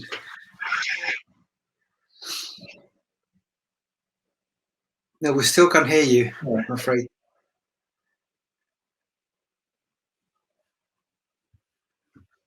Is there a way in which Jane or Will could give the talk and Lawrence could do the end? Is that possible or not?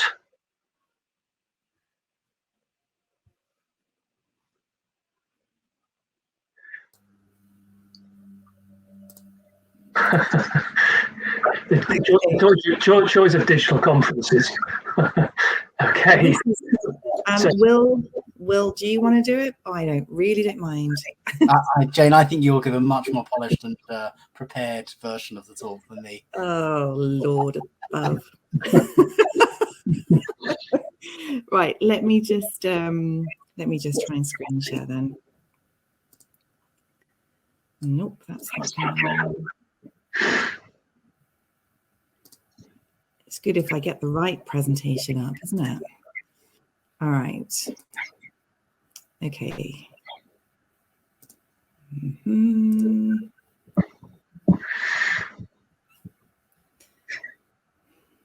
Sorry a moment. I'm just trying to, I can see it, but I can't. Oh, I nearly had it. I nearly had it. So all I'm getting to share is the hop-in thing at the moment. And talk amongst yourselves again.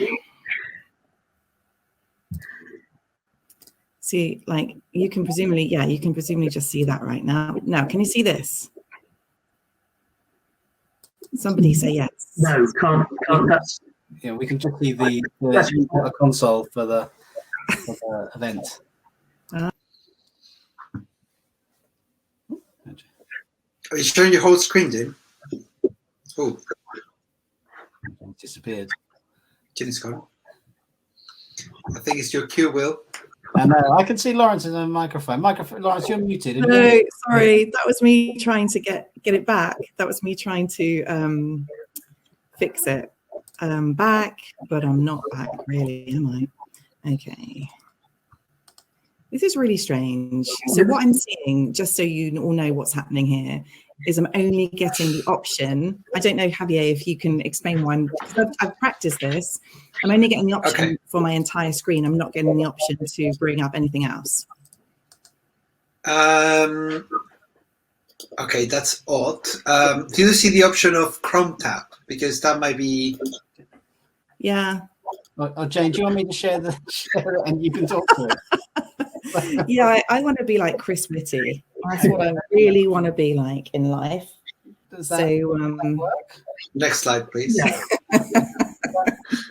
There you go. That's great. Is that? Oh, sorry. You go at the start. Is this? Can I just double? Will, can I just double check that's the EPOP version? I think it is. Hang on. Yeah, EPOP. Yeah. Okay, amazing. Okay, thank you very much to my beautiful, glamorous whiskey drinking assistant over there. And so let's crack on with this. What we wanted to do with this paper is sort of really engage with questions about, there's this big debate, isn't there, about whether or not real economic contextual factors are really driving some of the disaffection, political alienation, and some of the formative political outcomes that we've seen in recent years. And a lot of that literature has engaged with that by looking at contextual data, so looking at actual measures of objective economic outcomes, and relating that to individual level attitudes, behaviors, preferences, and so on. Now, the missing link, if you like, is what we wanted to think about in this paper, and that is the link between how we might measure people's economic experiences objectively, but also whether or not, so on the one hand, how we might measure objective economics, we've got all these different political outcomes. What actually needs to happen is we need to understand if people can really perceive, recognize, and form, and how they form perceptions about economic decline in their local area. And if that's true, if people can do that, then we can start to make kind of causal inference jumps from those perceptions to political outcomes. Now, of course, people may also have a kind of broad, less informed, sense of local economics and not be able to answer questions, but you would expect that there would be a reasonable amount of ability to accurately, or perhaps unaccurately, at least form perceptions about decline in local areas. Now, the reason that's tricky, however, is of course, if you're thinking about decline over a long period of time, that imposes all sorts of cognitive difficulties. It also imposes all sorts of assumptions about people's recognition of local decline in the local area, depending on perhaps their political preferences. We know, of course, endogeneity is very important in terms of forming perceptions of the economic vote, but also it really relies on people having lived there, having had experiences, maybe having networks that would inform their ability to actually perceive decline. So this is where we want to come into this literature, and we'll move on, please. Beautiful assistant. Thank you very much. So that's what I've really just said here is perceptions of decline have not been studied. And so what we ask here, just in the bottom part of that slide, is who can form valid perceptions about long-term change in the local economy? Who perceives local economic decline? So if you can actually recognize and answer questions about it, first of all, whether you then do actually perceive decline over time. But we also need to probe and see how objective or accurate these are. Thank you, Will. So this is the contribution, and as we know that there's a lot of assumptions about the consequences of decline, and I've talked about already these difficulties of taking aggregate level data or contextual data and making inferences at the individual level. And we might also, we kind of need to better understand, I think, this link between, okay, we might be measuring something at the aggregate level or the contextual level. We might be saying something about the local area, but is this really an egocentric experience? So is it the fact that I've lost my job rather than the fact that unemployment has gone up in my local area over time that really matters? And so having questions about perceptions of local decline means that we can then compare those perceptions of local economic decline to egocentric economics and also to national level economic evaluations as well. So this kind of relates to some of Steve Ansolberher's work, who was trying to kind of identify these kind of communotropic or meso level kind of economic voting effects. So let's move on, please. Lovely, Will. Okay. So we argue that individuals face major challenges in forming these perceptions, which I just talked about, that those kind of cognitive burdens on how you would actually perform, how you actually develop those perceptions. So one is recall. So decline perceptions require perceptions of quite distant past as well as present state of the economy. And of course, not everybody is going to be able to do that. And if you think about the literature on economic voting around myopia, the assumption would be that people can not form particularly long-term assessments of the national economy. Perhaps, however, at the local level, it's more possible for people to form perceptions of the local economy, and perhaps not. And we need to be able to understand that. So there, the second point, separability. Decline perceptions are potentially interlinked with people's perceptions of their own circumstances and of the national economy, but we'll never know that if we don't go measure them. And then, of course, endogeneity, which I also briefly mentioned. We need to better understand if people can form these perceptions of the local economy, the decline over time, if they're able to do that, and it's not just tied up with their own economic experience or the experience or their evaluations of the national economy, is it nevertheless still endogenous? So how do people bring their political predispositions to bear on their evaluations of local decline? And I think, again, there's an interesting question there about whether or not kind of local economics might be less susceptible to partisan conditioning and perhaps the national economics, and maybe not, right? And so we can only address those questions if we go and measure this. Thank you, Will. So we used data from Wave 12 of the BES Internet Panel, and this was fielded in 2017. And so what we have, of course, there is a very large sample. We also have all the other different demographics, and also we have evaluations of the national economy, evaluations of people's household economic circumstances. So we use that data, and we've, I think in the next slide, explain exactly how we measured local economic decline. But we also use, linked to local authority BES identifiers, we also link objective data. And that's because what we want to do is try to assess the degree to which, if respondents do provide indications of the level of economic decline and indeed the direction of economic decline and can answer those questions, is that corresponding to some of the objective data that other researchers and that researchers in the future may wish to use to proxy for people's local economic experiences, and then to make inferences that people should be able to perceive and recognize those experiences. So we do that to look at, whether or not there is a degree of kind of reliability and objectivity in these assessments. So perceived decline is the original feature that we bring to bear here. And so I think we have, okay, here we go. This is how we go about doing this. Now, what we wanted to do in designing these questions is try to engage with kind of a relevant time period that would relate to the really important large economic shifts that had happened, that we have been making assumptions about. We, as in many people in the literature, have been making assumptions about what kind of a relevant period are we thinking here in terms of the effects of globalization, deindustrialization, automation, or these kind of big, broad, sweeping changes. And so we asked about 15 or 20 years ago, and it was a rough estimation there. So it's 15 or 20. We're not asking for people to be like super precise, because, if you ask me, what was it like 8.5 years ago? Of course, I couldn't answer that. So a general sense.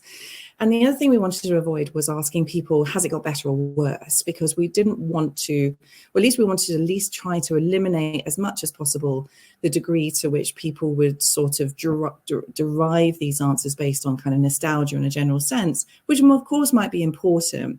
But at least we hoped by asking about now and also asking about the past, that we could try to encourage people to engage in kind of a little bit more objectivity. But this also allows us to look at the difference between people that can evaluate the economy now, evaluate the economy in the past. So that's a very interesting piece of information.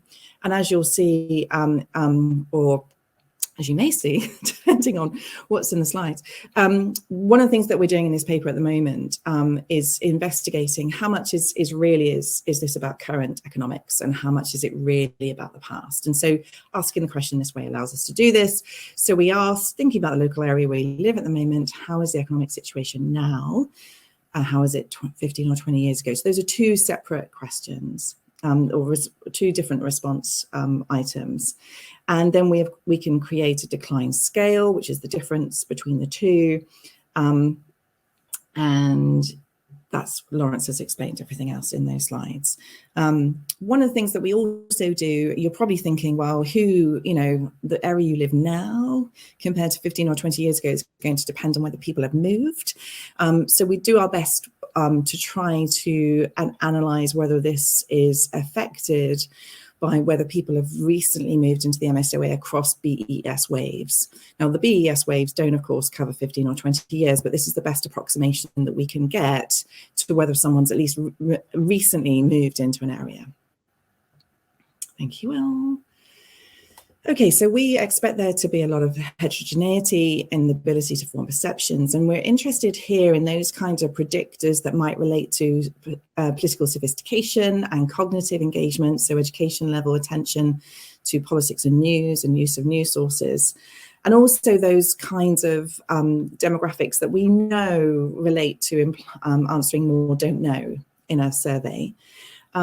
We also expect that those people who are more likely to perceive decline should be those people who are more affected by decline. They should be more people who are more affected negatively in their own economic situation. So we're interested in their egocentric economic perceptions, as well as household income levels, whether people essentially have been more exposed to economic hardship and therefore more sensitive to decline.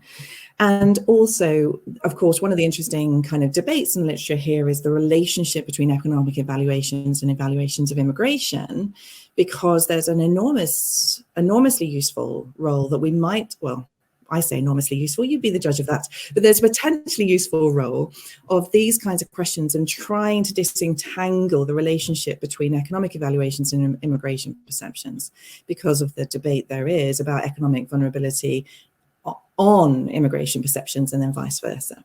And we also, of course, are interested in the political variables, so the endogeneity that may exist with party identification. And we're interested in Brexit support, because this has been one of the most talked about potential drivers, or if not causes, in terms of economic decline on Brexit support. And therefore, it's really important for us to engage with the relationship there. Now, this is cross-sectional analysis, so we're not making any claims there about causation. We're really interested in just doing the best we can to understand this with the data that we have. Of course, there's loads of other things you could do if you had these questions repeated over the panel. So 25% of people fail to answer both of those questions. And that's an important lesson, first of all, for thinking about the impact of potential local economic decline on political outcomes. We're talking about a quarter of the sample who can't answer these questions, or are not prepared to answer these questions, don't want to have a go. So men are more likely to answer both of those questions. So that relates very typically to women's propensity to say don't know more frequently in survey questions than men. Older people, that makes sense too, because those people have probably lived for a longer period of time in their place of residence. Part-time workers, those with caring responsibilities. So that we think is interesting in terms of the exposure that people may have to economics. But we didn't find that home ownership or higher incomes or political attention drove the ability to answer both. But nevertheless, there's this effective education level and news consumption that would be consistent with more engagement, more attention to the local economy, or perhaps just a tendency to engage with these kinds of answers in surveys. And uncertainty, I'm afraid I don't know what Lawrence means on uncertainty. I'm so sorry, Lawrence. So let's move on to the next question. So that was just who can answer those two questions. And then we're interested in who perceives negative or positive direction between those two questions of the now and the 15 to 20 years ago. So women tend to perceive more decline. So even though they're less likely to answer the questions, if they do answer the questions, they're more likely to perceive the economy has been more negative, which I think is super interesting. Those on high incomes perceive less decline. People with more negative perceptions of their own economics and of the national economy also perceive more decline. And we also see, as we might expect, that the relationship of perceiving increasing immigration and perceiving greater economic decline over time does indeed seem to be associated in our data. And importantly, leavers perceive more decline than remainers. And then these, I mean, I should also say that this is a full model where we're controlling in different portions of the model. So sometimes we're just looking at demographics, sometimes we're looking at those political variables, sometimes we're looking at them together, and that leave remain effect is robust when controlling for demographics, as I recall. So the next question we were interested in is the accuracy. And I talked about using objective data. So this is drawn from census data, and I think Lawrence also from somewhere else. Appallingly embarrassing, so sorry. Anyway, our latent decline measure there is the latent decline, which is the objectively measured economic change over time between 2002 and 2017 at the local authority level. And what you see there in this graph is two things. One is the effect of party identification. One is the effect of latent decline, and one is the interaction between party ID and latent decline. And so the overall story here is that there is indeed endogeneity in people's perceptions of decline, that Conservatives are far less likely to see decline over this period when the Conservative government was obviously the incumbent government in 2017. And also that the Conservatives are less likely than Labour supporters to update their perceptions of decline based on or in relationship to that measure of objective decline. And so it looks to us that Labour partisans are more sensitive in terms of their perceptions to the actual decline that we are able to measure at an objective level. And you can see that here with this predictive margins plot, where in red, the Labour Party, as decline becomes from negative to positive, you see higher perceived decline. Now, Now, just going back to that last graph too, the decline effects at the objective level is just significant. And so, you know, a large part of this story here is the endogeneity in decline perceptions. So, you know, if we think back to the kind of the starting point of why we wanted to do this, you know, is it possible that, you know, perceived local economic decline as having a really important objective kind of direct effect on people's politics and people's preferences? Well, of course, a lot of the story, as always, is bound to be moderated through people's prior political dispositions. Will, I don't know if you could just run on. So the conclusion, I have no idea how long I've talked for. I would have obviously rehearsed this and knew what was coming next, is that much of the public can form perceptions of change in the local economy, but some can't. And so about, you know, 3/4 to a quarter. Decline perceptions are partially rooted in objective decline, but mostly aren't. Shared views of the past, but conflicting views of the present. And we can talk about that more in the Q&A if anyone's interested. We're kind of doing, as I said, we did quite a bit of work recently to try to really see, is this really a kind of story about evaluating now? Is it really a story of evaluating the past? And a lot of the explanation for this is current. So that kind of myopia story is also something that we see in our analysis. And so that endogeneity that's being brought to bear there, a lot of that is coming through evaluations of the current economic circumstances in the local area. So decline effects are not simple or homogeneous. To be honest, once you think about it, why would you have thought that? And we think that there should be limited accountability for decline. And electorates might react, however, when decline is reversed. So one of the reasons this is important is thinking about the future, thinking about levelling up and that whole agenda. Is it possible that individuals are able to accurately perceive decline? Are they accurately able to perceive improvements in their local economic context? A lot of that's going to be seen through a partisan lens. Thank you. Lovely, thanks, Jane. Well, whether you knew it or not, there must be something programmed that you speak for about 15 minutes, because that was almost bang on time. So, well done, thank you. So two great papers. Just for anyone that came in late, we did have a third paper, but the speaker couldn't attend this session. So that's it by way of presentation. So we've now got a nice long stretch for questions. So if people want to put questions in the Q&A box on the right of your screen, that would be great. Chitralekha, do you want to come back into the session? Do you want to join us again? I'll let you back in. Great. Okay. Hi. So is it easier maybe if I try and direct people to, or ask people the questions, and then the presenters don't have to keep scrolling onto the Q&A?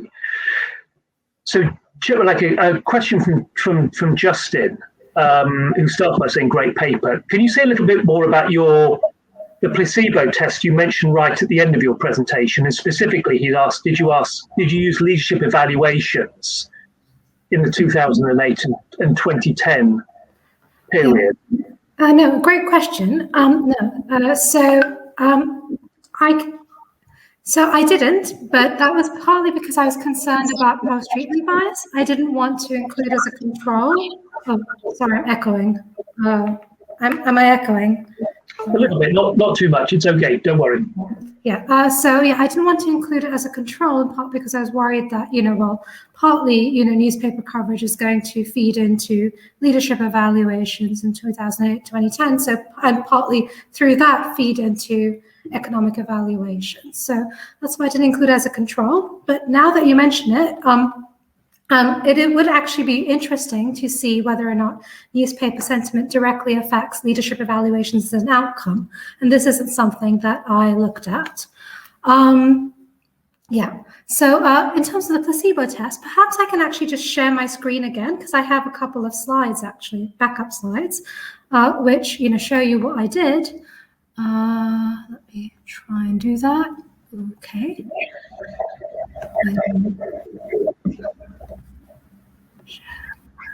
Okay, so here we go. So yeah, what I had for placebo test was just literally looking at, whether or not, in terms of if individuals were asked, well, has Labour handled the economy, whether you pick up an effect before 2009.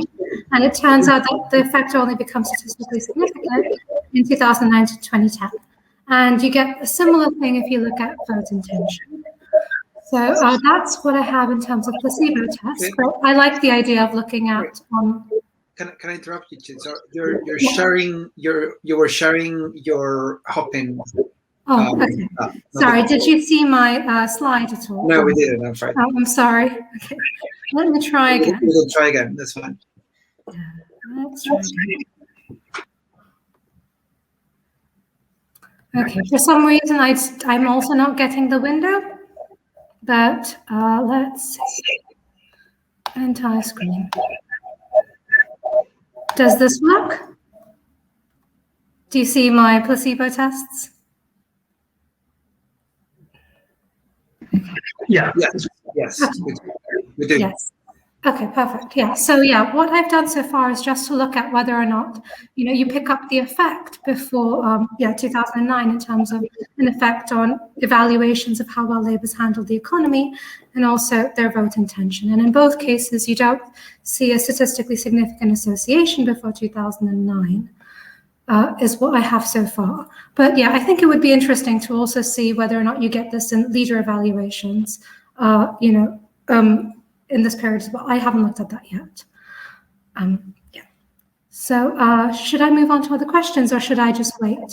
Lovely, thank you. Let's just go on for a couple more while you're here. Do you want to answer them from the Q&A, or do you want me to read them out? I can look at them in Q&A. Sure, great. So 1 second. Yeah. The coding of the sentiment analysis. Sure. So yeah, what I've done so far, and yeah, you may have suggestions for other things I could try. So I've basically just I used the kind of Lexicoda sentiment dictionary from Young Circle. That's one of the things I did. I also tried the approach suggested by Ollie Proksch. And I've basically kind of, looked at, positive versus negative mentions in an article and then aggregated it up to a paper level by weighting longer articles in the paper more heavily. And so, that produces a kind of paper level sentiment score, using the entire coverage between August 2007 and May 2010. So that's the kind of sentiment analysis I have so far. And I tried, I also used the kind of Proksch approach to aggregate it instead, which, I think just weights, the mentions slightly differently. But that's all I've tried so far. So yeah, if you have suggestions for other things I could try, or maybe, how this might be affecting the analysis, I'd be very happy to hear it. Yeah. Just finally, what was Jane asked, what was your vote dependent variable? So she said, we found an effect of the crisis on UKIP support. So the vote-dependent variable, is just vote intention. So, who do you intend to vote for? And vote choice. I didn't, it was just binary. So it was whether or not you intended to vote Labour or not. And, whether you chose to vote Labour or not. So I didn't do a kind of multinomial analysis breaking it up into different parties. But yeah, so I can imagine that it would affect UKIP support as well. I haven't looked at that. Yeah. Mm-hmm. Okay. And yeah, if I could extend it to 2010 to 2015. So I'd love to do that. The only thing is that, as far as I'm aware, the panel stopped in 2010 and it's a different set of respondents after 2010. So I wasn't able to kind of just extend the analysis straightforwardly into the 2015 period. That's kind of the catch with that. So I'm not sure, if you have an idea for how I could do that, I think would be really interesting. Because one of the things that I found intriguing from the results is actually that you don't find this effect for responsibility, not a statistically significant one anyway, but that's very much been part of the narrative and, talking point in the 2010 to 2015 Parliament, taken up by Osborne and Nick Clegg. So it'd be interesting to see if that evolved, more strongly subsequently and less so kind of in the immediate aftermath of the crisis. But yeah, I wasn't able to do that I mean, I couldn't think of a way to do that with what the data I have so far, but if you have a suggestion, I'd love to try it. Can I, I'm afraid, because I'm in here anyway, I don't tend to I mean, if you don't mind, I think it's so interesting though. I mean, because the attribution was actually really low at the time, wasn't it? Before the 2020 general election, it was kind of, so in relation to the long-term panel, there is a long-term panel, but of course it's a small and unrepresentative long-term panel. And so I need to dig into, I think you can do it using vote recall. Okay. Yeah. So, but I can't remember the details, but I think you can do something. But I think the question of attribution is super interesting. And I wondered with the, given that you've got a sentiment analysis on positive or negative handling, but obviously what's really important over that time period is this question of attribution, and you find an effect on attribution and handling. So I think that's just really conceptually very interesting, because you're not measuring whether or not people are blaming Gordon Brown per se, but you're measuring this handling, which is probably capturing that as well.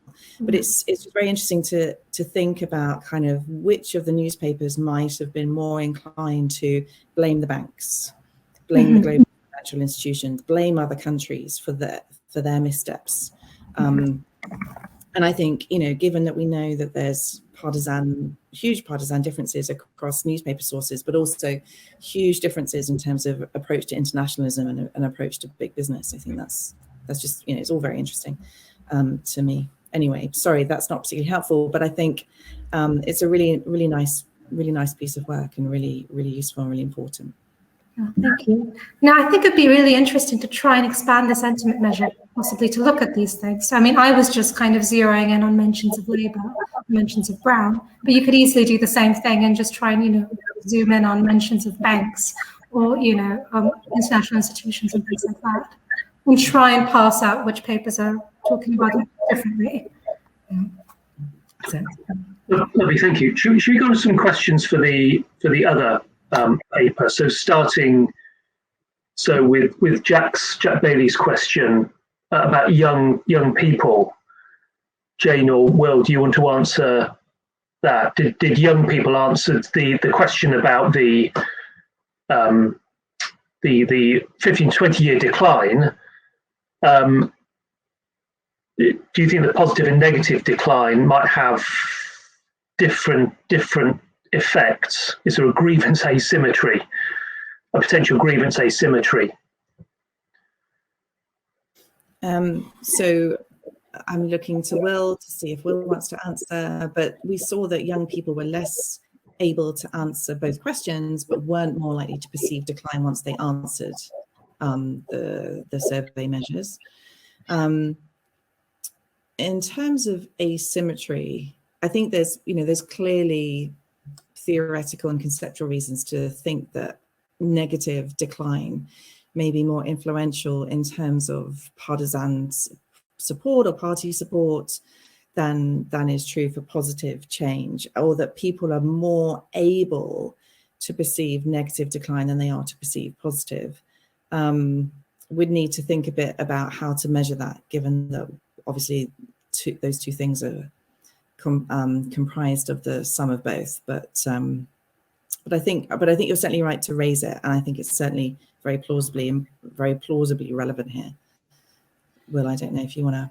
No, I mean, I was just going to pick up on a couple of things from the Q&A. I mean, I think grievance asymmetry and the distribution of decline is something we're interested in. I think we're going to look into a little bit more, actually, because part of the interesting thing about conservative partisans not responding, actually almost responding in the reverse direction to what you'd expect, I think is something we're interested in. We want to check that there's the distribution of decline across local areas isn't driving that slightly. I mean, I just was going to respond to Lauren's question in terms of actually timing, and it just I'm just partly as a note to myself that I actually think it'd be really fascinating to run some sort of experiment where you vary the period, because we did look a little bit at different Lawrence ran some tests where we were looking at different objective timescales of decline as to see whether there was some sort of myopia going on, but we didn't find anything really robust there. But actually it would be quite fascinating to do some experimental work where you varied the time frame in some sort of randomizing the question slightly and found out whether actually that was a real driver, whether we've got it at 15, 20 years is a good time period, or actually if you asked people over a different set of periods, whether that would have an effect. I think it's possibly an additional extension to this project, but actually be quite a nice way of going about it. I think we hadn't zoomed in on that as a question, but I think it would be really, really interesting.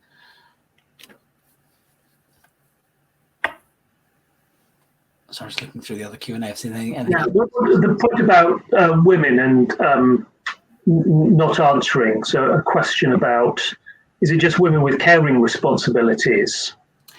So you mentioned both of those, gender plus those with caring responsibilities. It's separate variables, so it is women in general, which, as Jade said, is the kind of the classic, a classic feature of surveys, and also caring responsibilities. And again, I think there's something interesting there about people's experience of their local economy that seems to be influence their perceptions of decline. I think also. So it's true that men are more likely to answer the questions and women are more likely to perceive decline. I've got another piece of work where I find that women are just more economically insecure over a longer time period as well. So it could be that we're picking up their, a sort of egocentric experience, and it could be that we're also picking up a sociotropic experience.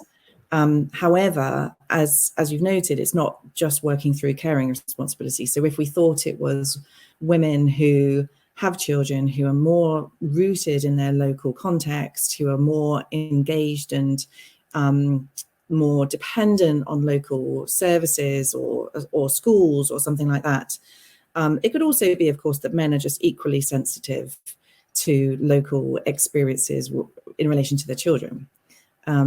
But we can't unpick whether or not the gender effect is, as I say, picking up something sociotropic or something egocentric that we can't otherwise measure.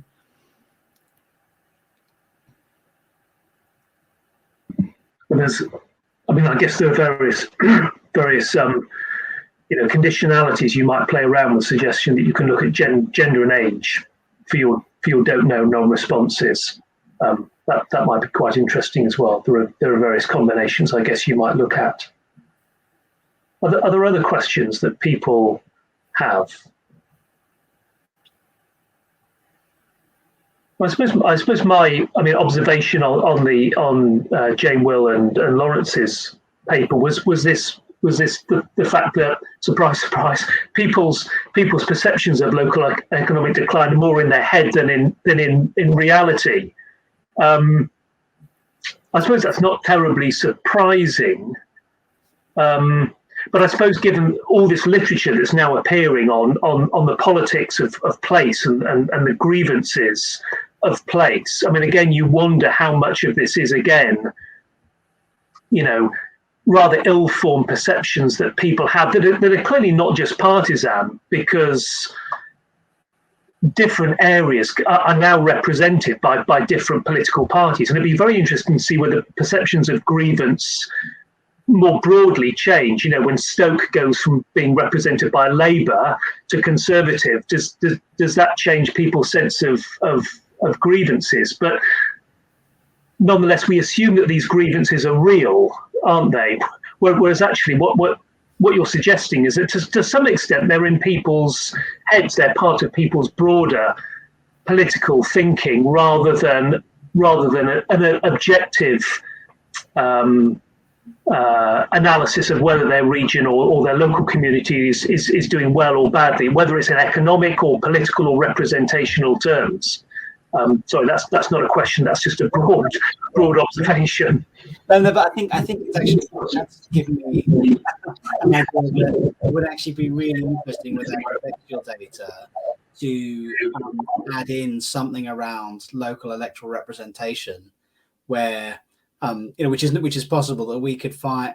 I only think because we're dealing with it local. The economic data. Well, we've got MSOA, so we can link to change in electoral representation over this time period. So actually, because we are still trying to get to the bottom of that party ID effect, that we might find that something about, and we've actually had, obviously, well, this is 2017, so we won't have had as many changing hands, but we could have a little look at the data on electoral representation and to see whether that mediates party ID in any way. Jane may have more precise views. I think if we were doing this in 2019, you definitely think it would be a kind of big factor. 2017, there was that little shift, but obviously because the election result, we didn't quite see the same turnover. But I think it would be rather intriguing as to where that's playing a bit of a role. I think that's interesting. I think it'd be really difficult to detect. But it would also be difficult to detect in addition to the fact that the Conservative government is not changing. So you would be expecting to see Conservatives in Stoke be additionally positive because they got a Conservative MP in addition to having Boris Johnson and the Conservative government as their party in power. So I think that would be kind of tricky, and you might expect then that to be, you know, maybe identifiable amongst like highly engaged people who who really care, but they would also not have been already forming their perceptions based on the fact that there's a Tory government in Westminster. So that would be kind of unlikely according to our evidence. I think the thing on that what you said, Ben, about, you know, this isn't real and all of these kind of place-based assumptions, I think that's exactly what we want to challenge, but I don't think we'd go that far, because I think there's two different ways of thinking about that. One is that this is just survey questions, and I don't, you know, it sounds a bit flippant, but in a sense, people could still perceive and feel that things are more negative. They could feel more alienated, but not answer these questions.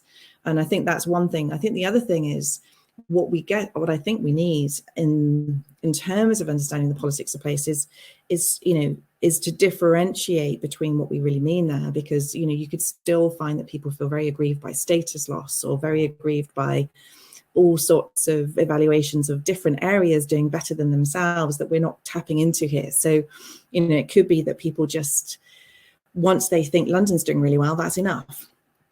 And that's still a place-based perception. It's still a place-based perception based on inequalities, based on, you know, all of these other kind of grievances that we hypothesize about.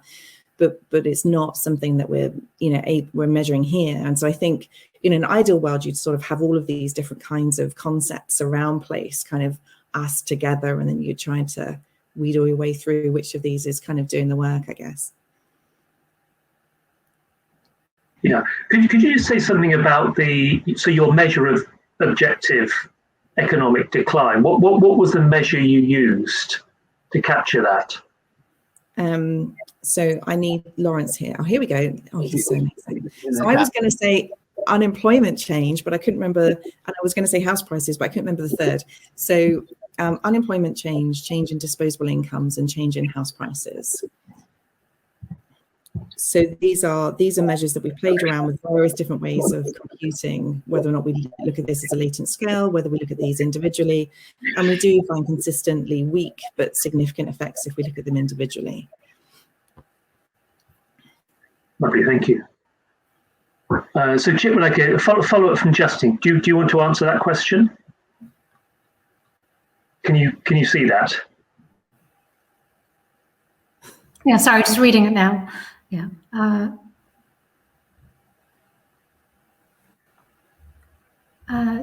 Perceptions of general malaise in the government. I see. Yeah, I mean, you could definitely do this to some degree. I mean, by looking at alternative outcome variables, which I haven't done, but like, you know, rating of like the Labour Party or in the period before 2010 as well. You know, rather than just looking directly at vote choice and vote intention. So, and that is an alternative outcome variable that you could definitely look at and see if, you know, you're picking up something as early as 2008 and 2009, you know, when in the early stages of the crisis. So that's something I could certainly add to the paper and see, you know, where that leads us. I mean, I am reluctant to control for it for the reasons that I mentioned, but I think, you know, it's certainly something I could add to the study. Yeah. Mm-hmm.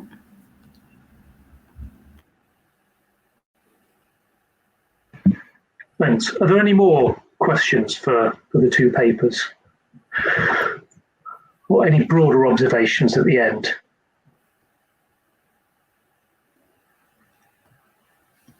No? So if I could just jump in, sorry. Yeah. No, I was just thinking, so, I mean, part of my question about the measure was motivated precisely by thinking about, maybe it is about relative performance, not absolute performance. And so I think it might be quite interesting to perhaps look at, kind of change in unemployment relative to, some measure of broader locality, or even versus London, or versus other parts of the country, and seeing if something like that might also be a bigger predictor of perceived decline. So yeah. No, I think that's a point well taken. I think that is interesting. And it's true too that London is the star performer on this latent objective measure. So it wouldn't just be it wouldn't just be sort of political predispositions and bias that was driving that. I mean, there is the potential there. I have another paper where we specifically asked respondents about how they thought London was doing and how they thought their local area was doing, and so that would be the very, very interesting thing to do with those questions as well, which was where this kind of idea about it matters who and where is doing better than they were, rather than it matters so much about how your area is doing, perhaps precisely because answering questions about the past is very difficult.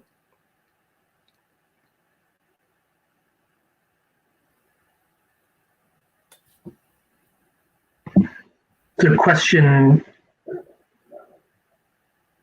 so non-economic measures. Were there any non-economic measures of decline? I don't. This is from Lawrence will correct me in the chat if I'm wrong, but I don't think we looked at real. I mean, I think we.